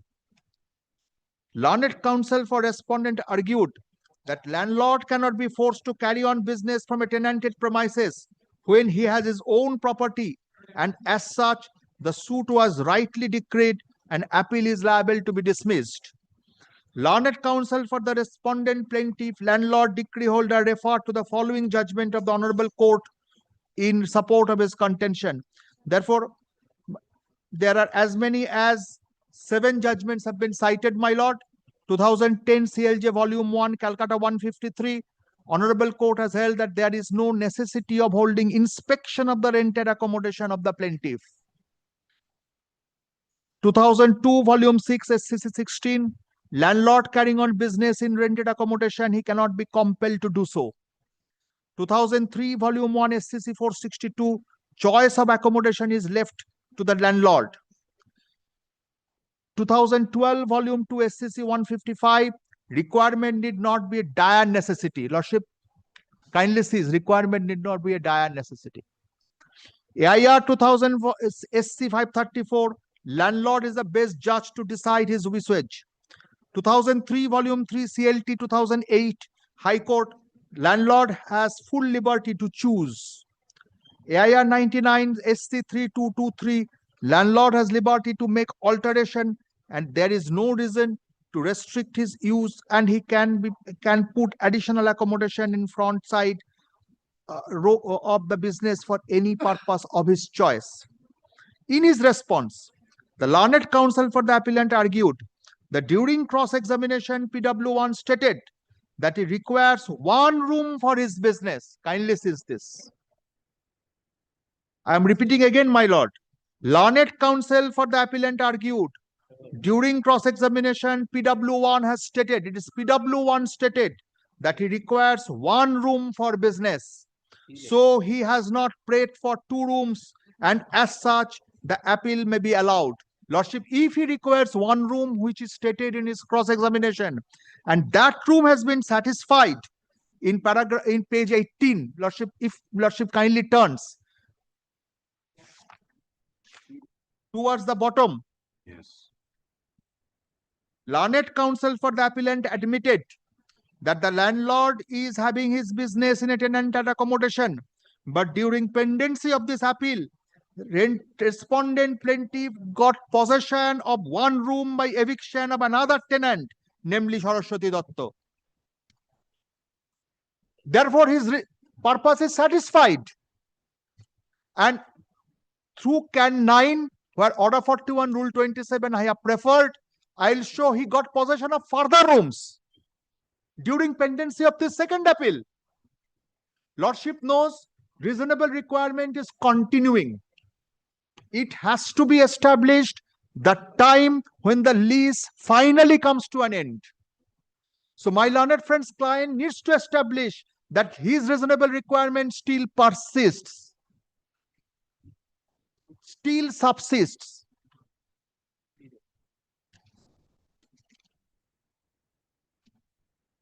All this I learned from my learned senior friend. Today, if he says something else, laws is changing. Yes. There are decision of the Supreme Court that reasonable requirement, if it exists at the time of passing the decree, that is sufficient. You see, if appeals and second appeals is going on for several years, many development will take place, person will die, so many things can happen. So there are also decisions that very well at the date of the decree, if it exists. What was there, it has to be satisfied. Yes, on the date of the decree, that is the trial court, it is sufficient. And there are judgments, my Lordship knows very well that on the date that lease finally comes to an end, that is at the culmination of the appeal. Yes. There are judgments of this there are honorable court decisions. as well as honorable Supreme Court. Depends. And these decisions we learn from our learned senior friend only. No, he is very much experienced Yes. in civil matters. Today, he says something else. That also I will learn. That You will see, be my teaching. one of the honorable judge, you see, long time ago, 20 years ago, something like that. During second appeal also, he had sent for a commission, appointed a special officer, whether reasonable requirements still exist there. or not. Still there. In second appeal. It is because, my lord, second appeal, after second appeal, what? It is the SLP. SLP. In SLP, nothing happens. Lordship knows it very well. So finally, this is the last court where the parties will be heard in full. Yes, that is the concept of reasonable requirement. There are different decisions. Different views have Some come. decision is it during at the time of the decree, if it is there, some says yes. In appeal also, it has to be there. To this, learned counsel for the respondent argued that plaintiff has categorically stated in his plaint about his requirement of 2 rooms, and the room possession of which it is received by him is closed from outside, so it does not cover his requirement. This has to be seen through Commission's report. This has not come on any evidence. On reading and rereading of the impugned judgment, and on reading and rereading of the impugned judgment, and on going through the materials and evidences on record, regard being had to the argument advanced by both the sides, and judgments referred, it is found that, number 1, admittedly respondent plaintiff landlord decree holder is carrying on business from a rented accommodation. Number 2, admittedly 1 room was vacated during this suit of which landlord got possession. So there is no necessity of further evidence. Number 3, plaintiff has stated that he requires 2 rooms for the purpose of his business in his pleadings. An honorable court has repeatedly held, as found from the above referred judgment, that landlord is the best judge of how to use the premises, and he got complete freedom in this matter.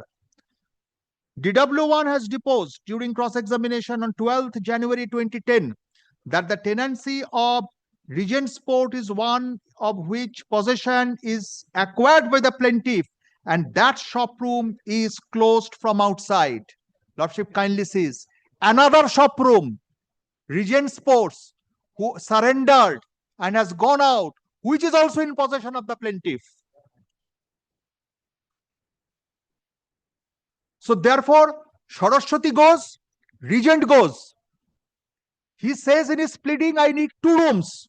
He gets 2 rooms. He says in his cross-examination, I need 1 room. So if I see from all corners, whether plaintiff's requirement is wishful or he wants to evict me. From the above facts and circumstances, evidence and materials on record, pleadings of parties, regard being had to the argument advanced by the landlord counsel for both the sides, it is found that the judgment impugned in appeal is sustainable in law and there is no reason to interfere with the same. Both points are disposed of accordingly. My lord, another limb of argument will be first appellate court judgment is unreasoned. Lordship kindly says up to paragraph 4 page 21, he only recorded the submissions. Where has he appreciated the evidences? Where has he appreciated even merely saying that I agree with the trial court's judgment would not be enough? There are plethora of judgments and catena of decisions, my lord, of this honorable court as well as honorable Supreme Court, that learned first appellate court judgment has to be reasoned and recorded. Substantial, because that is the last court of record. Anyway, I think upon hearing the arguments and considering the facts, one more question of law is required to be framed, apart from what is framed by the Honorable Division Bench. Lordship may kindly frame that. So you will conclude on the next day. My lord, for that I need evidences, which my request to my learned senior friends, advocate on record, if you can give me the pleadings and evidences. Yes, record and order. Only one thing, in addition. What is his status now? What is his status? That is admitted position. No, admitted position. Sir বললেন তো উনি ওটার সঙ্গে decide করবেন। I will hear everything. No, only His, your learned friends, additional grounds, additional evidence, and your grounds that 2G that he has no local, he has no right to stay. Everything will be no right to contest the suit as a tenant, because it has gone. The suit is of under 1997 Act. Tenant died after coming into operation of 1997 Act. Anyway, have you issued any notice as a trespasser that yes, you vacate the premises? Not yet. You are that means your application has to be considered. Had you issued a notice that you are a trespasser, you vacate within 3 months or something, then the question is you does not have any right to contest. You can file a suit or you can implead him here also. You did not. But the legal position is not even. He is admitted after this filing of the suit. 72, his landlord-tenant relationship has been established. Anyway, but admitted, I have received rent. Even in that case, 2G will squarely apply. If he has no right, I shall hear out the matter. Entire issue is to be considered. I will argue on that also. Learned advocates for the parties are present. Learned advocate for the appellant submits but could not conclude the submission. However, considering the submissions, this court is of the view that apart from the questions of law framed by the Honorable Division Bench, the following question of law is necessary to decide the appeal. Whether learned courts considered the issue of part eviction before arriving at a decision. My lord. Part eviction, yes, with regard to that, my lord, you will argue your case as well as his right to continue both. But so far, my lord, your lordship also from that whether he has right to proceed with the matter as during a tenant. During the pendency, yes, if you can satisfy me, yes, I shall consider that also. My lord kindly directs them to give me the. Learned advocates are requested to prepare a compilation of the relevant records of the learned courts. And if that can be given to me, whoever, okay, I've requested both of you. No, my lord, whoever can. I am little handicapped because this has come to me from High Court Legal Services Committee. So I am handicapped. Anyway, please. That's why I am requesting. Otherwise, let this matter appear on. এই দেখুন তো সীতা তো 15 তারিখ না কবে নাগাদ দিয়ে করা যাবে? 15 অগস্ট। না 15 তো অগস্ট, তো শনিবার ফ্রাইডে করুন, ফ্রাইডে আমি দেখি।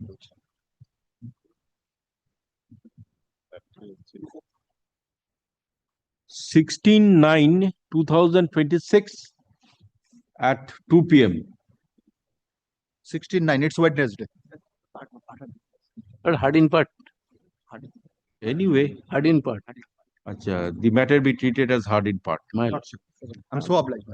My lord, item number 7 was fixed at 4 p.m. 7, both sides are here. Both sides are here. Yes. My part of argument was already completed and written argument also filed. I think they will file written argument or I don't know. Tomorrow I will come and mention that matter where Lordship had sent for mediation. It was Anyway, it was fixed on. anyway, you see, but these 2 weeks will be there. This bench will not sit. I will be, because within the short period matters cannot be fixed. I have to keep it in the month of September. Lordship keeps it in the month of Whatever September. it is. That's second appeal. Anyway, you sub notice, whatever it is. I've served notice already. But I will make some submission before the lordship. Should I? No, I will make submission and then. আচ্ছা তাহলে এক কাজ করে দিন এটাকে কালকে তো ওই যে ফর অর্ডার্স তো থাকবে